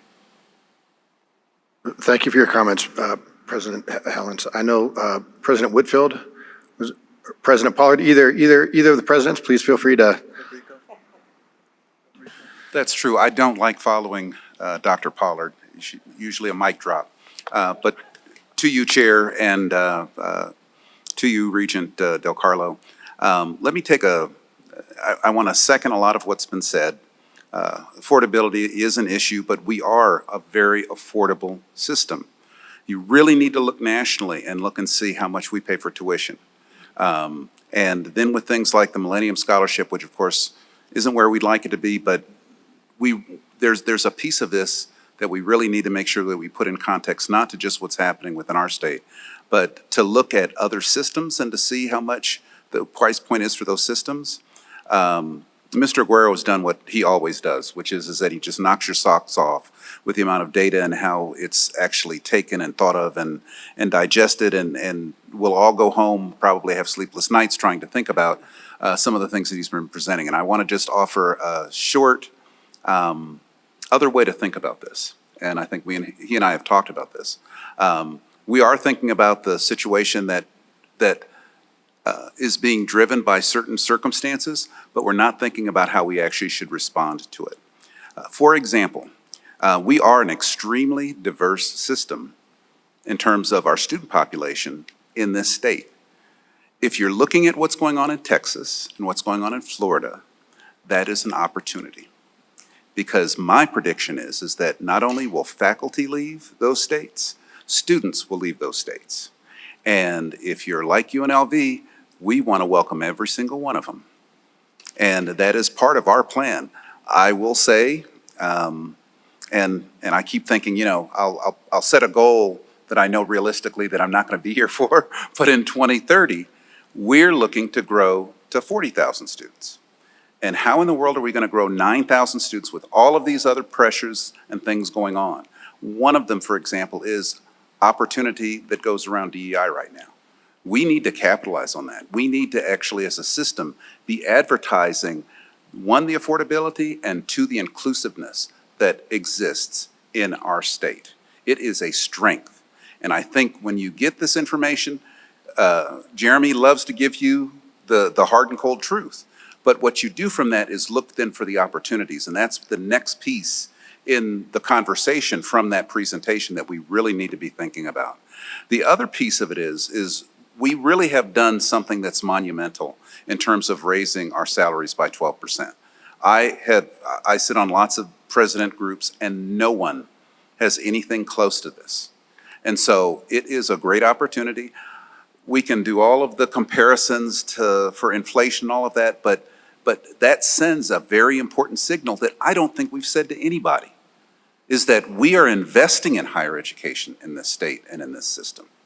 And that says something about where you come to when you actually get a job here and how you then ultimately are a piece of what I think is at the heart of everything, which is student success. And I think this is to Regent McMichael's point. There has to be a business run behind it, unfortunately. But that's not necessarily the heart of who we are. What we care about is those students, and figuring out how we manage all of these things, I think, is, I know for myself and for lots of my colleagues, that's what we keep in the front of the mind. But it is trying to deal with what the current situation that we have relative to inflation and lots of other costs and things. I want to second what President Sandoval said, and that is that when you look and see nationally, and maybe we can get you to do one more, analysis, and is to look at state funding that's happened over the course of time. You don't have to go back 50 years. You can look at state systems that really, I have the experience of having been in the Pennsylvania state system. And back in the 90s, what happened is that the state got tired of saying, we keep giving you money and we don't know what our benefit is, and kept asking for more money. And so what they did is say, then fine, you control your tuition. And there, in some ways, people argue that that was a better management of of tuition, but tuition did increase. I can give you a Texas example. I can give you lots of examples. I just want us to make sure that we walk away from this presentation not being fearful of the future. We actually need to figure out strategically how we can benefit from the things that are going on around us. We as a system, there's lots of things that makes a very good system and very attractive to people, not only even in this country, but nationally. We haven't had the conversation, but I'm still not clear on, have we been as a system actually not embracing the idea of having out-of-state students here? You sit right next to California. I don't know why you don't get a big net and just start grabbing some of those students, because they have a hard time sometimes in actually having enough seats for people that are interested there. And the population changes that you see in California are different from the ones that you see here. And so we need to be thinking about that in our calculation of how we go forward. Thank you. President Whitfield, thank you very much for your comments. I'd like you to recognize, if you may, this may be the most engagement, right? That really, I mean, positively, Joe and I are sitting back here thinking, oh, he's really hitting it out of the park in terms of the process that you're describing and the things that we should be taking a look at. Now, what that does is set you up for the next meeting that we have to be just as engaging as you were just now. If I can grab Joe, Jeremy, and get the data. I've always have to hold myself back because we have to be in a formal setting, but honestly, this state, we are a good place to be doing education and to be offering education. Yes, for our citizens, and I think through dual enrollment, and sorry, I'm gonna be short, but one other point is, I like dual enrollment. Dual enrollment is not enough. We are thinking about it as a silver bullet, and as you can see, what we do in some ways, dual enrollment actually, and this is said by my colleague, that he doesn't get everybody that he does dual enrollment for. In some ways, he's helping others move into the space of going to college and making it more affordable, because dual enrollment allows you to do it at a different price point. I want us to think about, and I want to make this pitch, of thinking about other things. For example, summer enrichment programs that will hopefully allow more students to be excited about going into education or getting more education, and that they come to our university. What I struggle with sometimes is that we have people in the city of Las Vegas that have never been to our campus. And in some ways I think, well, how can that be? But if we don't offer things that actually bring students there and engage them and work with the K through 12 system, it's not going to happen. So I will try to return to my more gauged presentation and personality. But I honestly, it's one of the things that I feel about my job at this moment in this state. This is the reality. We can make our own reality, and we can make it different. Thank you. Well, thank you again. Thank you for your passion, President Whitfield. We appreciate it. President Pollard? You done good, you done good, you done good. Darian Pollard for the record. I remember, and I joined my colleagues and the board members who complimented and really advanced the work that Jeremy did as a way of really crafting, I think, a crucible moment for this board. And for me, as I think at the end of the presentation, when Jeremy spoke with the presidents, the first question I said to him is, I said, we have to figure out how to posit this conversation with the board so that it becomes one around what are the policy implications. I've sat here 2 years, and I will tell you, we have had very few substantive conversations around the future of higher education in this state. In fact, we spent more time on language and a handbook. We spent more time on personality drama. We spent more time on issues, to be quite frank, have nothing to do with what happens in the classroom with our students, what our faculty and staff experience as employees of this organization.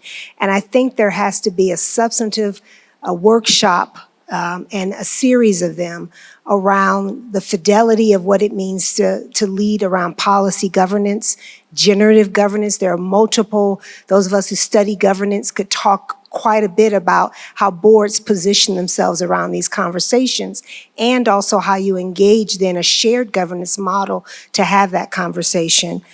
For me, if we want to talk about policy implications, we have to start writ large. I think talking about how the state values or does not value higher education and how we start to make the case for that.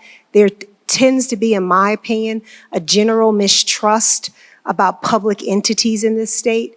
And I say that as someone who's lived in 3 or 4 other states since arriving here. How do we start to change the conversation in those spaces? And once you have the conversations about the value proposition of higher education in the state, then there are a series of conversations I think this system and board engages in. What are the policy implications around mission and mission clarity? I've heard you all bring that up a couple of times. We have yet to actually have that conversation. As you design a system, what are the implications around curricular design, matriculation design, the nature of work? We have different groups of employees in our organization having substantive conversation about what that means, facility utilization, enrollment. The greater issue about, and I share both concern and joy that my colleague President Whitfield brought up, there is an under-participation of higher education in this state. So we have an opportunity to maximize that. The question is, do we have the capacity and will to figure out what it means to do that? And how do we get ahead of it? Because here's the other dirty secret about this. There are states who've been having this conversation for decades before we're now getting to it. So we've waited to the crisis or the cliff that's coming to actually have the conversation. And now we have to figure out how to leapfrog in order to be able to figure out what the solutions are. There is a complexity to this that requires, I think, deep thought, intentionality around that, but effective governance and strong commitments to solutions that may make us even more uncomfortable than some of the conversations we've had of late. Thank you, Mr. Chair. Thank you, President Pollard. We appreciate your perspective, and certainly we can recognize that there are many spokes on the wheel of how to be able to get some of this done, and quite frankly, and possibly governance is one of those spokes. We just have to be able to take a look at all of the spokes. Thank you. President Zaragoza. Regional Carlo, hope you feel comfortable with the input that we're giving you. So, as you can see, we're very passionate about this very topic, and we try and look at the crystal ball every day. Just a couple of thoughts that I think are important. We looked at kind of these parts of the country that are breaking the mold. This is a regression model, so if you don't do anything, this is what you can expect. But across the country, you've got a lot of best practices that are happening, and also there are gaps that are being identified. And I want to talk about the gap. You've already heard a lot of the best practice stuff out there, but we're leaving parts of the community behind. And I think I worry about that with the way that the governance structure works in Nevada. In many other places, there's P20 approaches to this. And I think it's very important that we do that, because I always look at the 200,000 individuals in Las Vegas that do not have a high school diploma. From a marketing perspective, what are we doing to mine that group? We're mining the dual enrollment, but we're not mining that adult population. When you look at the data, that is a very significant portion of the kind of decline that we've seen. So I think that there's all kinds of policy ramifications moving forward, but that lens is very important. The other element is that lens that speaks to the framework for higher education and the relationship to economic development. What does that mean from that perspective as it relates to funding? Because many other states are more aggressive in terms of combining subsidies for businesses come in. But yeah, you have to invest in education. So I think there's just so much here. And you've got presidents here that have a lot of experience in this domain. And I really love the opportunity to make us feel as part of the conversation, because these are the kinds of areas that we have a lot of passion in. Thank you. Thank you, President Zaragoza. We appreciate those comments. We do have, Jeremy, we definitely appreciate your time. I think we're almost on 90 minutes of you standing there and fielding questions and presenting us with information. We do have a few more regents that have asked to have questions or comments. Regent Breger? Thank you so much. Susan Breger for the record. You know, I really love hearing the passion from the presidents, and a couple of things that I had thought about. One of the big giant magazines that we get said they asked young adults more than just money. And I'll just do a couple of them right now. Having more flexibility in programs that fit their life. Being able to get more education without additional debt. Financial advisors that actually can help give financial information. There's more there, and I'll have to look and see which book it's in. But the other thing that I wonder, and I don't need questions today, is like exit interviews. A student that's doing well, why do they leave? You know, what is the reason? Do we look at, and I hear from people from my school board days to now, that why is there not a true 4, 6, and 8-year educational plan so financially they do come out of school without debt? And so those are some of the things. And I think, do we have a 3 and 5-year plan? We're talking about 2040. What's happening in 3 years, and 5 years, and 7 years, and 10 years? And maybe we need a discussion as a board as to where do we want to go in those smaller increments so that we can meet the needs of the students. And I do agree, dual enrollment should be at every high school, quite frankly. And we would find students that get involved in knowing that they can have a career in a career being educated for whatever they might want to be. Not everybody decides at 18 or 25 or 40, but they don't know that they can always start then. And I don't think the communication is as open as we think from K to 20. So just a few things: an exit interview, 4, 6, and 8-year plans, even though it doesn't always help us financially, but it's the reality of life nowadays, and a 3, 5, and 7-year goal structure that we can figure out what we're doing. But I will print out what these students were saying, or the young adults, on what they felt the roadblocks were. It's not that they don't want an education. They don't know how to start that sometimes. And we need to reach out to our 8th and 9th graders, quite frankly, and let them know that there's many ways to be educated. And we also, and this is how I feel, we need to not look at people that are not academia or have a 4-year degree, that are plumbers and are electricians and are painters and cut your hair and do all those jobs that are so essential to life, are disposal service people.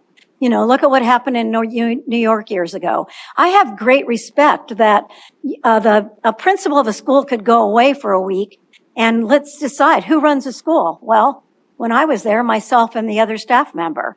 So we need to put a greater importance on all of society, not that everybody's going to be the leader, but that they have a place in life being educated. Thank you, Regent Breger. Regent Boylan? Thank you, Chair. I appreciate that. Dr. Paulett said the right thing. She said, we've got to make people uncomfortable, and I think I do that really well when I ask these tough questions. I noticed all the presidents, and each one of them has more knowledge and experience than me. I appreciate it and I respect them.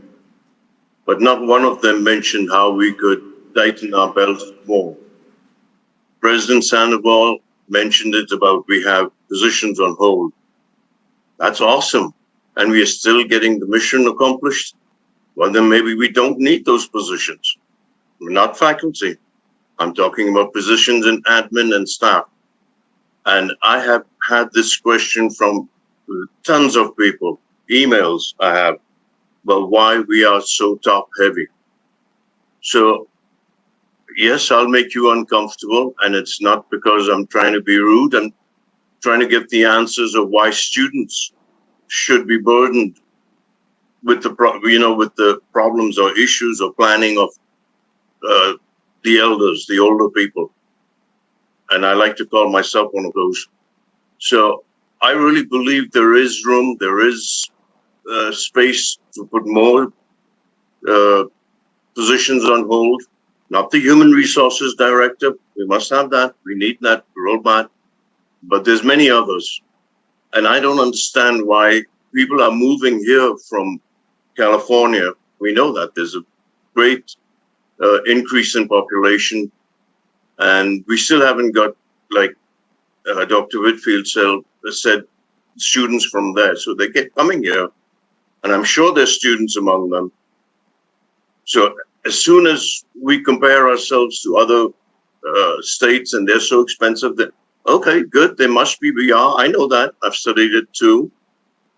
But don't put it on the shoulders of the students. Let's make it easy for them and cut back on our own expenses. Tighten that belt. We all need to lose weight.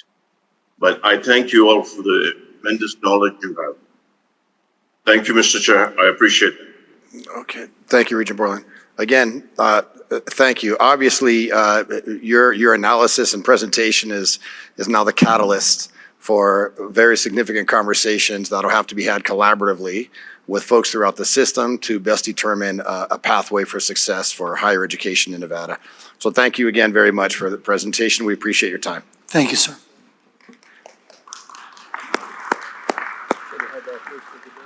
Yeah, we're going to take a 5-minute administrative break, and then we'll get into it after that. Thank you. Just so everybody's aware, we'll go to agenda item number 15, 16, and then 19, and come back to 14. So we'll start now with agenda item number 15. President Sandoval, please take it away. Thank you, Mr. Chair, Mr. Vice Chair, members of the Board of Regents. Brian Sandoval, President of the University of Nevada, Reno, for the record. The University of Nevada, Reno requests your approval to accept new teaching laboratory equipment from Keysight Technologies for the College of Engineering. The electronic testing equipment will provide students with hands-on electronic circuits learning in the Electrical and Biomedical Engineering Department's Advanced Circuits Lab for 2 upper division courses. This equipment will allow faculty to devise experiments for students to understand circuits and devices that would be typical on any electronic workbench in academia and in industry. The value of the equipment is $31,869. Thank you for your favorable consideration of this request. Thank you, President Sandoval. Is there a motion to approve? Regent Del Carlo? I move to approve. I second. The motion to approve the agenda item number 15, acceptance of gifts for UNR, was made by Regent Del Carlo, seconded by Regent Downs. Is there any discussion? All those in favor, please signify by saying aye or yes. Aye. Aye. All right. Those who oppose, please say no or nay. That agenda item passes. President Sandoval, we'll move now to agenda item number 16.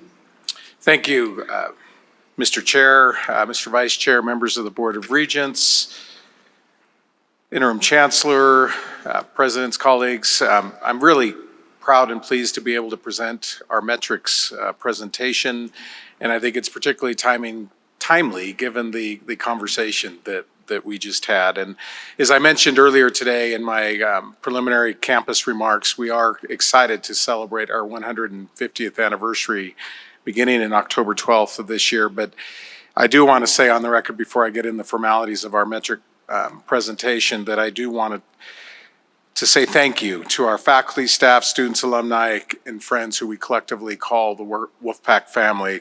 It is all of them together that have brought us to where we are and will take us to the next step of our 150 years. So I'll move to the first slide, which is fall enrollment.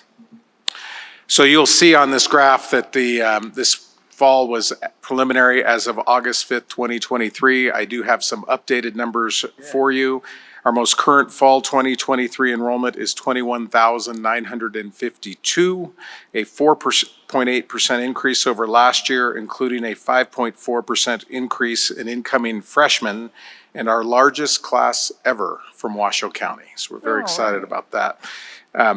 This amount does exceed all of the other bars that you see on the chart, but we're not above what our all-time high has been previously. Enrollment growth is critical to meeting the goals laid out in our institutional strategic plan, which you all approved not long ago, our Wolfpack Rising. In an effort to focus on enrollment, we have moved our enrollment services to the Provost Division led by Senior Vice Provost Dr. Jill Heaton, and this strategic move brings us in line with our peer and aspirant institutions. Our next slide is enrollment by ethnicity. The diversity of our student body continues to rise. In terms of our institutional goal of becoming a Hispanic serving institution, we're getting so very, very close to reaching that requirement of 25% FTE, with our enrollment now consisting of 23.7% of our students coming from a Hispanic Latinx background. And in fact, I am happy to report that we are enrolling our largest ever incoming Hispanic Latinx freshman class at 26.2%, mirroring the continued growth in this demographic in Nevada. I'm also pleased to announce that approximately 142 new Native American students have applied for the Native American fee waiver as passed by the legislature with AB 150 and effective July 1, 2023, which is in essence a doubling of the number of Native students that we have on our campus. So we're very pleased with that. And overall, half of our student body identify as ethnically diverse. Our six-year graduation rates. Our six-year graduation rates remain steady at 62%. In 2021, we initiated 3 high-impact initiatives to address student success. First and foremost is the Nevada Fit, which we talked about earlier today, which again requires all of our incoming freshmen to attend Nevada Fit, but it has increased our six-year graduation rate from 55% to 63% over a 6-year period. We have also hired 23 new academic advisors to improve student advisor ratios to exceed your being the Regents' recommended ratio of 350 to 1. And we have full implementation of our co-requisite English and math curricula to replace remedial math and English as recommended by Complete College America, and again, is required by you all, the Board of Regents. So we do believe that our 6-year graduation rate will continue to climb because of these programs and our intense focus on student success. There are also additional university initiatives I'd like to touch upon that are positively impacting our 6-year graduation rate. First, our first generation student center comprised of programs to assist students who will be the first in their families to complete a baccalaureate degree. These include First in the Pack, Trio Scholars, Trio STEM Scholars, and McNair Scholars, and Fostering the Pack. As well as academic and personal support, first generation student center programs also provide monetary stipends for books, childcare, and/or fee waivers. These programs have an outstanding 92% fall-to-fall retention rate. Next, the Disability Resource Center ensures that students with disabilities have equal access to participate in and contribute to and benefit from university programs. Our university counseling services is vital to helping students persist to graduation. More than 80% of students who visit the counseling center credit this service as a key factor in their graduation. We also know that staying active with fitness and recreational sports contribute to student well-being. Over 2/3 of the freshman class visited the E.L. Wiegand Fitness Center, and if you've seen the E.L. Wiegand Fitness Center, I do think it's the best in town. It's quite the opportunity, but 62% of the student population used these workout facilities. So we'll move on to 6-year graduation rate by ethnicity. As a university, we continue to diversify our faculty and staff who support and identify with our diverse student population. And as we developed our strategic plan, we focused on investing in more innovative programs like our Nevada Guarantee program, which is very, I think, relevant given the conversation that we just had. But it provides low-income and underserved students with financial aid so that they can access higher education. Another program where we've seen great success is our Living Learning Communities. Our Black Scholars, Asian Pacific Islander, Indigenous, and Latinx LLCs are increasing every year and have an overall 90% fall-to-fall retention rate. And I think the conversation just came up with regard to student debt, and I just got our most recent figures on that, but only 30% of the students on our campus take out student loans, and the average is $22,700 for 4 years, and $5,675 a year. So I thought I'd share that with you, even though it wasn't part of the metrics presentation. So next, our peer institution comparison for graduation rates. So 2021 IPED graduate rate survey places us on par with our peer and aspirant institutions. We have seen, as I mentioned, we have a significant increase in graduation rates over the past 10 years. Our four-year graduation rate has increased from 21% to 42%, so it has doubled in the past 2 years. And our six-year graduation rate has improved from 54% to 63%. We'll move on to the number of graduates. And this slide, again, was dated as of August 5th, 2023. The summer 2023 graduation numbers had not yet been posted, but we should add approximately 500 graduates to the total that you see on that graph. And because we have increased our 4- and 6-year graduation rates, that's increased our need to grow our future freshmen and transfer classes. So it makes sense when you're graduating more students faster, we need to have more freshmen. And I talked a little bit about that previously. So we are addressing this challenge, as mentioned earlier, with the new changes we're implementing within enrollment services. Number of graduates by ethnicity. To support our growing diverse student population, we are actively taking a number of important steps. The creation of our First Generation Center that we discussed earlier has made a significant impact for our diverse students. 78% of participants in First Generation Center programs identify as someone of color. The university's Multicultural Center is another initiative that supports student success and increases graduation rates amongst our most diverse student population. The Multicultural Center offers personal, academic, and cultural support as well as leadership development through internships and promotion of on-campus employment. And I would encourage you all to visit the Multicultural Center. It truly is a gem on our campus. Our peer institution comparison with regard to our number of graduates. As I mentioned before, we graduated over 5,000 students last year. Washington, Utah, Oregon, and Oklahoma State have significantly larger student populations than we do, so that's why you see that increase, but I do believe proportionally we're very competitive. Montana is smaller and Kansas is of comparable size. So what again, as you see, we're on par with our aspirant and comparison institutions. Next, our first-year retention rates for our full-time students. Our university has a successful and stable retention rates. We look at retention as creating a sense of belonging for our students. If a student feels welcome and connected to the university, they are much more likely to be successful. So here are some of the incredible programs that we have that support student success and retention. I mentioned before the Disability Resource Center has an 87% fall-to-fall retention rate for first-time full-time freshmen.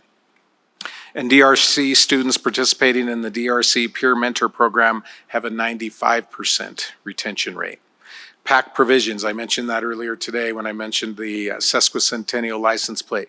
But PAC Provisions is a food pantry for our students. They receive more than 5,000 student visits annually from food insecure families. Addressing food insecurity increases persistence and graduation rates for this vulnerable population.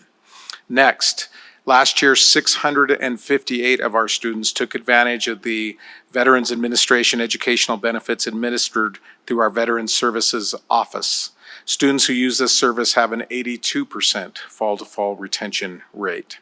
Our Res Life Housing and Food Services team developed the whole student by supporting academic success, promoting inclusivity, fostering personal responsibility, and providing a safe and well-maintained environment. Students living in university housing have an 86% fall-to-fall retention rate.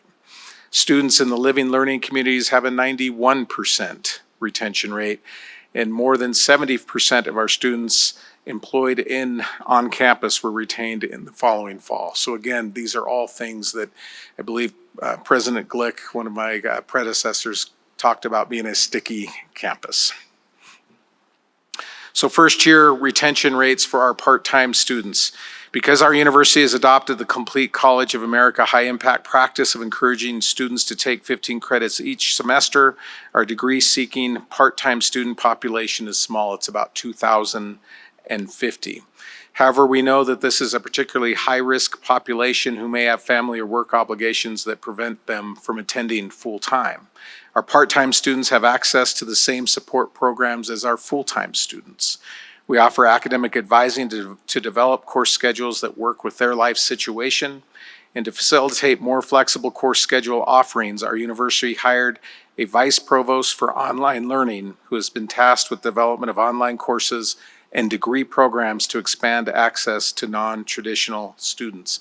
I mentioned her earlier today. Carly Reese will start at the university at the end of September, so in a few short weeks.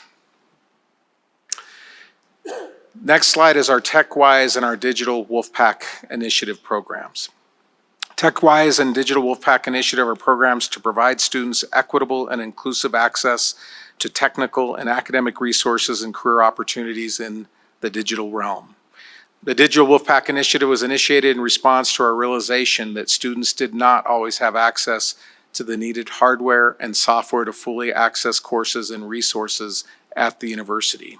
So through the DWPI program, all incoming freshmen and transfer students are provided with iPads that are preloaded with the Microsoft Office suite and the software needed to access UNR courses and student support services. And you saw yesterday when Chief James was presenting, one of those apps is on those iPads. So that's been tremendous in terms of student safety and security. Next is our TechWise program, which is an initiative sponsored by Google to increase diversity in the tech workforce.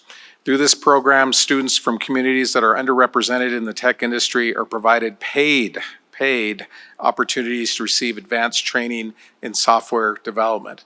Graduates from this program are highly competitive when applying for jobs at Google and other companies. We did have a graduation celebration last year, and I had the opportunity to meet with many of the students. And not only are they staying within Nevada and taking the opportunity to have some of these tech jobs, but they're also being recruited across the country. So it really is tremendous. So this is another conversation that we've just had with regard to dual credit in our collegiate academies. So our core values are to provide the quality support needed to allow high school students the opportunity to be successful in college courses and gain the confidence to pursue higher education regardless of where they choose to go to college. Last year, we had 2,794 students enrolled in our dual credit classes, and this fall we will have 4,287 students enrolled in our classes. Our university has established collegiate academies in 28 diverse high schools across the state, including 11 Title I schools and several schools in rural settings. 66% of our dual credit students come from diverse backgrounds. And we do, and I think everyone shares this feeling that we believe it's important to meet the students where they are. You recall a meeting ago when the representative from the Clark County School District presented before you all that the increase in dual credit in Clark County has been 2,200%. And I think that also speaks to what Mr. Aguero was just talking about in terms of college attainment. And in my conversations with some of you, agreed that Nevada is 49th in the country in terms of college attainment. So this truly is an opportunity to give students that they may not otherwise had. But by utilizing the combined expertise of UNR faculty and high school teachers, we teach college courses in a way that best helps high school students comprehend the material and meet or exceed college level learning outcomes. The Collegiate Academy is a partnership that informs university faculty and high school teachers of best practices that can be used to teach early college learners in both high school and university settings, again, preparing them for college and actually having them take the very same course, whether you're sitting in a seat in Reno or sitting in a seat in North Las Vegas.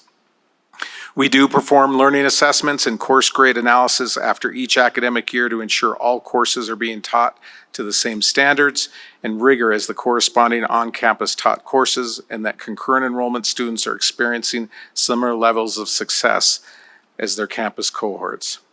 We are adopting NACEP standards, and we are in the process of seeking NACEP, and I think you all know, but NACEP is the National Association of Concurrent Enrollment Partnerships, but we are seeking that accreditation or in the process of doing that right now. So we'll move on to workforce. It's important to note that among the challenges with meeting workforce development needs of our state is the number of graduates we are producing each year. As mentioned earlier, growing our enrollment is an important aspect of our strategic plan. We need to have more transfer and freshman students coming through. But our most recent survey for 2022 graduates, there was a 41% response rate, which I think is significant. 87% of our graduates reported a positive career outcome. 62% of them stay in Nevada, and 53% of them stay in Washoe County. The average salary is $61,655 for all degree levels, $54,000 for bachelor's, $75,000 for master's, and $87,000 for doctorates. Faculty research, scholarly and creative activity. Of course, Nevada now has 2 institutions with Carnegie classification of R1, signifying very high research, and I want to compliment my colleague, President of the University of Nevada, Las Vegas, President Whitfield, for their success as a Carnegie R1. But we are responding rapidly and to changing societal challenges and new national funding directions that call for broadening and deepening our research capacity. Our research continues to generate economic growth as well as great social good. And our internationally competitive faculty are attracting outstanding students and researchers to the university despite intense competition. So for a quick update, in fiscal year 2022, the University of Nevada, Reno's research expenditures amounted to almost $182 million, the highest ever in our 150-year history. Our total funding, which includes R&D, instruction, and outreach in FY23, was in excess of $258 million. So before continuing, I'd like to share a short video with you, and I don't know if I need... Cutting-edge research starts here at the University of Nevada, Reno, and is transforming the world. Our impact can be seen in more than 103 countries and on all 7 continents. Here are just a few examples. Dr. Zeb Hogan, Sudeep Chandra, and their graduate students are collaborating internationally to protect one of the most important river and delta systems in the world, the Mekong River in Cambodia and the giant fish that inhabit it. In Africa, graduate student John De Beer and Dr. Jill Heaton have traveled the Skeleton Coast in Namibia in search of a rare girdled lizard, developing an invaluable research partnership with the Namibia University of Science and Technology. Our faculty are on the front lines in the fight against climate change. Dr. Scott Tyler and Chris Kratt are using fiber optics technology to provide a more accurate timeline for when the eroding Thwaites Glacier in Antarctica could collapse, providing a critical foresight for coastal communities. And in Panama, Professor Jamie Voiles and her team of graduate students seek to understand amphibian resilience in the face of catastrophic declines in frog populations as a deadly fungus spread through Central and South America. In Poland, Fulbright Fellow from the University of Nevada, Reno at Lake Tahoe's low residency MFA program, Professor Julie Weitz has been working in that country to stage site-specific performances meant to reclaim Yiddish culture in the places where it once flourished prior to the Holocaust. Our researchers and graduate ecology students have spent nearly 20 years in the far reaches of Mongolia studying the world's largest trout, the Hucho taimen. Their work has helped inform environmental policy in a country facing growing industrialization. And our research doesn't stop at planet Earth. We take maintaining our Carnegie Very High Research Activity designation very seriously. Dr. Pengbo Chu and his graduate students are pursuing research to support autonomous mining on Earth's moon, contributing to NASA's Artemis plan to establish infrastructure on the moon by 2028. And on Mars, Fulbright Fellow and Foundation Professor Dr. Wendy Calvin and her master's degree student are recreating Martian ice here on Earth. Our research impact is inspiring excellence, and we're not done yet. The Wolfpack is rising.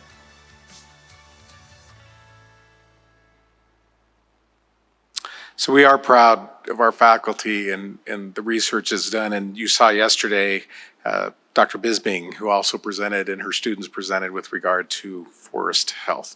But our research enterprise is fully entwined with education and workforce development, contributing to career access and career readiness for our graduates. talk a little bit about the COLA, and I know that's been a subject of conversation as well. And we were and are fully supportive of the 12% COLA increase for our faculty and staff. We think it's incredibly important.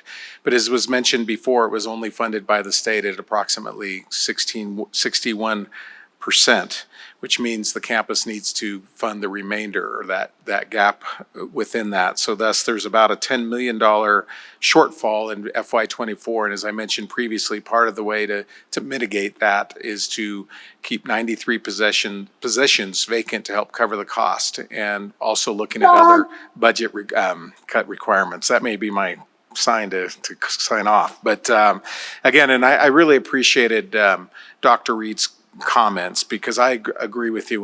When we have this challenge, there is going to be full transparency, reciprocal communication, all parties to engage in the decision-making process. I appreciate we all recognize the complexity of the challenge and that we need to come up with a sustainable outcome, because this truly is a very complex issue, and I look forward to working with everyone to come to a solution that really is going to benefit everyone.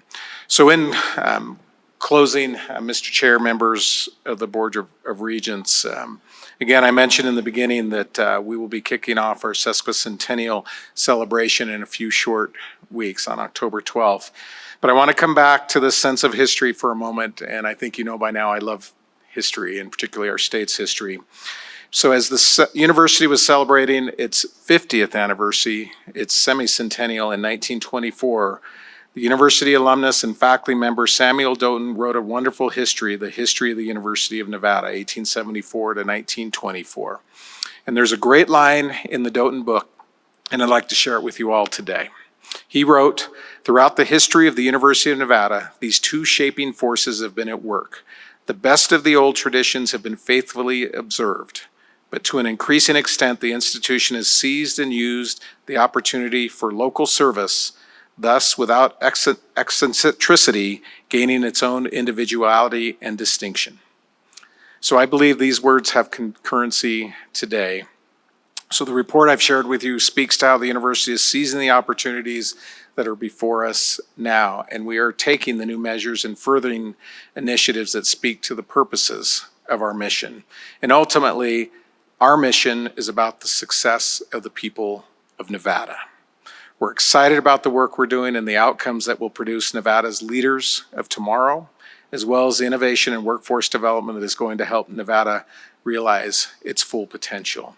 So we are very, very proud of the role that the university plays, and particularly the people within our institution that play, our students, our faculty, and staff. So with that, Mr. Chair, I appreciate your, the vice chairs, and the other regents' time and attention. Thank you, and go Pack.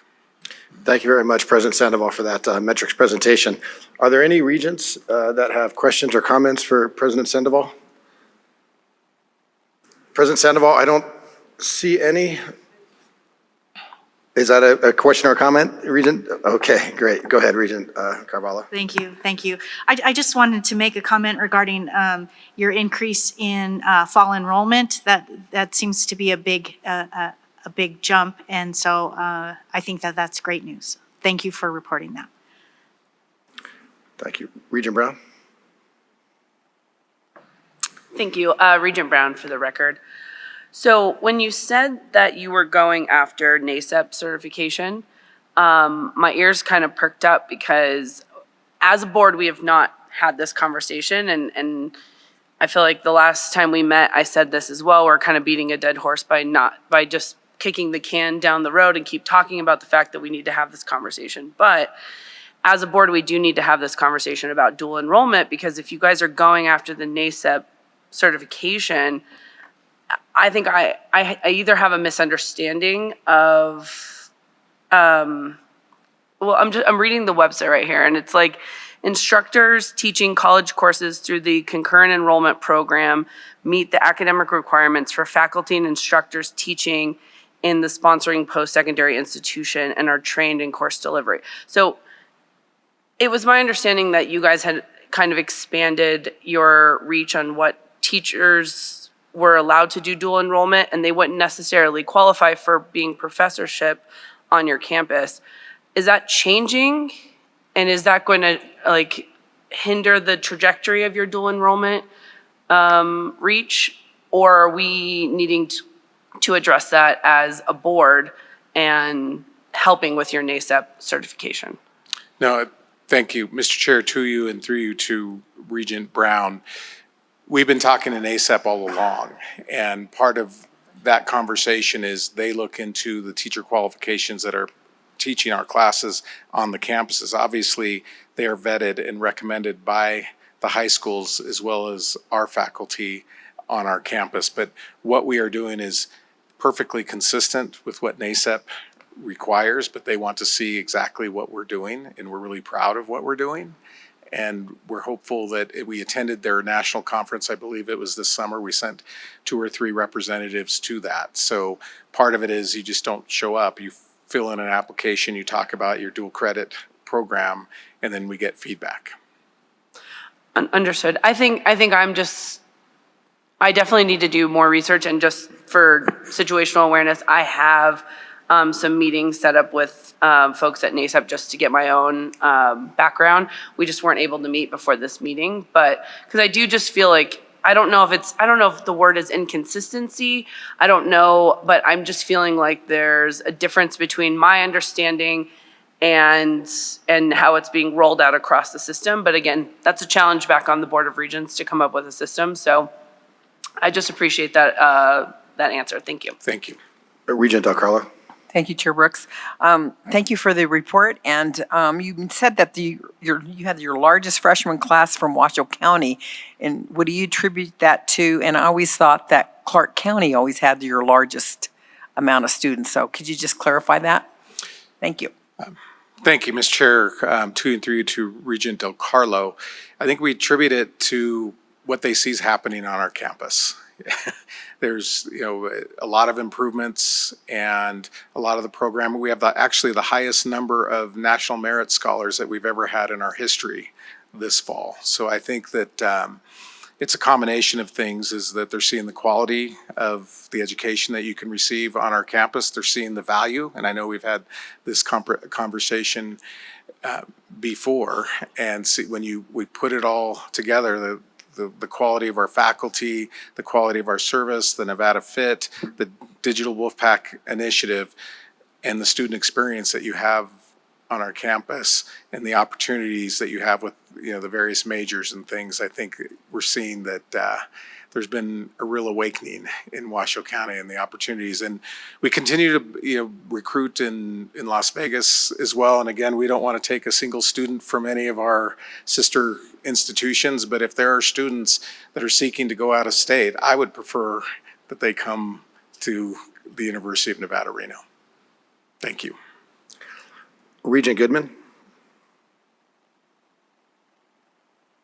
Well, as a UNLV rebel, I have to say that I just love these videos. DRI did one, you're doing one. I've got to see UNLV's now, President Whitfield, but the videos that you do that highlight the great things that are happening at your university are just incredible. This is coming from an advertising person and someone who graduated from UNLV, but I'm just telling you, it's on point. It's really wonderful, and I'd love to get more of that information out there. I just think it's so important. We're doing so many great things in this state, and it's just the only thing that ever shows up in the newspapers is the negative stuff, and I just think that this is really wonderful, and congratulations, and thank you for sharing that. It's really great, and I'd love a copy of it so I can share it.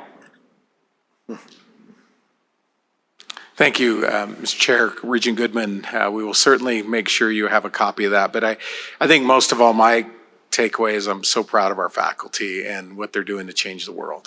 We're really grateful for them. Thank you. Thank you, President Sandoval. I don't believe we have any more questions regarding the matrix report. I would like to ask that, if you wouldn't mind, please just stay there for agenda item number 19, which has to do with code revisions for joint faculty appointments with the School of Medicine. Thank you, Mr. Chair. For the record, Brian Sandoval, President of the University of Nevada, Reno.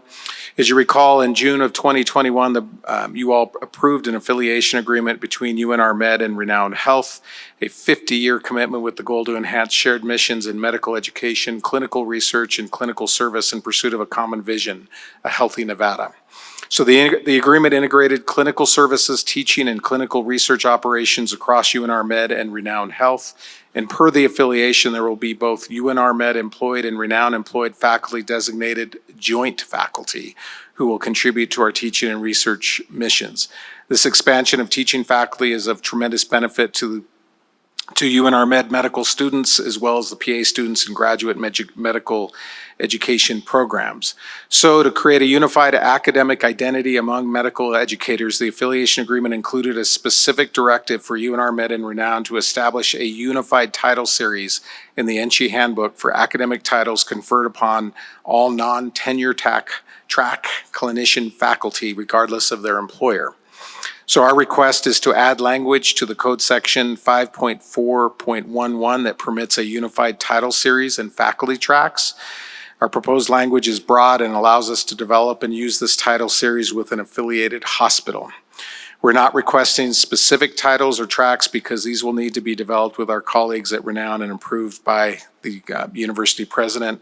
And we have discussed this proposal with our colleagues at the UNLV Krikorian School of Medicine who do not oppose this addition to the code. That completes my presentation. Thank you, Mr. Chair. Thank you, President Sandoval. Are there any questions or comments for that information-only item? Regent Carvalho? Thank you, Mr. Chair. Just a clarifying question, if there needs to be other changes to the salary schedule in addition to this language, or will there not be any issues in terms of title, in terms of the pay schedule? If I'm making that clear enough. Mr. Chair, to you and through to Regent Carvalho, I'm not sure. I can phone a friend if I may, Mr. Chair. Sure. And we do have the Dean of our medical school, Dean Hauptman. Thank you. Thank you, President Sandoval. For the record, Paul Hauptman, Dean, UNR Med. There is no anticipated change in salary structure on this basis. Thank you. Thank you very much. Are there any other questions or comments? Thank you very much, President Sandoval. We appreciate your time in the presentations. We'll now go back to agenda item number 14 and hear from Executive Vice Chancellor Crystal Abba regarding code revisions.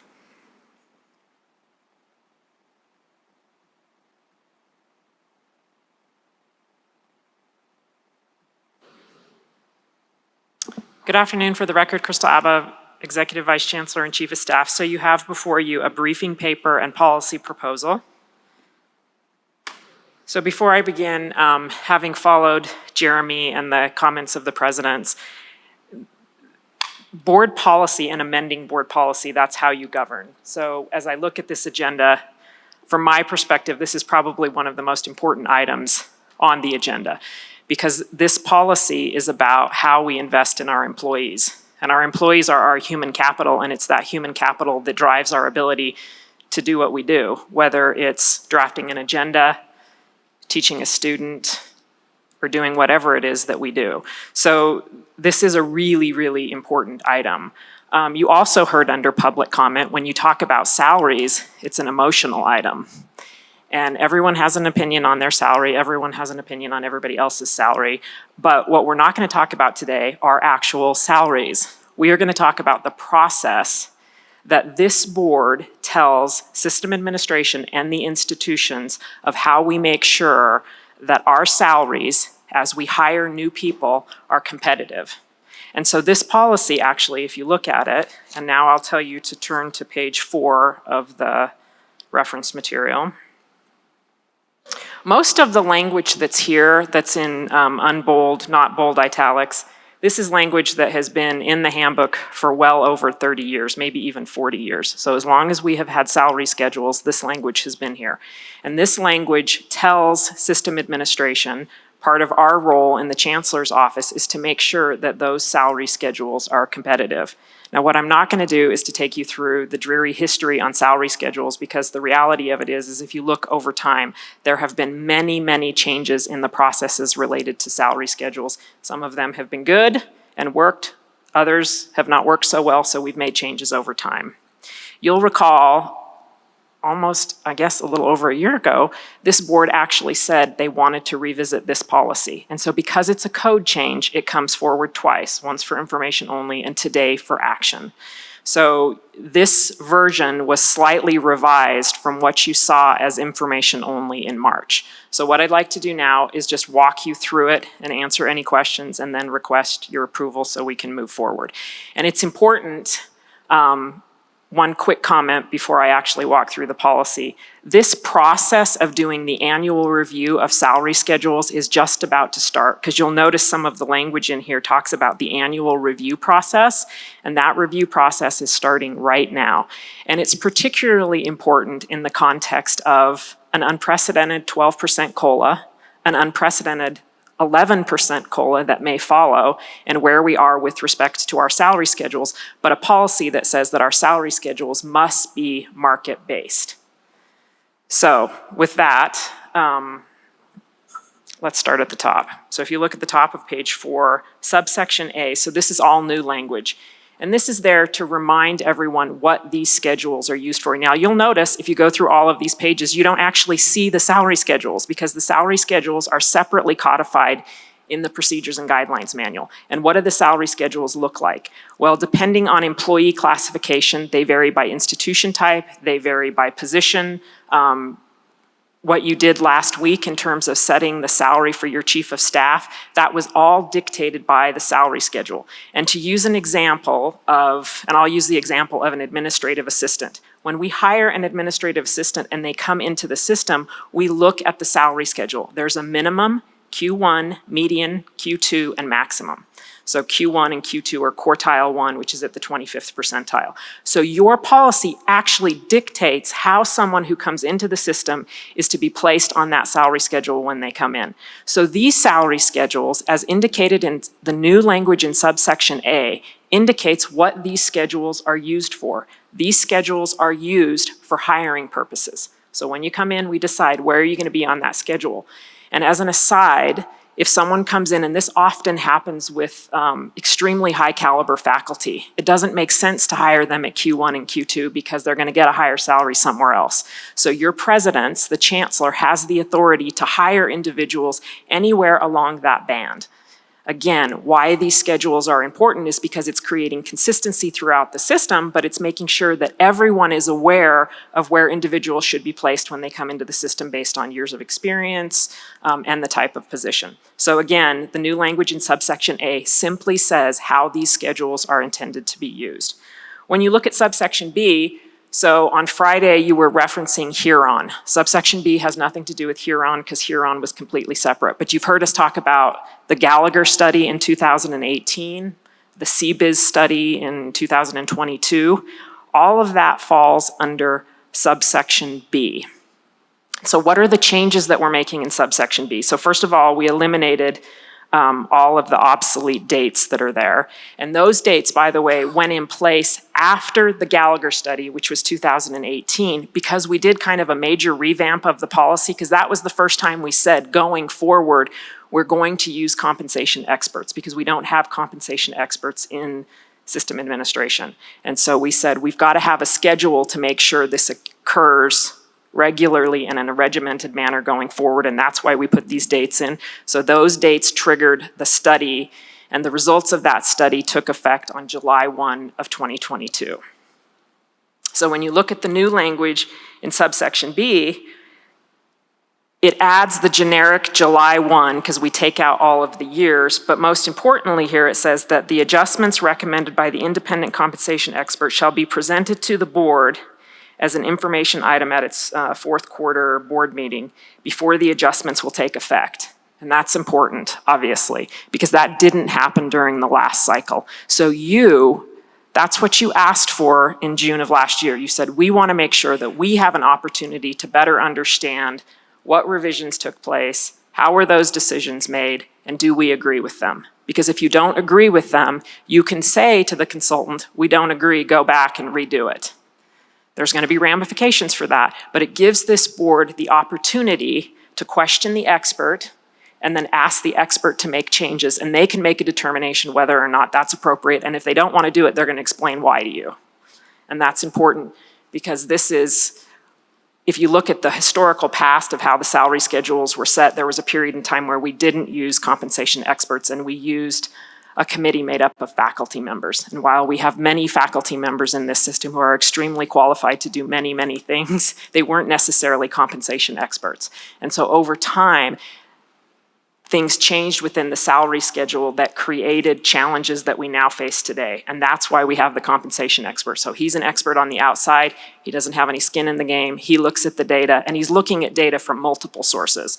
And some of those sources are dictated in the policy. You're all familiar with Cooper HR, World at Work, and other sources where they go and make sure, are our salaries competitive with the market? And that happens every 4 years. And we do it every 4 years because that's the deep dive.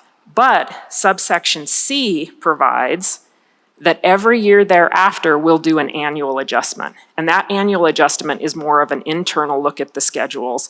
And what was contemplated in March, and what I want to focus on here, is that this is a step towards what the faculty were asking for, because you've heard them say, and I've received the question, when are we going to adjust those schedules by the 12% COLA? Well, if you look, remember when you took action to approve the 12% COLA, that was on June 30th. So the very next day, the new schedules took effect. But the procedure under the old language in subsection A actually started last October. So last October, there was no 12%. We weren't even in session. We had no idea we were going to have a 12%.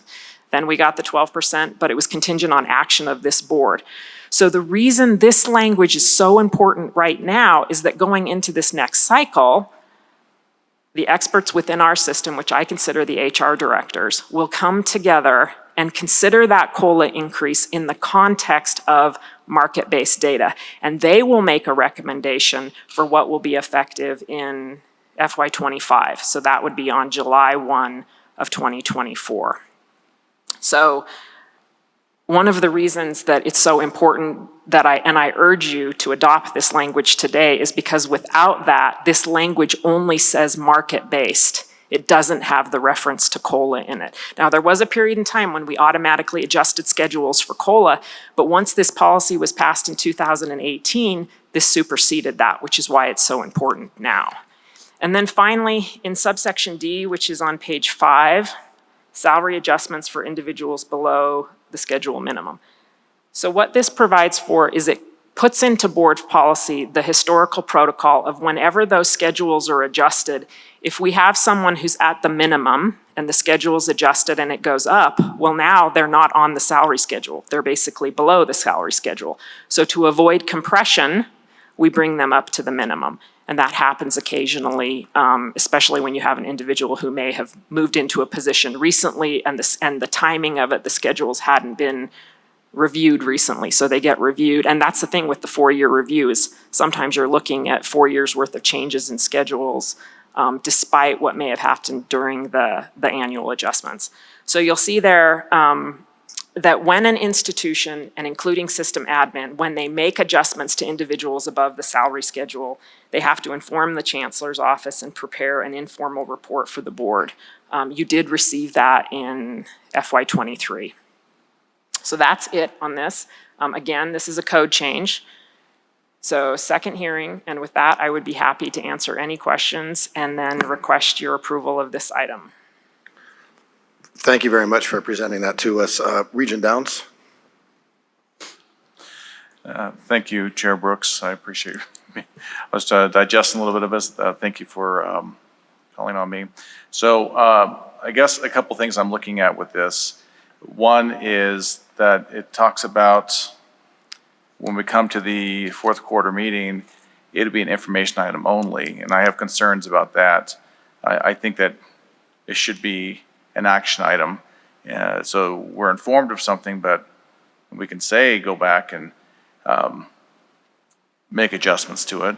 But I would like to personally see an action item in there so we we can either vote for or against a new salary schedule. Second, in choosing the consultant, I mean, this last one's rather interesting. If you look at the executive salaries for the NSHE, the top executive got a 21% increase. The second level got a 58% increase. The third level got a 55% increase.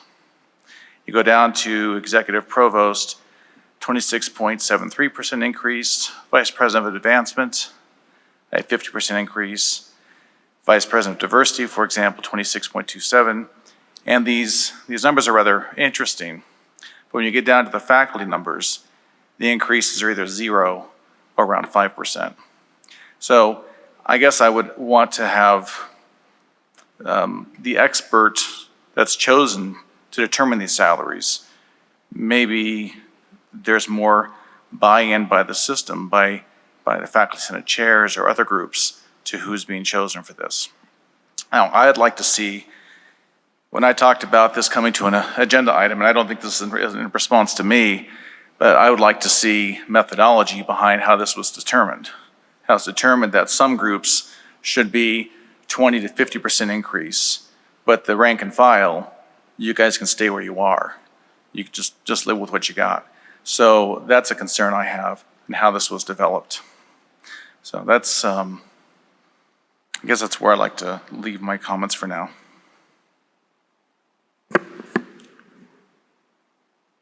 Thank you for those comments, Regent Downs. Is there, before I move on to the next regent who's got questions, was there anything that you? I'm not CBIZ. I didn't make the recommendations. I can't comment on their methodology or the recommendations. I'm sorry. Thank you. Regent Del Carlo. Thank you, Chair Brooks. I had that concern too, and I just wondered, why is it 4 years, Crystal? Because is it because it costs money to do it? Because that's the standard in the industry? Why wouldn't it be sooner? Because I just see things changing so quickly with inflation and cost of living and all that. Well, evident by the COLA that the state recommend. That's a really good question, and I don't know the answer to it other than for at least for 20 years, that standard has always been every 4 years. So, and you're right, they are expensive studies. I mean, there's no reason why they couldn't be done more often, but they are expensive studies. As I recall, and please don't hold me to this, I think the CBIZ study was about $96,000. So it's not cheap. It's not cheap. But it is a cost of doing business. And I know when I was in industry with one of the big 3 automakers, they did them every year because positions were so competitive among the big 3 auto companies. A while back, of course, but I just think 4 years is too long. And if you look at our whole budget, it's, like I said, it's a cost of doing business. And I don't think it's fair to the faculty that don't go from 0 to 5%. Yeah, and I don't disagree with that. I mean, I think your point is well taken, especially when you look at, I mean, I think of my pre-NSHE background, and there are many companies out there that have staff that are just compensation experts, and this is all that they do. We don't have that type of depth in our office, nor do we have that depth necessarily within HR departments at the institution levels. So it may be prudent for this board to consider narrowing that time margin in the future and doing it more frequently. And then I have a follow-up question. I was here in 2018 when the Gallagher survey was done, and I know at that time there was an $88 million compression issue. And so I don't remember reading in that, maybe it was there, but what's our compression figure right now? I don't know that because that wasn't part of the CBIZ charge, but you're right, Gallagher. And unfortunately, I would characterize that estimate for them. It was kind of a napkin estimate, and it was well over 88 million. It was more like 120 million for each year. But that was not part of the RFP request for CBIZ because we followed what was specifically in the policy. So for the system right now, that would be something we would have to look at separately, but I don't have that number, I'm sorry. Sorry, but one more follow-up. So going forward, however this passes or doesn't today, I mean, wouldn't that be something that we would want to include going forward in our next salary survey? Yeah, there's nothing to, I mean, that's your decision, but there's nothing to preclude you. But I want to point out, because it's a code revision, If you don't, it does take 2 times. So if you say no to this, just remember, we're bumping up against October now. So that means you're going to be stuck with the old policy. So while this may not be perfect, and I concede nothing that we do is perfect, I would recommend that you approve it and then say, okay, we want you to come back because we want Bing, Bing, and Bing. And then we can go ahead and we start the process over again. Thank you. That's That makes probably sense then. the Thank most you. efficient.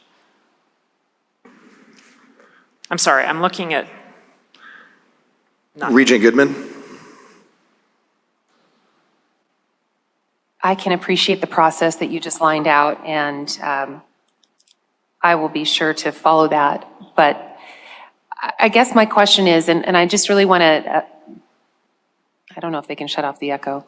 I would really love it if, thank you. So what I want to do is I want to echo, pun intended, what Regent Downs was saying. I do think that we need to be able as a board to prioritize what's important. Those kinds of raises on the executive level to me are inappropriate and unconscionable. I believe that we need to take care of our faculty, and I don't like that kind of disparity. I think it's wrong, and I think that we should be able to have some input with that. But I understand where you're coming from, and in approving this for right now. But I would like to come back and have a little bit more input to prioritize. What positions do we feel that we really need to be at that highest level for the national scale to attract the best people, and then what positions can we maybe take a step back and not be as maybe competitive, or however you want to put it, but not have such a inflated salary schedule, and then also make sure that our faculty is a priority. Regent Carvalho? Thank you. I have a question first, a clarifying question on the section that you've added, A, use of salary schedules. The last sentence on there says salaries may not exceed the maximum established by the salary schedule without the approval of the chancellor. Are these any salaries or starting salaries for new employees? This would be because remember, the schedules are only used for hiring purposes. So this aligns actually with another provision in the handbook that indicates in order to hire above the salary schedule, and occasionally it happens when you have an extremely high qualified faculty member. I've never seen it in an administrative role, but those do come to the chancellor for approval above the salary schedule. So these are just starting salaries in this section. I do wonder if there needs to be a little bit of clarification in that section to say starting salaries or something there, just to be clear on that. We can certainly, again, we would have to bring it back, but as I indicated, there is another section of the handbook that outlines that process and indicates that individuals, when hired, if they want to offer, and it clearly says in there, if you're going to offer a salary above the schedule, you have to get approval before you do it. It's not an after the fact kind of thing. So it's in another place in the handbook. But you're right, we can clarify that language. Okay. So you're saying that any changes that the board wishes to make to this policy today, it will have to come back a second time? So this is a code provision. Right, the code essentially has the force and effect of law, which is why we have that at least 30-day period that has to be between the first and the second hearing. So again, it's not perfect. Okay. Well, was that sparked when this section was added since the last hearing? Was what sparked? Well, the idea that we need to have it come back another time. I guess maybe I'm misunderstanding something. So we're following the standard procedure. Okay. It came first in March and now it's coming back Okay. now. So there hasn't been another. Okay, I misunderstood then. I thought you said since March you've added that No. section. Okay. All right. And then I'd have to agree with Regent Downs as well that I would like this to be an action item, not just for information to the board. I think we're charged with making the final determination on COLAs. The board was charged with the final determination on merit pay, performance pay. So I think it's appropriate for the board to also approve both the periodic 4-year salary schedule updates and the annual salary schedule updates. That's the extent of my comments right now. Regent Cruz Crawford. Thank you, Chair. Regent Cruz Crawford, for the record. I did want to express some concern over the compression portion on D in regard to if someone is below the salary schedule to have them go at the minimum. So I've seen this done a lot of times in public ed, K through 12. We just recently went through this within the school district I work in. And our educators that were being paid below the salary schedule and the salary schedule bumped up, they went up to the minimum, but we're making the same as a first-year teacher with a bachelor's, and they have a master's with 7 years experience plus. And it caused a lot of staff to leave. So it caused a retention issue, which this is intended to recruit, but we're going to shoot ourselves in the foot possibly with this, with retention. And we know it's less expensive to retain than to recruit. So I would like to, I don't know how to go about this, suggest that if someone is, let's say, in the 20th percentile, they then meet equivalently in the new salary schedule at like the 20th percent, if that makes sense. I think it's just fair, it's right, and yeah, it would cause a big morale issue, and I think we would have a lot of people quitting. So, thank you. I don't know how to go about that, though. You can't change anything?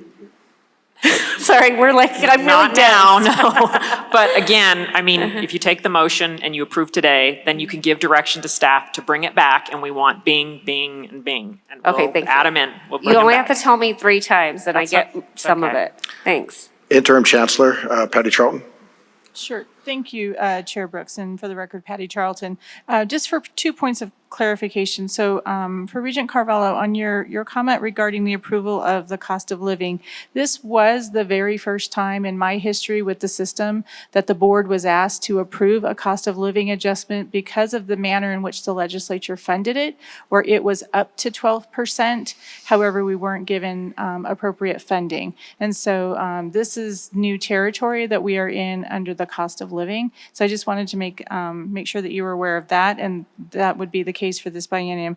And then also for Regent Cruz Crawford, specifically for the community colleges, their salary schedules actually align with degree credentials. It can be a bachelor's plus some credits, a master's. So they already have a salary schedule that accommodates for credentials, which you have referenced. So I just wanted to make sure it may be a little bit different with K-12, I'm not sure, but you had asked about somebody with a bachelor's versus somebody with a master's. So there is a different, I think it's called a grade for different credentials all the way up into a PhD. So I just wanted to make sure for the record that that was clear.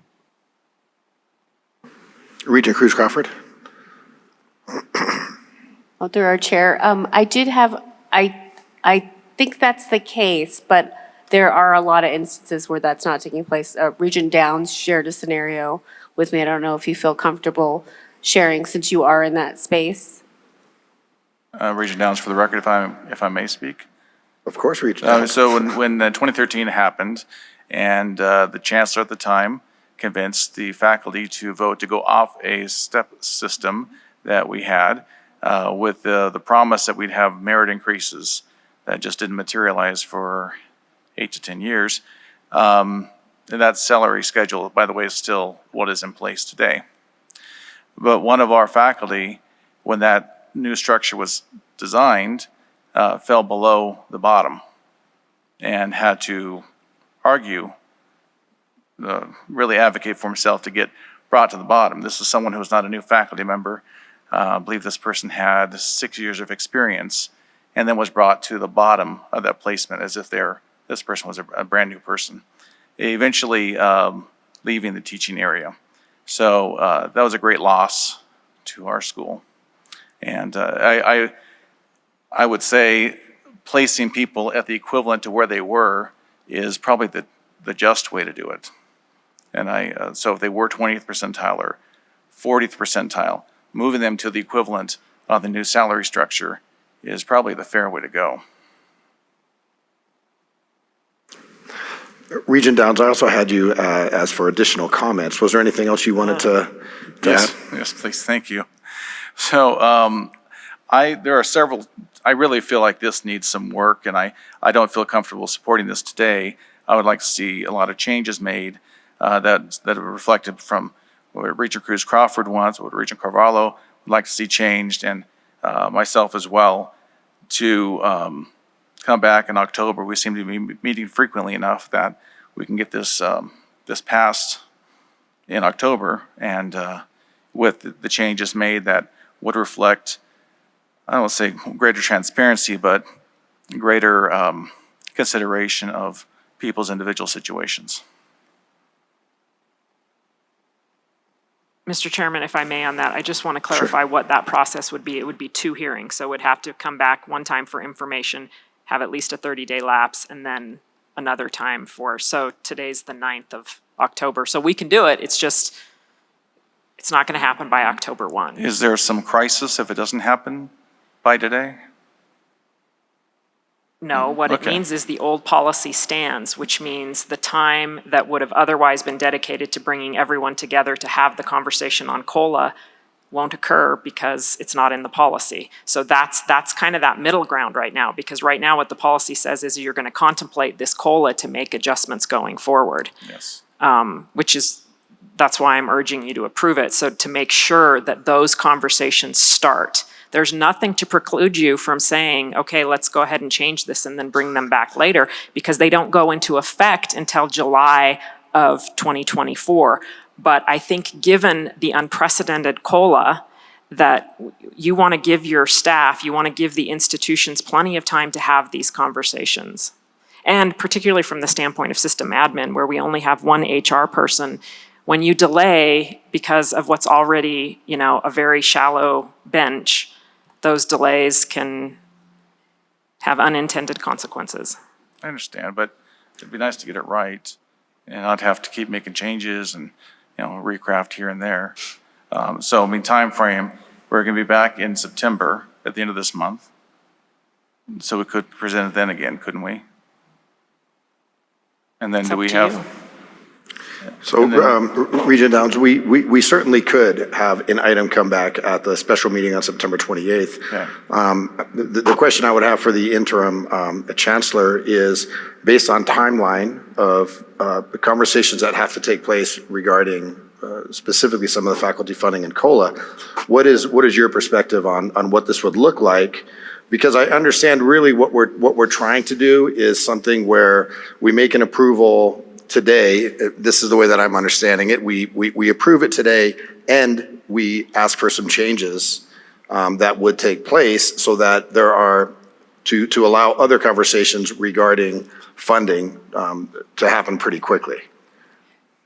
For the record, Patty Charlton. So first, I would agree that one, again, and as Executive Vice Chancellor Crystal Abba mentioned, we want that process to start for that review and adjustment for consideration, including COLA, not just market, which is what the language says. And so approving it today does not preclude implementing some of the recommendations, I believe, for the September meeting, because we would then close the door on this item, and then we would start anew as early as September, if not October, and then do the 30-day delay for the second reading for any other changes. But I would ask either Executive Vice Chancellor Abba or General Counsel Martinez. So approving today would still allow for that review by HR to include the COLA that was just provided by this board in June for the consideration and implementation for the July 1st, 2024 salary schedules. And then again, that process is going to start next October as soon as we know what the final COLA will be for effective in FY 2025. And then we can still make other changes that you think are pertinent within this section and go through the 2 reading process on that.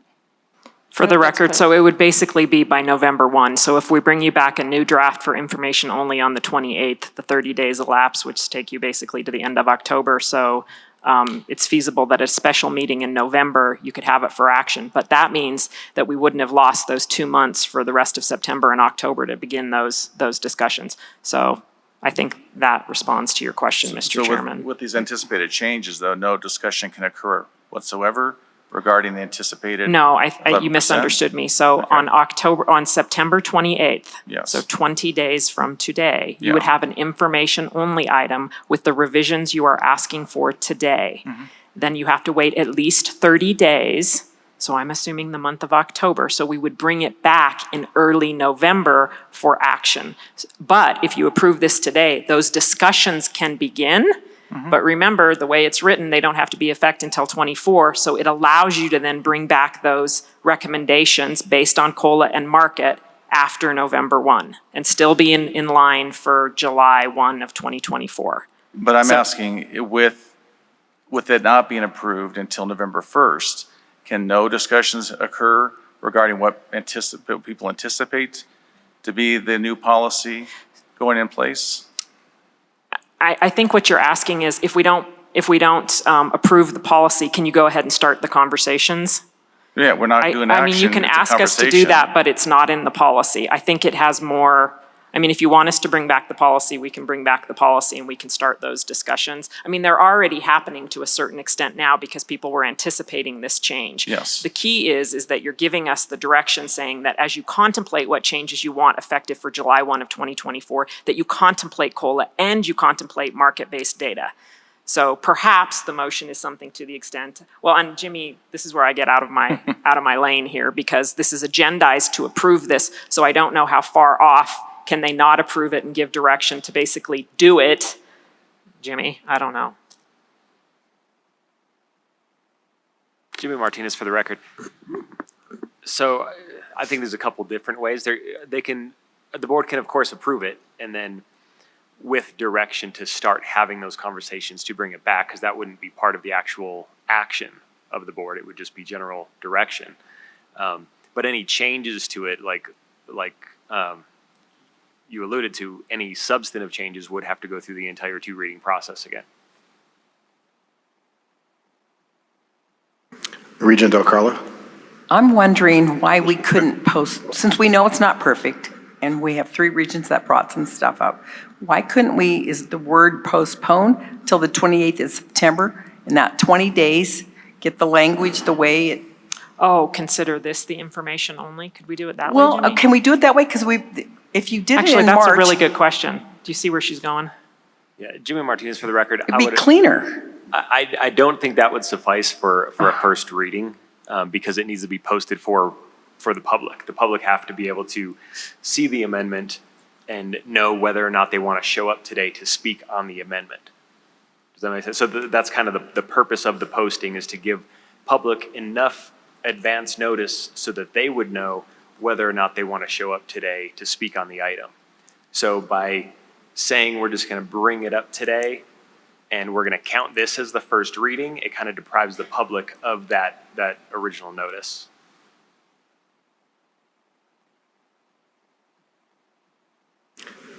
Does that answer your question, Regent Del Carlo? No.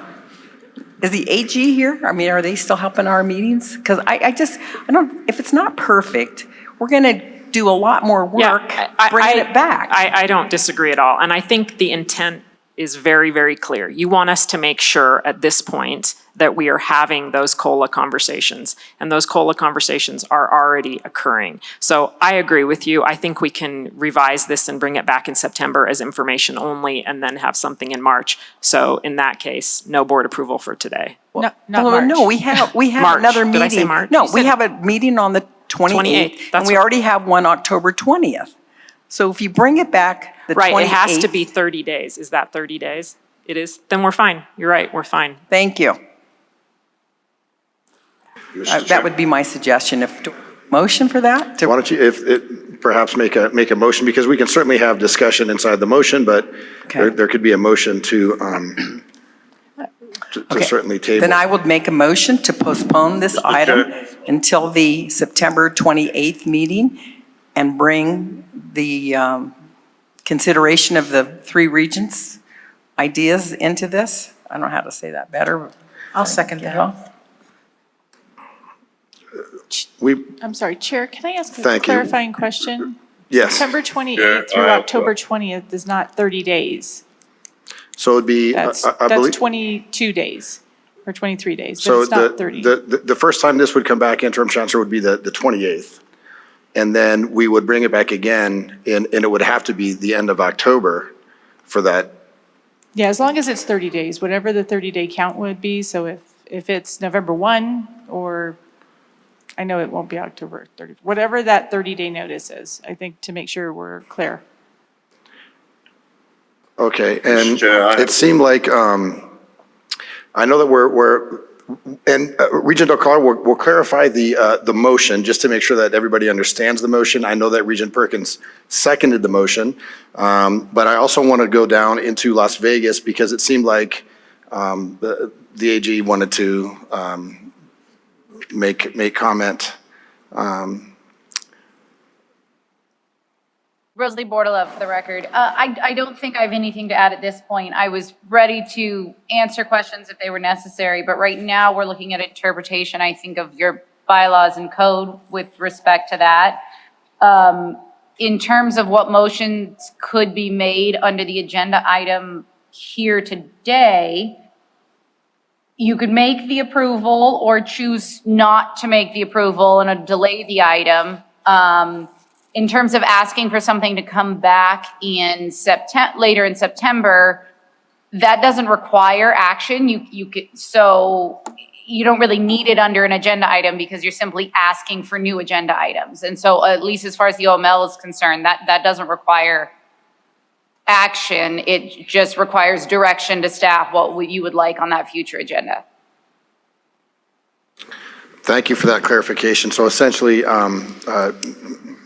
Jimmy Martinez, it sounds like we could take no action on this, and then it can just be brought back on the 28th.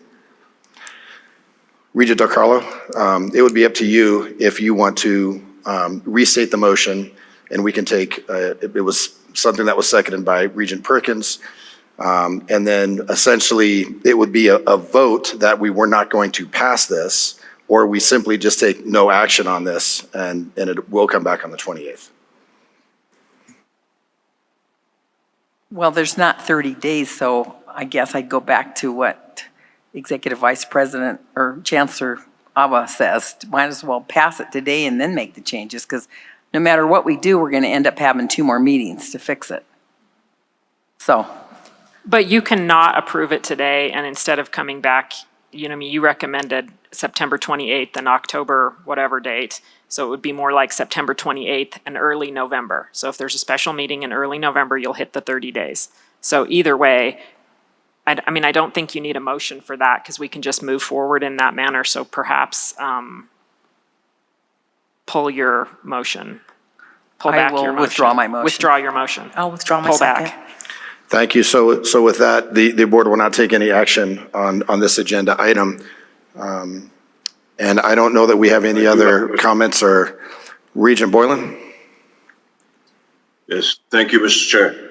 I have a simple question for Ms. Abba, and maybe I've been missing this or you mentioned it, but you keep talking about this policy of 30 days. What is this policy and whose policy is this? Did you already mention that? But why would we keep hearing, I keep hearing this 30 days. 30 days seems to be messing up things. So what is this policy and where is this policy? It's in the handbook, right? For the record, Crystal Abba, I was just nodding at Jimmy to get the correct, make sure I get this right. But it is your board policy. Because the code has the force and effect of law, we make sure that when we propose a revision to that, there is ample time for the public to react. So typically the item, and this occurs at almost every board meeting, you have a code change that is for information only, and it comes back to the next meeting at least 30 days later, and it's for action. So it is a standard protocol that we are following because it's outlined in your board policy. Okay, thank you. That helps. But is Jimmy, Mr. Martinez, looking that up? Which policy that is that says this specific? If you would like, I can send you that reference after the meeting. I don't know that off the top of my head. I apologize. And Jimmy Martinez for the record. No. I didn't mean that. Thank you so much. I can provide you with it's in Title II, Chapter 1, it's Section 1.3.3, Amendment of the Code. And that sets forth that certain individuals, it's a 30-day notice provision that needs to go circulated to the chancellor, each system institution president, and each faculty senate for review and comment before the board can take action. More time on that? It's Mr. Counsel? Title 2. Yeah, go ahead. Chapter 1, Section 1.3.3.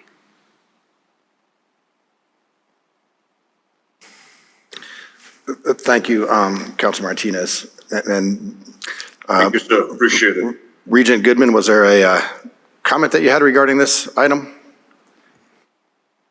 Well, my comment was, I felt like, we were at least moving the cart down the path by passing this today, and I was in full support of everything everyone wants to do, but I just feel like this would have been a step in the right direction, and then we could continue with the next step, because I fully support everything Regent Downs wants, but I think it's a moot point at this time. Thank you. Regent Del Carlo? Mr. Chairman, sorry. One other question. Could we move the October 20th meeting to where it's over 30 days past the September 28th meeting, so there's not another special meeting that first week in November, and just have that, that October 20 meeting, I guess that's the date, into November? Regent Del Carlo, I think there are always possibilities of ways that we can get things done. I just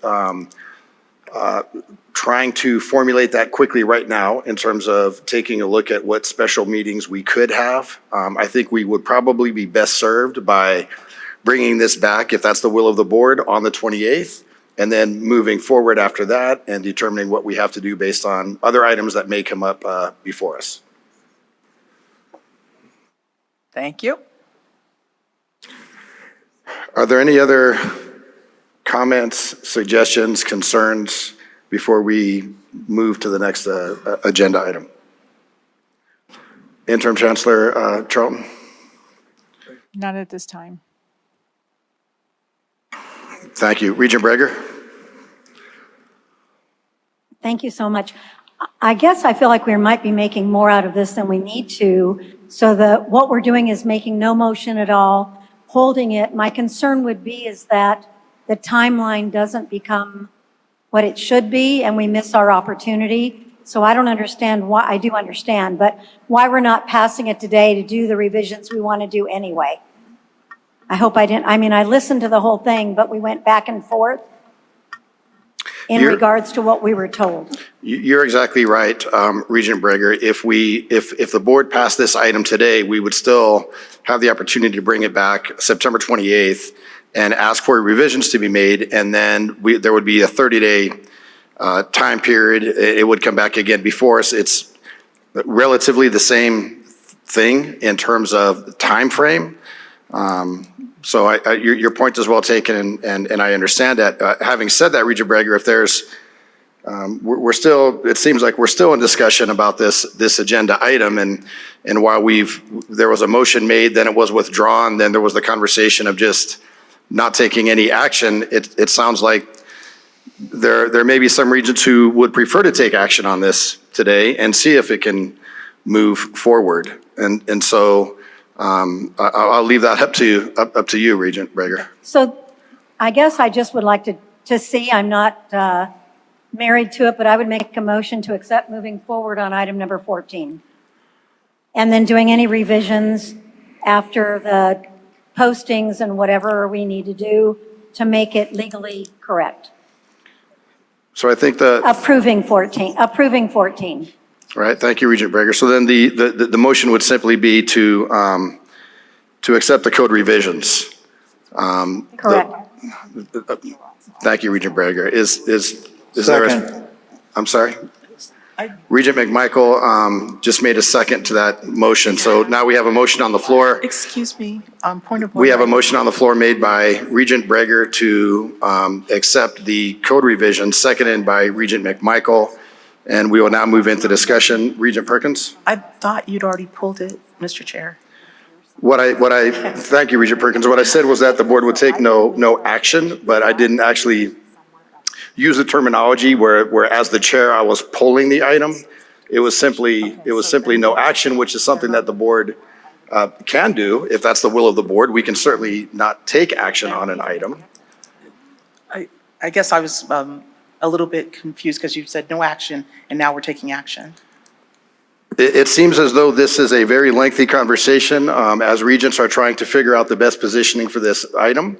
And so I think it's important that we allow a conversation like this to take place, because it seems to be shifting even with Regents who initially perhaps didn't want to have a vote on this to approve it. So where we sit currently is with the motion on the floor to approve. Chair, if I may, Julian Martinez for the record. It's unclear to me at this time if the last time this came back was in March or if it was brought back at some other time, because if the last time this came back was in March, it looks like there was a sentence added since then. So this would actually, if that was the case and it hasn't been brought back to the board since March, then the board should not be taking action on it today anyway. So what I would suggest is the board not take action. Let staff go back, make the changes, and if we need to, if there's for some reason we can't make 2 meetings, there's an alternative way that we can try to accommodate the 2 readings, because we utilize a board meeting for the first reading, but it doesn't necessarily have to happen that way. A written notice can go out to the chancellor, the presidents, and the faculty senates for their review, and then 30 days pass. So even if the meetings don't technically line up, we may still be able to technically comply with the provision. We could also look at meeting dates also, but with the changes that everybody is requesting, since they are all substantive changes, I would recommend letting staff go back, make the changes, circulate it to the regents. If everybody is in agreement, then we can bring it back. Do I need to withdraw? Thank you, Jimmy Martinez. We appreciate that. Regent Breger, before I do something as the chair, I just want to bring this back to you as you initially made the motion. And so I want to ask where you sit with this, having heard council's advice. Well, I will always err on the side of council, so I'll withdraw the motion. Thank you. The motion has been withdrawn. As the chair, I'm now pulling this item, and we'll move on to the next agenda item. I withdraw my second. Thank you, Regent McMichael. We appreciate that. We are now moving to agenda item number 18. This is the long-term disability plan for faculty. Interim Chancellor Patty Charlton will present.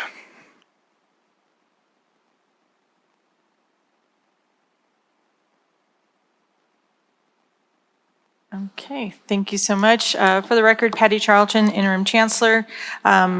Looking for the PowerPoint. There should be a PowerPoint. So today I am here to present for your consideration a return of a benefit that previously was provided for our professional staff or those that are not under the public employees retirement system. And so this benefit was previously provided under the State of Nevada Public Employees Benefit Plan, but due to budgetary reductions caused during COVID, this plan was discontinued. And so what this plan would bring forward today is first, we already have classified staff, and those professionals that are in the PERS disability or the PERS retirement plan have access to a long-term disability. Our retirement plan alternative employees, however, which comprises most of our faculty and staff, do not. This is coming before you from our business officers who in fall of 2022 requested an RFP to be let from NSHE in order to guarantee this, a guaranteed price for an issuance. And so in spring of 2023, the Council of Presidents approved this proposal. And so in summary, just the benefits are provided in your packet. It would restore this benefit for our retirement plan alternative employees effective January 1st of 2024, providing 60% of a monthly earnings up to $7,500 for those instances where a catastrophic event occurs. There is a waiting period under the policy, and we do have individuals that can answer that question for you if you have any, of the first month following 90 days of being an active employee, and an exclusion of a 180-day period during which an employee has disability. It is capped, the benefit at age 65 or the date of death of that person. And then the other part of that is that we would be working with the vendor on our workday integrations. And so with that, I would see if you are in support of this recommendation to restore this very needed benefit for our professional staff, primarily our faculty and staff within the system. And if you have any questions, Acting CFO Lindsay Sessions is available, and Kim Beers, Associate Vice President of Human Resources from UNR. Thank you, Interim Chancellor. We appreciate that. Regent Breger, I have you on our list for comments or questions. Thank you. I really don't have any comments and questions, and I'm happy to listen to anyone, but I would like to make a motion for approval on this. I second it. Thank you, Regent Breger. So I heard your motion to approve. I'm just not sure who I heard second it because there were several hands that went up. Regent Del Carlo seconded this. Is there any discussion on this item? Vice Chair Arascata, did you have a question? Thank you. Interim Chancellor Patty Charlton, this was discussed with all the business officers. Correct. This is a recommendation coming forward from the business officers. Fully approved by all the business officers. Fully approved by the business officers. 100% accepted. Each campus can afford this. Supported by the presidents as well in April. Wonderful. Thank you. Thank you. Regent Perkins? I'm just happy to see this come back when it got eliminated out of the contract. So I'm really, really happy to see us reward our faculty. Regent Del Carlo? Thank you, Chair Brooks. This is the right thing to do. I was sick when you lost it. Any one of us in this room could have a catastrophic incident, and not to be covered is unconscionable. So thank you for bringing this back. I don't know that we have any other discussion. All those in favor of approving agenda item number 18, long-term disability plan for a faculty, please signify by saying aye. Or Aye. Aye. Those who oppose, please say no or nay. That agenda item will pass.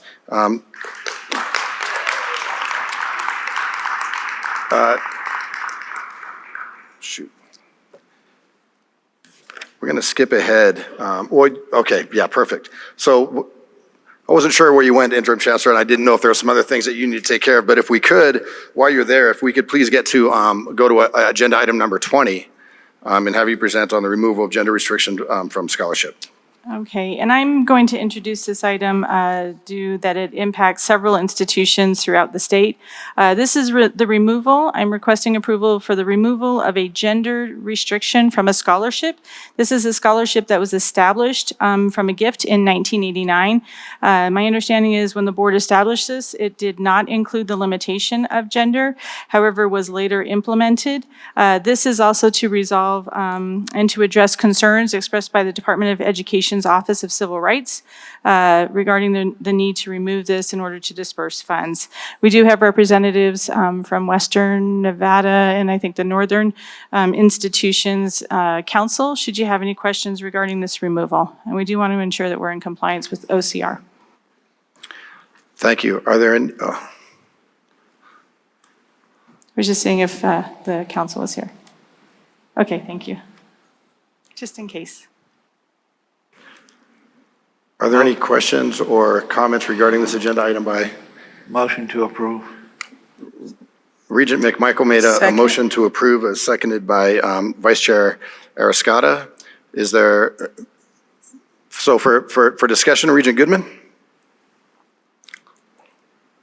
Thank you. I do have a question. The individual, Bessie Gilmer, that gave the money for the scholarship, does her trust or her family, or if she's still alive, do they approve of this?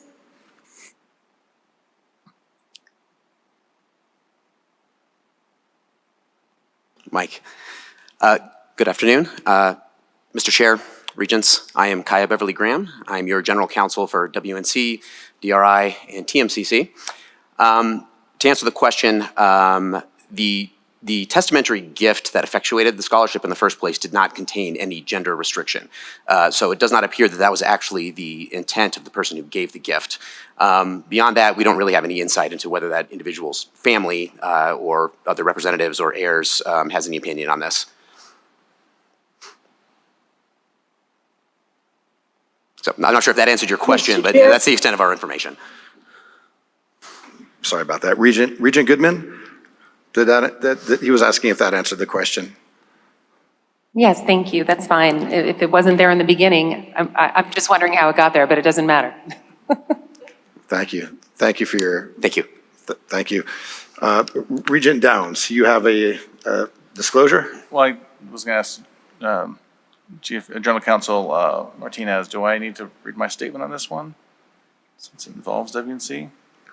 June Martinez, for the record, I don't believe so, since it does not affect faculty. Okay, thank you. Regent Tarkanian?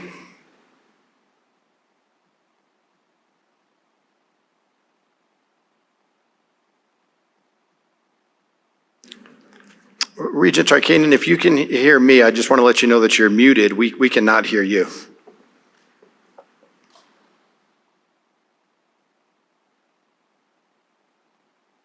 Can you hear me now? Yes. My question is, and I'm glad that Regent Goodman asked her question. This is not a lead up to changing anything about athletic scholarships, is it? I'm sorry, Regent, could you repeat the question? I didn't catch the last part. Is this a lead up, or was it a lead up towards changing scholarships for men and women in our athletic fields? No, Regent, this is a discrete issue that just deals with this one scholarship. Okay, that's what I needed to know. Thank you. Are there any other questions? So again, let's see, there was a motion to approve, and Carrie, remind me who approved that motion. Regent McMichael made the motion and Regent Ariscotta seconded. Thank you. I stated it was Regent McMichael who made this motion for approval. Vice Chair Joe Ariscotta seconded the motion. We don't have any more discussion on this, so all those in favor of approving this, please signify by saying aye or yay. Aye. Aye. Thank you. Those who oppose, please say no or nay. So this item is approved. We will now move over to item number 21. And we will hear from President Daupe with the institutional matrix. Thank you.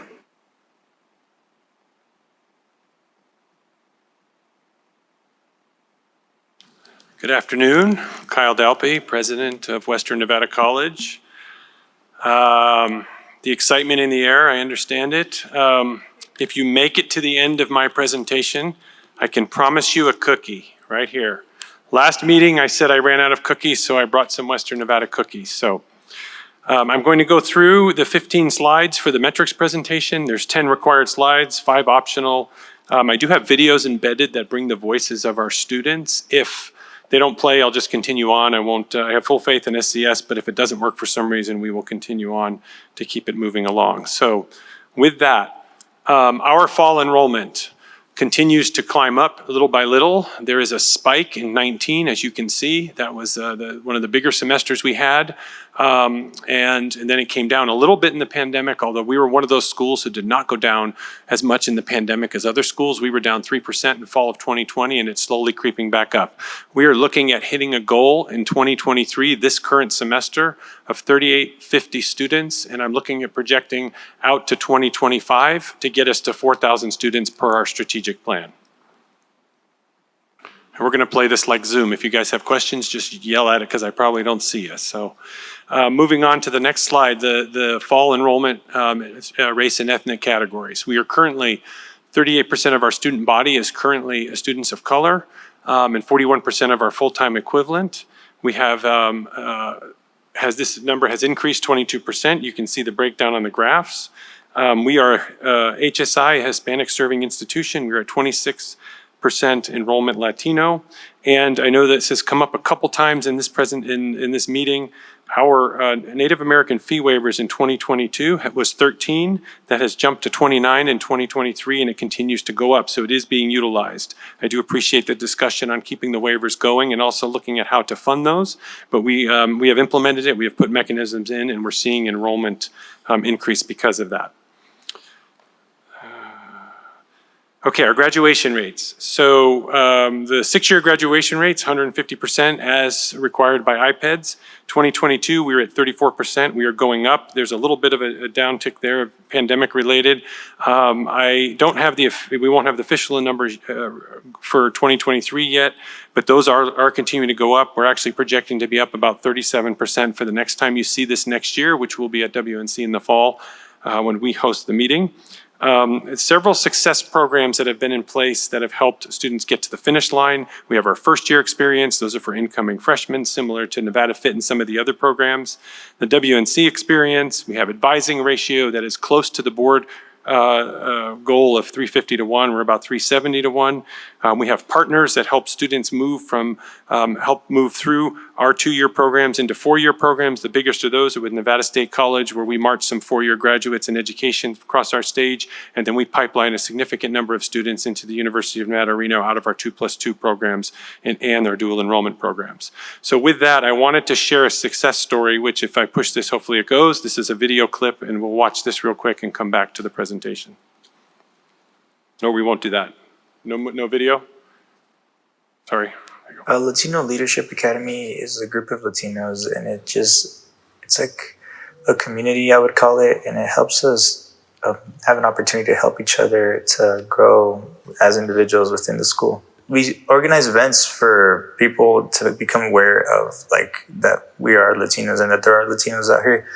We did events such as the Day of the Dead event, Dia de los Muertos, which was really fun. We came here to the Student Center. Actually, we set up altars for people that had passed away, and then we painted faces and had the radio station here. It's just creating events and making the Latino community more profound out into the actual community. The graduation rates for that Latino Leadership Academy, which started several years ago under one of the special appropriations, is actually higher than our regular graduation rate. So that's a great success story. Our peer institution graduates, we're right there. We're the yellow bar, 29%. This is the 2021, not the 2022. So we continue to go up. I can think we are right there. I'm happy with that. I also look at where we are just based on overall completion rates outside of the 150% IPEDS, but those are our peer rates there. Graduation rates by ethnicity, we are pretty good there. There's that, if you see the Hispanic rate, 37%, that's greater than our overall college rate at 34%. The two at the top are 50%, but those are very small numbers, so they're very significant to be that high, but there are maybe 4 to 6 students in some of those cohorts. So we're continuing to increase those cohorts and get students into the pipeline. So degrees and certificates. So we continue to increase our output. The 1209 you see there, the 19 to 20, that is our workforce initiative we put in place in spring of 20 that credentialed a number of our apprenticeship students. So it caused a spike. I consider that an unnatural spike, although it got a lot of them into the workforce with some credits. We've come down a little bit with that. We are actually going to bounce back up this year. So you look at that, you say we're coming down. It's true. It's because we had a major initiative, which we've presented in front of this board with our apprenticeship programs that spiked it up 300 or so in the spring of 20 because of articulation agreements with apprenticeships that were never in place, and now that's balanced out. Almost like a backlog of students who then earned a skills certificate. And if we could, I'll let you guys run this video here. We'll start the video clip from the nursing student. Being in the program and the school and being accepted, I wasn't the only one who benefited. My children took the biggest benefit. They were able to watch their mom go through school at an older age and get it done, and anything was possible, and I showed them that. Without Rhodes, I couldn't have gotten through this process. The last few years in the nursing program, there are highs and lows, and as a single mother and the the demand of your time for the nursing program makes it very difficult to be able to work and make income and have others understand where you're coming from. I mean, for the first time, I'm able to be so proud of myself. My kids are proud of me. I'm making a difference. I'm now sitting here as a registered nurse, and that was all possible because of WNC and the Rhodes program. So nursing students, we get them to the finish line to get them through, but also meet the healthcare crisis. That particular student is in our Rhodes program. That's the Realizing Opportunities to Achieve the American Dream. It's a program that helps support students as they go through, not only with registration fee offsets, but also to take them out of the workplace and help with housing and other things. It's funded through DETR, managed by our foundation, and we appreciate that support because it's helped a large number of students. This one is the continuation of the degrees and certificates awarded by ethnicity. You can see the numbers there. I already spoke to the fee waivers on some of the populations. We continue to have initiatives around DEI. We've opened a diversity center and now we're implementing programming. We continue to do training programs around Title IX. And then we have an Indigenous Student Association and Native First Cohort, which are new in the past year. Degrees and certificates around relation to our peer institutions, we're right in the middle, which is good. Again, that number 992, I watched that. I think my IR director gets a question every other day about are we going to hit that number, because the output of our degrees certificates directly ties to our performance pool and the funding formula, which if we don't get that, we lose well, they hold back 20% if that continues to be a thing. So it worries me. So we will continue to maintain that and be within the projections needed and requested by the system to grow each year. If there ever was a time to get excited, this Friday afternoon at 3:30 when everyone has had a long day, it's right here. And behind me, you're welcome to stand up if you want to do a 7th inning stretch, because I know everybody's been sitting for a long time. But this shows our first-time full-time degree-seeking student retention rates. This is the highest it's been in this last bar, that's 69% since 2007. And part of that is, again, wraparound services, the terms we've heard, sticky campus, helping engage students, all of that is what we throw into this for full-time students to get them to the finish line, which is also why if they are retained semester to semester, fall to fall, spring to fall, means they're finishing their degree programs. And so that's really good news for us, and we're pretty excited about that. Now, next one is not so great. This is the part-time rate. Part-timers are the majority of our students. We're at a 65% part-time rate for student type. They're only at 36% retention. So we have to watch the stop-outs. I mentioned at one of my previous presentations, it might have been last year, we spent I don't remember, $24,000 to go after 120 students. They came, a number of students, 120 of them came back. They garnered us $80,000 in fees, but more importantly, those 120 students came back, and the number of them were part-time. So we continue to look at ways to get students re-enrolled and get them through programs so that we can get them to the finish line and get them out the door into careers. So that is the last slide on the required 10 matrix. So I wanted to one of the other things that was suggested for the 5 was elevate at least one challenge you're facing. So I want to show you some challenges. I'm going to talk first about the safety, which I mentioned in the presentation we had yesterday. I put safety at the top of every list, even though I feel like I don't have to worry about it, and I'm not superstitious, but every time I say don't worry about safety, I feel like I need to knock on something, so I'll do that. But the reality is that I feel like we're a safe campus, but at the same time, we have to continue to protect our campus. And whether that is somebody tripping and falling in the parking lot, and you can see the deferred maintenance on the top graphic here, or whether that's prepping for an active shooter situation, we have to be ready for anything involving safety. So that is one of our challenges, because it's one of those topics, unless there's something in front of you, you're not thinking about it until it happens, and we want to get ahead of that. So I appreciate University PD helping us with the proactive pieces of that. We also we're responding to mental health issues and putting new initiatives in place, trying to meet that demand. We are a rural serving population school, which means that there are not a lot of resources everywhere, but in the rural communities even less. and then our deferred maintenance. So then I'll draw your attention to the pictures at the top, at the right of the slide. So that top picture with all the lines in it, that is a parking lot that's been repaired for probably 20 or 30 years. Now, I've said this to some of you before. If you're in the baggage claim at Reno Tahoe Airport, they have this nice river that runs through, and that's an artistic design. We don't want that kind of stuff in our parking lot, okay? We want the parking lot to look like the bottom one, which is the same parking lot that we just got paved. And we did that with a little bit of deferred maintenance money, but also funding that we received through grants, tucked away. We were able to do it to help with our lower parking lot, which is not striped the traditional way because we use it for our CDL program, which helped pay for some of that. So we're trying to overcome our deferred maintenance. As you know, as a system, the system gets $15 million every biennium for deferred maintenance. At WNC, which I consider, we're one of the smallest schools, the building count, we have $20 million plus in deferred maintenance alone. So I don't know what the rest of you are all dealing with more than that. So that's a challenge for us. I don't need new buildings. I like new buildings. This is a great new building and I'd love to have this building, but I don't have the traffic flow on campus because we don't have housing or athletics, but I need to take care of the buildings and the infrastructure we have. So that is a huge challenge for us. The second item I want to highlight is coming out of the deferred maintenance gluttony is highlight an initiative in collaboration. I want to talk about our Veterans Center, which we reopened. I mentioned it in my update yesterday with the help with the Carson City Chamber Leadership Board, NV Energy, a number of other support mechanisms to reopen this after it closed. It opened a year ago. It's off and running, and I want you to hear a testimonial from some students who have used it. I never wanted to go to college, but working in EMS as an EMT, I realized every paramedic that I worked under that came from WNC were some of the best paramedics that I ever worked with. And they're really happy with their education. So I was in the Marine Corps prior to this. I reached out to Jonathan in the Veterans Program.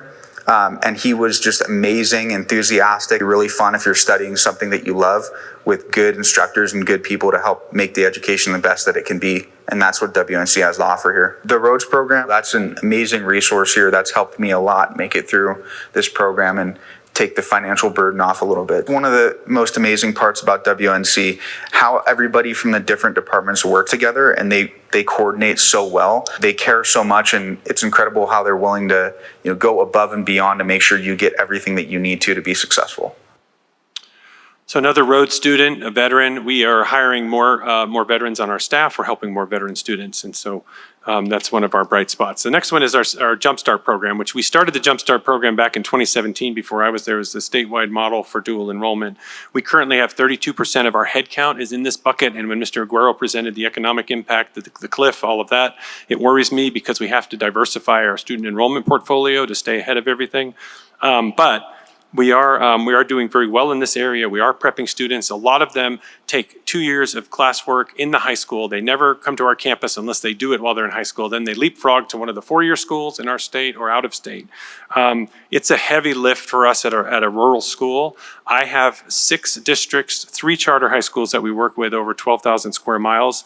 And so we depend on the instructors that are in the high school, much like President Sandoval mentioned in his metrics update. We depend on them because I cannot deploy faculty to all of the areas that we serve effectively. And we do not have a college chopper that can fly them out there. I mean, if it's 3 hours round trip, that is not practical. So we rely on the high school students and we link them with an instructor of record depending on their qualifications to make sure that the dual enrollment credits they offer are validated. And having served on numerous accreditation committees, I need to make sure that I'm on the right side of that because I've been on accreditation committee or accreditation trips, and I want to make sure if I get that question, I can answer it, which I wholeheartedly believe I do with the help of our faculty and staff who have put this together. So with that, I'd like to share one more story with a student here who's in our dual enrollment programs. So I've had quite a good experience with Jumpstart so far. I had such a head start compared to some of my peers in my classes, and it's helping me know what to look for when I go to college. I feel like I was just taking normal classes and I ended up getting an associate's degree. And now I can put it on my job applications and scholarship applications and college applications. I mean, it's helped me a lot. I'm going to transfer up to UNR this fall in 2023, and I will be going into mechanical engineering. So that is one of our many Jumpstart students. We had 114 graduates last year. I've got a couple slides left, and then I'll tell you the cookie story. We have a foundation which is very robust, continues to bring in more and more money. You can see the graphic there. We're at our highest numbers ever. One of the things I just want to make sure, I want to say out loud, is that we are here to provide access and success in educational programs. Our foundations exist to help us support students and sometimes stand up programs and buy equipment to support programs. It does not exist to, having done advancement for a number of years, it does not exist to offset any money we have been cut from the state or any lack of resources to put students through. These are ways to help students. And so we had the funding discussion earlier, but I don't want any groups to look at this and say, you have all this money, then you don't need this over here. And I've argued that at the legislature. This is items to help people with access. We serve a population in the higher ed org chart that if they do not come to us, they likely will not go anywhere else. And if we don't get them in the door and then get them out to a career or get them into a four-year school with a transfer, that's a whole group that has not accessed higher education, and as a society as a whole, we suffer. So I appreciate the work of our foundation. The number of scholarships goes up, the money goes up. We're at $7.6 million in total assets. We disperse that. We have great events that raise money, and we have incredible support from our foundation. When I was at our Reach for the Stars, which of course, because it's Reach for the Stars at Western, I attend, the couple that was with me who had, like, at a blink of an eye last year, matched a $10,000 tuition auction, doubled it this year and gave us $20,000 on top of the 10, and then the room raised a whole bunch more. So we continue to do those kind of projects because those go straight to students to help them do what they need to do to get through, and then they're a true success story. I am going to share with you, the last slide is a video.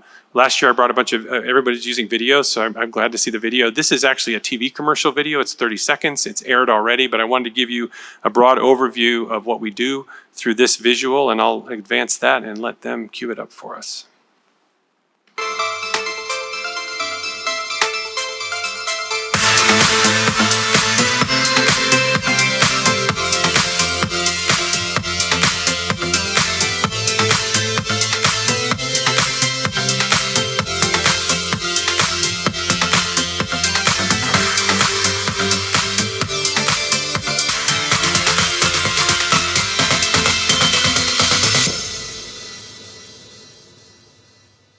So we continue to outreach. We continue to do what we can in the rural communities. I am excited every day to go to work. We roll up our sleeves and we get it done. So the final note before I take questions, I had a student success story, and I think that agenda item's probably gotten bumped, so I'll give it here, and if not, I'll defer when it comes up. I entered higher education back in 1990 something, I can't even remember, but it predates the internet. And when I walked in, a professor there said to me, "Students don't care what you know until they know you care." And that has stuck with me. It's one of those statements that gets passed around. And so a student success initiative that I did after our kickoff was I challenged our faculty and staff to get, provided they weren't serving a student or teaching. If they're in front of students, that's okay. But if you're in your office and just doing other work, get up, walk across campus, find a student and help that student. And then I said, bring us the cards, put the cards in a box, and we'll do a drawing. And that engaged all of our campus to go out. And that support piece, it has to do with creating, I have a book over there that I was going to share some quotes from, and I'll spare you that, but it has to do with creating memorable moments in any environment with customers, and our customers are students. And so when you go up to somebody and you say, President Sandoval, are you lost? I know that you can be successful here. Have a great day. And then maybe give them a little trinket like a cookie with a message on it. At the end of the day, he's not going to remember what I said in this presentation, but he's going to know there's people at WNC who care.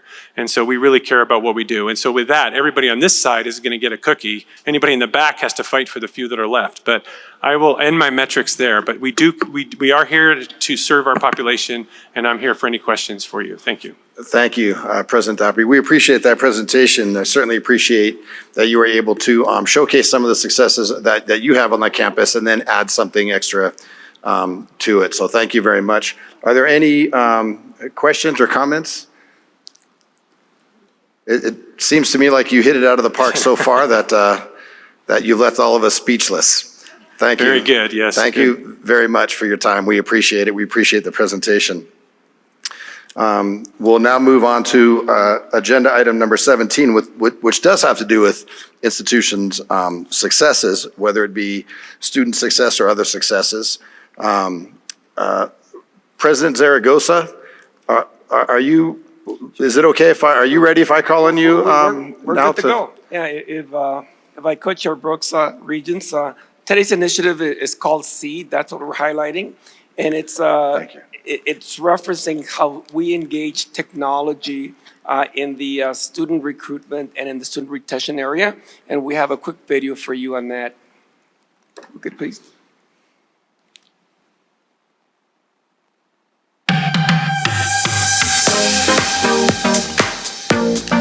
At the College of Southern Nevada, our mission is to empower our students to achieve, succeed, and prosper.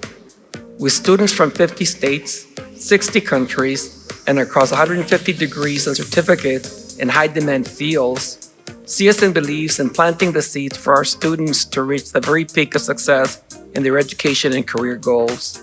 Every goal starts as a seed, an idea which grows into a vision and blossoms into success. Our Student Experience Excellence Design, or SEED initiative, looks to understand and to remove the roadblocks to our student success. Your CSN Digital Experience Services team knows that serving a population of nearly 40,000 students can be a challenge for its staff. And an event like pandemic can create obstacles for our students along their journey. SEED is envisioned to provide the following for our students and staff: a digital system to support, measure, and manage interactions with students throughout their journey from their time as a prospect to applying, registering, re-enrolling, and graduating. Communication tools for our staff members help attract students and keep them engaged across various channels. Using artificial intelligence, identify students who may be stuck and patterns that form roadblocks to success. Adapt to the changing nature of our students' engagement with us to support them. We partnered with leading innovators and student experience experts in Frequency Foundry, whose software platform, Gray Matter, has all the features and functionality to make the vision a reality. I'm Daniel, a Las Vegas native. I've always wanted a path into a management position in the hospitality industry. I learned about CSN 15+ programs in hospitality, which could be the first step toward my career. Even with working part-time, I know that financial aid or a scholarship is my only path to affording college tuition. I am, however, confused about my options for financial aid and what program I should apply to. Hello, I am Amy. After Katrina, my family and I moved from New Orleans to Las Vegas. Having seen the devastation of natural disasters, I wanted to make a difference in how emergency responses are handled. This led me to the Fire and Emergency Services Administration program at CSN. But have I been choosing the right courses? Or will I finish on time or run out of financial aid? I just don't have any more time on campus to schedule a meeting with someone who can help me. Hey there, I'm Kevin from your CSN Coyote basketball team. I got my scholarship with CSN, the first in my family to go to college. Truly a dream come true. Beyond basketball, I dream of bringing the energy of sports and the rhythm of music together as a commercial music producer. But life threw a curveball at me with my knee injury, which is shaking things up and affecting me beyond my game. My grades were hit, I'm losing confidence and struggling to complete my music, business, and technology certificate of achievement. Daniel can book a virtual or in-person appointment with staff who will guide him in his questions using the Career Planner, a program containing information about the various jobs in the hospitality industry, and using AI to look at Daniel's strengths and areas of improvement, like high school grades and test scores. This tool will guide Daniel on what courses to take to achieve his goals. Similarly, Amy can text with an always available AI chatbot that provides Amy with the best possible resolution. Amy can dial into a virtual appointment booked on their cell phone and connect with her advisor without waiting in line on campus. Amy can get in line with a virtual token for an in-person meeting before even coming to campus. We envision a centralized contact center with live agents and working hours to support students through phone, web chat, and text messaging. SEED will foster student success by individually understanding each student's needs, learning patterns, and appropriately prescribing the most effective solution. His counselor would know Kevin's personality and motivations to provide Kevin with a tailored program to achieve his goals. SEED is not just another project, but a holistic approach to creating amazing student experiences. As Dr. Zaragoza put it, by enrolling at CSN, you'll become part of one of the most progressive colleges in the country and embark on a life-altering experience that will open doors and change your future. SEED is us putting our words into actual practice.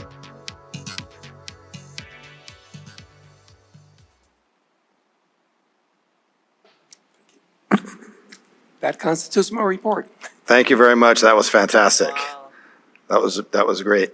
Any comments? Regent Perkins? Thank you, sir. I just have a question. I understand that there was an issue with the AI chatbot. Has that been repaired? We've had several challenges as we ramp up the system, but they're usually corrected within a 48-hour period, so we're back online and back on track. Thank you again, President Zaragoza. That was a great video. Lindsay, I know that you're going to be helping out DRI with this one. Yes. Thank you. Hard to follow that video. Lindsay Sessions, for the record, on behalf of President Acharya, I'm honored to share the highlights of DRI's Nevada Robotics Program. This is an outstanding example of student success. Since 2018, Nevada Robotics has been training and supporting Nevada educators to bring more computer science and engineering to the classroom by building and coding classroom robots. The Summer Robotics Academy of Nevada is the largest statewide teacher training event in the country. This past summer, we trained over 300 teachers who will reach 31,500 students with classroom educational robotics this fall. These teachers earned more than $210,000 in training and travel stipends. To date, over 200,000 Nevada pre-K through 12th grade students have been impacted by a robot-ready teacher. There are trained teachers at over 400 of the approximately 700 Nevada schools. During the 2022-23 school year, Nevada robotics educators have led more than 40 in-person teacher trainings in Reno, Elko, and Las Vegas. Nevada Robotics has robot lending libraries in Elko, Reno, Las Vegas, where teachers can borrow robots for free. These robots reach 3,000 students each year, over 7,000 to date.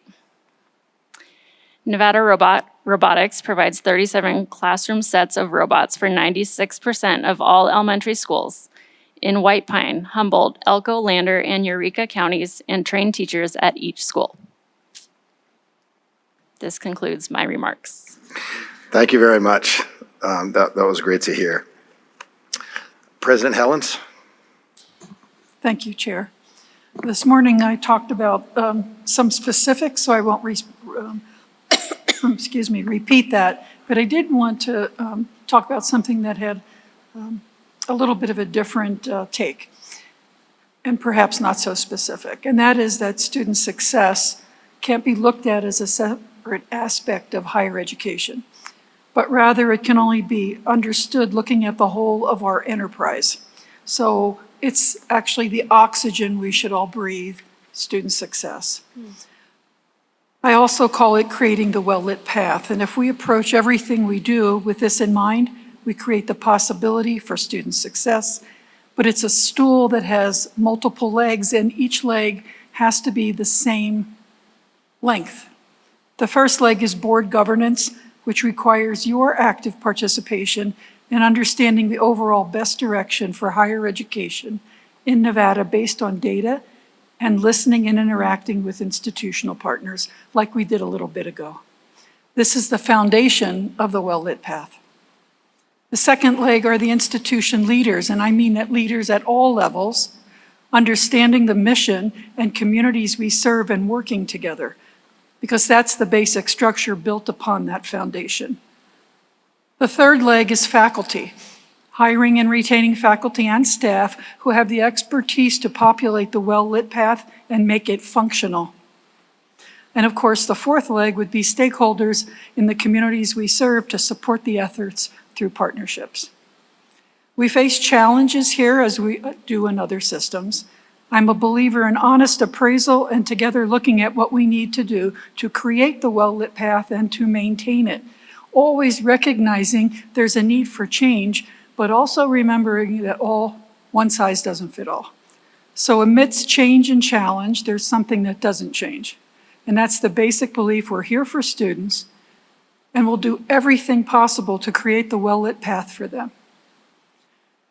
Whatever success this system has had over the years, I think, are laid at the feet of a few.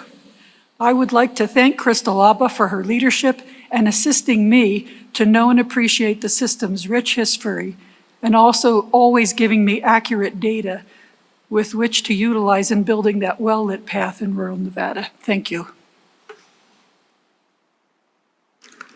Thank you, President Helens. President Pollard? Thank you, Mr. Chair. Just briefly, I wanted to emphasize or maybe amplify an event or a program at Nevada State that I think speaks directly to what this board has charged us with thinking about prior to my arrival. Improving student success is deeply tied, we believe, to our deliberate student support services that consist of free on-campus and virtual tutoring, academic advising, a writing center, career services, and peer-to-peer support. Our preliminary numbers show there's a 1% retention of our 1-year retention of our first-time full-time students is 77%, which is 2% higher than the projected retention for our 2025 goal in our strategic plan, and that we are also exceeding as it relates to our graduation rate. This is particularly important because our data show that degree-seeking students who use any of those services that I mentioned above show over a 15% gain in retention or graduation compared to those who do not. Part of our work is to continually improve our outreach and increase the utilization of our support services, as we know our students have very complex lives that they're trying to organize around. In the past 5 years, with targeted efforts, we have improved utilization by over 10%. So we remain convinced that these are a set of, or portfolio of services that amplify the goals the board have articulated for us at the institution. Thank you so much. Thank you, President Pollard. President Whitfield? Thank you, Chair. For the record, Keith Whitfield, President of UNLV. In last June, I shared with you elements of our student success framework that provide specific supports for at-risk and low-income students. How we created a first-year support program, including first-year seminars, first-year advisors, and peer mentors, and how our Center for Academic Enrichment and Outreach is a national leader in providing programs to thousands of our local high school students and hundreds of UNLV students each year. Today, I want to share with you just a few of our more recent additions to that student success framework. First, this year we introduced the Rebel Ready Week. It's a comprehensive college readiness program that took place the week before classes began. And to say it was a success is definitely an understatement. We had about 5,000 students and parents packing our academic mall at check-in. And I asked around and I asked, have you all ever seen this many students on the mall? And people who had been there for 30 years had never seen that many people out at our mall. And it was very invigorating to see. From there, as they started that first day, they met with deans, faculty, and advisors to learn more about their academic college and what they would need to do to be successful in their first year of college and beyond. Students spent Tuesday through Thursday attending a wide variety of plenary and passport sessions to learn about aspects of campus life, from how to find their classes to how to take advantage of countless extracurricular activities across campus. Critical to this part of our student success framework that undergirds what we were trying to do is about engagement. We're a urban university, and we only have about 1,800 beds on campus, but as I shared earlier, a campus population of 31,000 students. So engagement is critical. This week ended with what we call UNLV Creates, a high-energy, Vegas-style academic convocation, during which we welcomed our record-breaking class of undergraduates and graduate students, as well as almost 2,000 transfer students. We finished the week with new students and their parents joining the faculty and staff for, I was going to say the president's, my barbecue out on the academic mall. We hope that all of you all can come and join us next year. It's going to be very exciting, and we're very curious to see how much it's going to contribute to the success in terms of retention of students. A second element of our student success framework is our state-of-the-art Rebel Success Hub, built on the Salesforce platform. Students engage with our admissions, registrar, bursar, financial aid, the graduate college offices, and a university-wide chatbot. Last year alone, the chatbot advanced more than 10,000 chat conversations to live agent support and addressed countless other queries from students on its own. We will be adding other student support services and service units to the Rebel Success Hub, as it's a one-stop shop for student engagement and success with seamless transitions between offices and the end of student experiences that are the frustration of the runaround that many students will talk about. The Rebel Success Hub will provide the right information to the right students at the right moment in their UNLV journey. For instance, we were able to identify students who have shared their Native American heritage information and send them invitations to apply for the Native American tuition and fee waiver. Our ability to provide this information to students proactively allowed us to apply this waiver to more than double the number of students that we had previously. Last week, we identified students who needed to take a specific action to receive their financial aid, and we set up the group to target messaging, explaining what they needed to do, and within 10 minutes, multiple students had already done just what was needed to be able to resolve the issue with their accounts. The third student success program I'd like to share today has to do with the biggest challenge facing college-going students today, which is affordability. We've updated our financial aid strategy to maximize the number of students with high financial need who receive direct assistance from UNLV. As you know, the Pell Grant program that has been a lifeline for many generations of low-income students now leaves a significant need gap for most students who receive it. Our Tuition Plus program is a last dollar scholarship for Nevada residents in the Pell eligible range that covers the remaining course fees after other forms of financial aid have been exhausted, so it's a last dollar in. It even comes with a textbook allowance, and this year alone, just over $8.4 million in aid has been given and distributed for fall 2023. As a result, almost a quarter of our undergraduate students this fall will pay zero out of pocket to attend UNLV. And financial wellness does not end just with college bills. Because we know that students come to college so that they can provide a better life for themselves and for their families, we're working to help them build financial literacy and use that literacy throughout their lives to create financial well-being. As you heard from the ARSA committee yesterday, I believe that was approved, that we have a UNLV Institute for Financial Literacy and Wellness. This institute will provide students with the opportunity to complete micro-credentials and certificates in financial literacy and help them earn digital badges to document their skills, as well as provide courses and extracurricular activities that promote financial wellness. This new center will serve as a hub for financial education, resources, and tools to help our students, faculty, staff, and the community to achieve personal, short, and long-term financial stability and well-being. In closing, I hope that you can see that my team and I are working every day to ensure that students have everything they need to succeed at UNLV and in the years following graduation. Thank you all as a board for your support of our Student Success Framework, and I'm happy to answer any questions you might have. Thank you.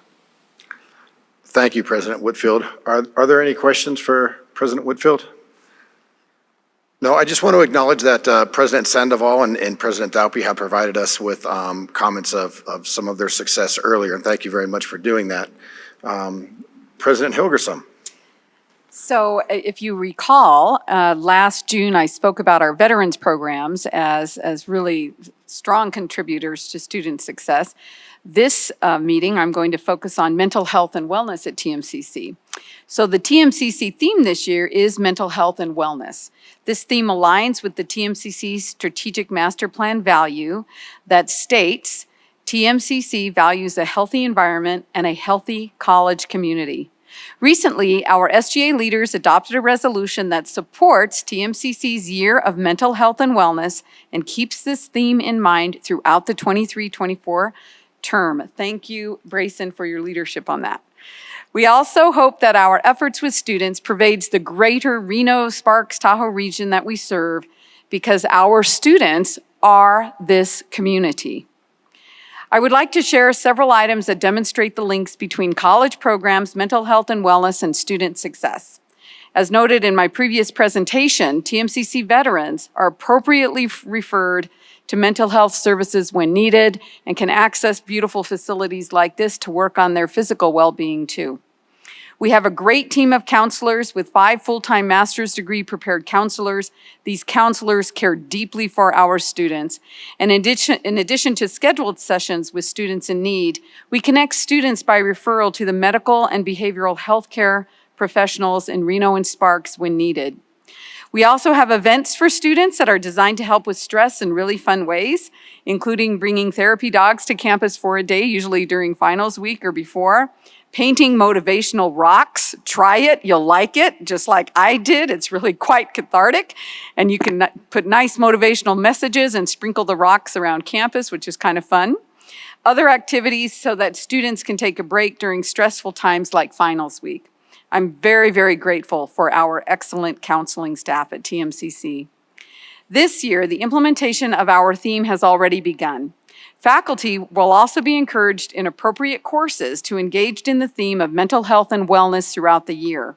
2 brief examples include Michaela Ripakava, our ed faculty member, led an inspiring workshop titled 7th Generation Sustainability, and it was just uplifting and really brought a sense of peace and stress reduction. Haley Orthel Clark led a mental health first aid training day, and it was an all-day training, and approximately 50 TMCC employees received that training so that they can deliver the equivalent of first aid, but mental health first aid, which is really a cool training. Many of us at TMCC believe that mental health and physical wellness are intertwined. This connection is one that you can see today at this meeting. This fitness center enjoys good use. In addition to students working out playing a game of basketball for fun, the women's and men's soccer team also train in this center, particularly the weight room across the hall. TMCC Athletic Director Jeff Hawkins also manages this facility that we are enjoying today, and he also chairs the Health and Wellness Subcommittee of the TMCC Planning Council, which is a large planning council. We meet almost monthly. Working with our EPIC community learning team, Jeff held the first ever Mighty Lizards youth soccer camps in mid-June and twice. 50 campers over 2 sessions, aged 7 to 14, learned various but necessary skills to improve their spatial awareness, possession, passing, shooting, and goalie training across all skill levels, whether kids were seasoned players or whether they were new players. And some of them had a few years with the American Youth Soccer Organization. They were all at camp, which was really great. I think what's wonderful about that is we're exposing these children to college in a really fun and exciting way. In addition, the Mighty Lizards youth camps led to an increased number of people in the Reno-Sparks area who are now aware of our soccer teams and our athletics, and that reflected really well for us in the social media. So TMCC Athletics hopes to continue these trends exponentially as the years progress. So to close, I'll say that health and wellness is a value that TMCC tries to model in our college operations, in our classrooms, in our sustainability efforts, but even for the children in our community who we hope will attend TMCC someday. Thank you. Thank you very much, President Hilgersom. We'll now move to agenda item number 22. These are committee reports, and we can certainly take items 22 through 28 together unless there's any request to separate any of the committee reports.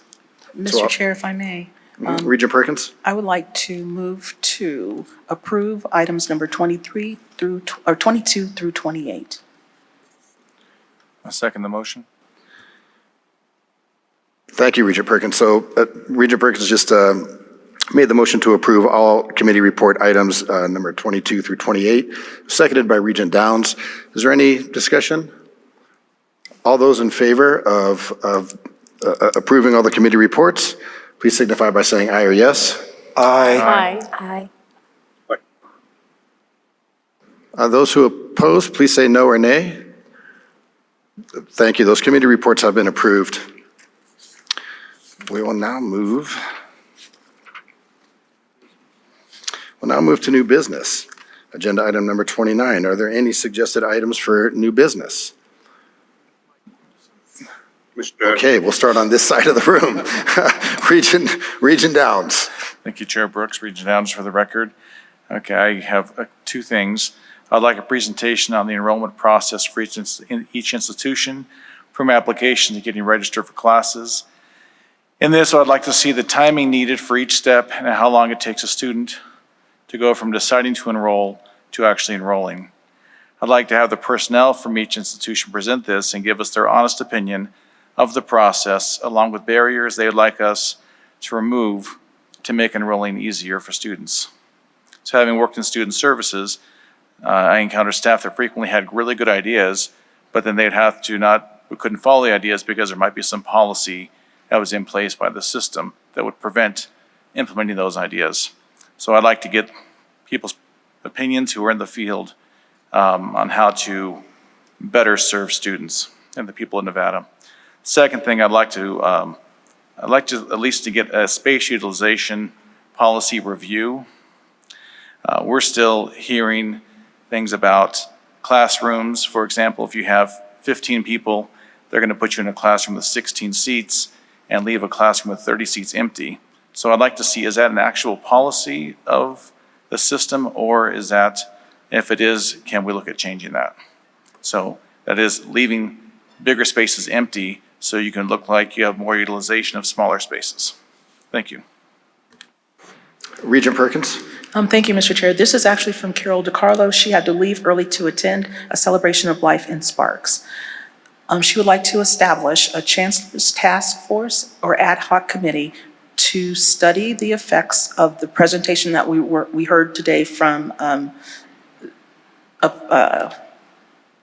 Jeremy, and come up with recommendations for our institutions and the system, to include faculty and students. Okay. Regent Borland.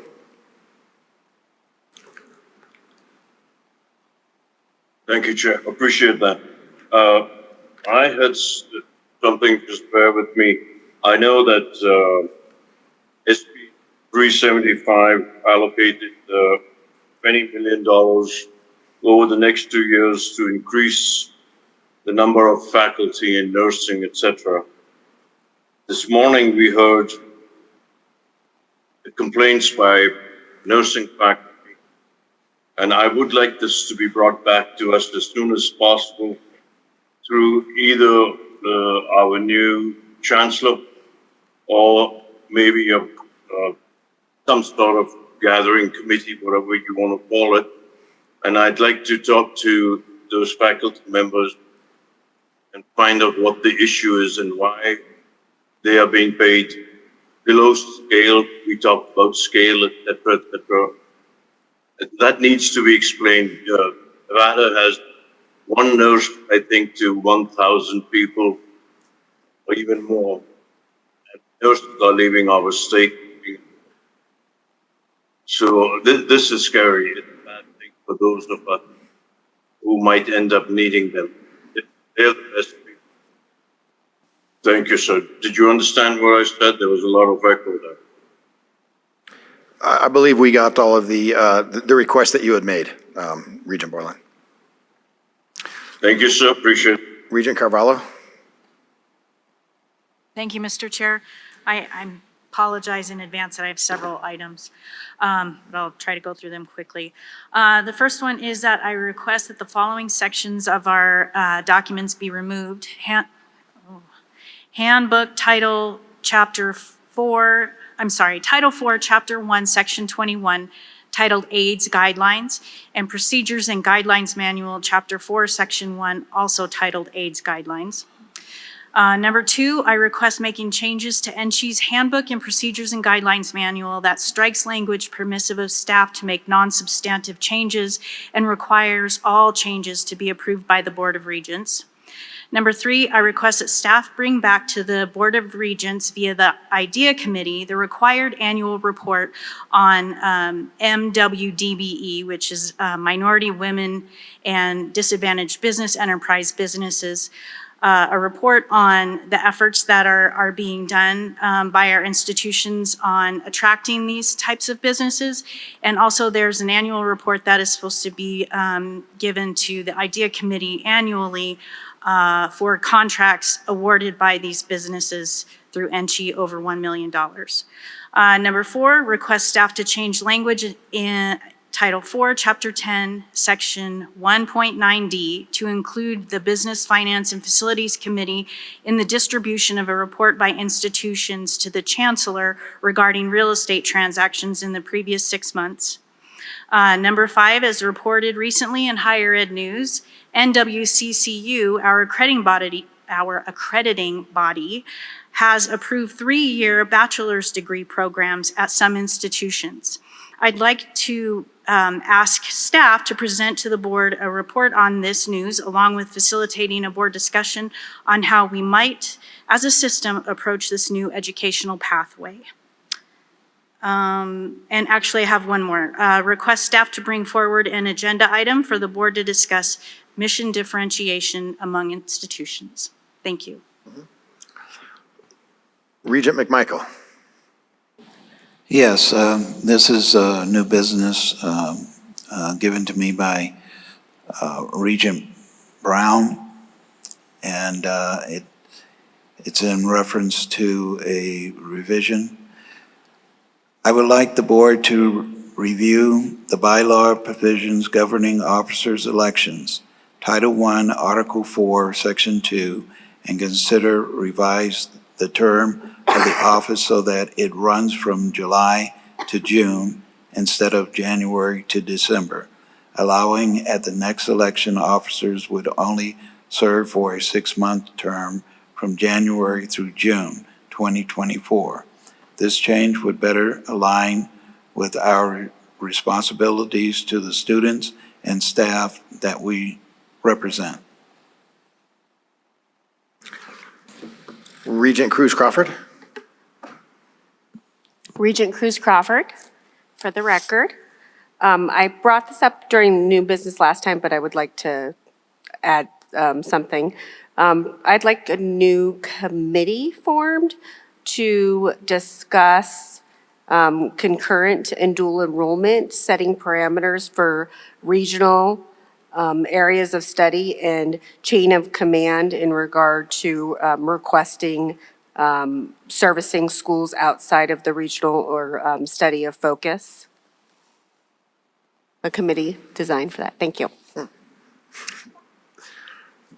Thank you. I believe that concludes all of our new business. Is there any additional new business nope?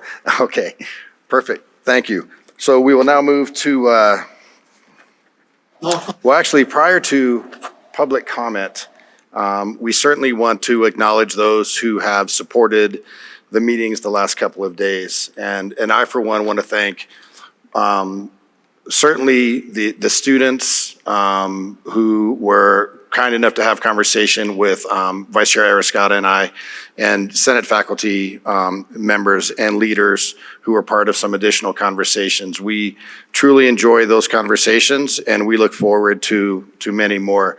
Certainly, we want to thank President Hilgersum and her staff and everybody at this institution who's supported these meetings the last couple of days. And I know that President Hilgersum has some words, and so I'd like to turn it over to you. Thank you, and I'll do this Lake Wobegon style, pretty fast but heartfelt. First of all, I want to thank my fabulous assistant, Melissa Olson. She has changed my life, and she did a great job, so much work, working very closely with Angela and the team at NSHE and Winter. I mean, thank you. I'm so grateful. Facilities team, Marcus Olam, Eric Lopez, Mikey Lockram and their teams. A special thank you to Nate Guzzo and Jesse Smith for coming in on Labor Day to help SCS. IT Media Services, Cheryl Jones, Alyssa Mort, Dave Meisner, Ignacio Vasquez Guzman, and the rest of the team. Silver and Blue Catering from UNR, thank you very much. The meals were wonderful. Foundation, Gretchen Sawyer and her team for providing sustainability grants for the purchase of the water bottles. Sustainability Champions Committee, there's a lot of them. A big thank you for their efforts around campus. They really helped provoke thought on the swag bags. A special thank you to faculty members Cecilia Vigil and Megan Latty for harvesting the honey that I hope you enjoy. Culinary, Chef Karen and her students for the great food last night. The reception was a lot of fun. Chele Cuevas and all the professors for highlighting the wonderful TMCC programs. Special thanks to Kelly Oswald, Laurel Santos, Kim Harrell. They're responsible for the fancy keychains that they engraved for y'all. I think it's fantastic. Of course, campus security, Chief James, Lieutenant Galicia, and their whole team for keeping us safe. Learning Commons folks for just opening up the Learning Commons at the reception. Chief, and that's John Hughes, Gwen Rabolt, and the whole library staff for making the reception beautiful. MCO office, can't do it without them. Kate Kirkpatrick, Brandy Davis, and the rest of the team.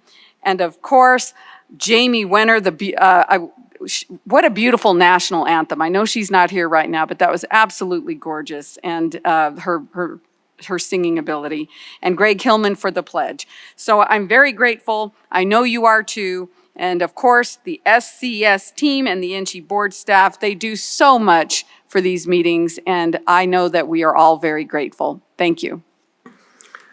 Thank you again, President Hilgerson. We'll now move to public comment. Is there any public comment in Elko?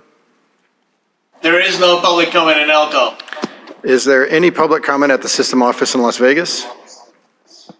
No public comment in Las Vegas. Is there public comment here looks like there's public comment here at TMCC? Dr. Bill Robinson, UNLV Faculty Senate, I apologize again for not letting you go home as quick as you can, but I want to make a couple points to you. You had a chart that said the percentage of high school students going to college went up like this, and then we hit the Great Recession and it went down like this. If I gave you a graph of personal income in Nevada, you would see it goes like this and it goes like that. The unemployment situation and the economic situation in Nevada is probably a huge driver of that number. And if it is, which I believe it is, it has it's going to radically affect how we deal with the cliff. Because it might not be that we're subject to some of the other factors that are out there. It might be that this is an economic driver that we need to deal with, and we got to deal with it in a different way. If you look at that report, it says there are going to be more students in 2040 in college age than there are now.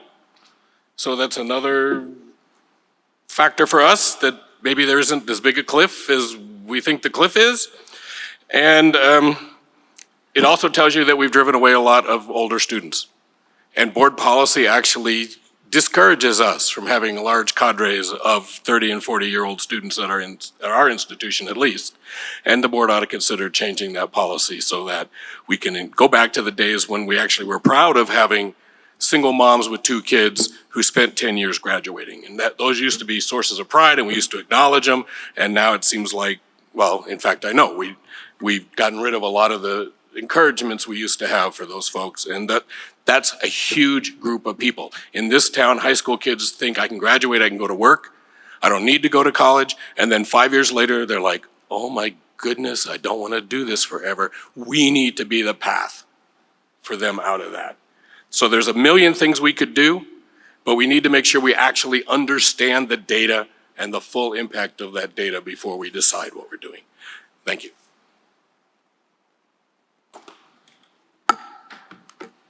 Kent Irvin, ERVIN.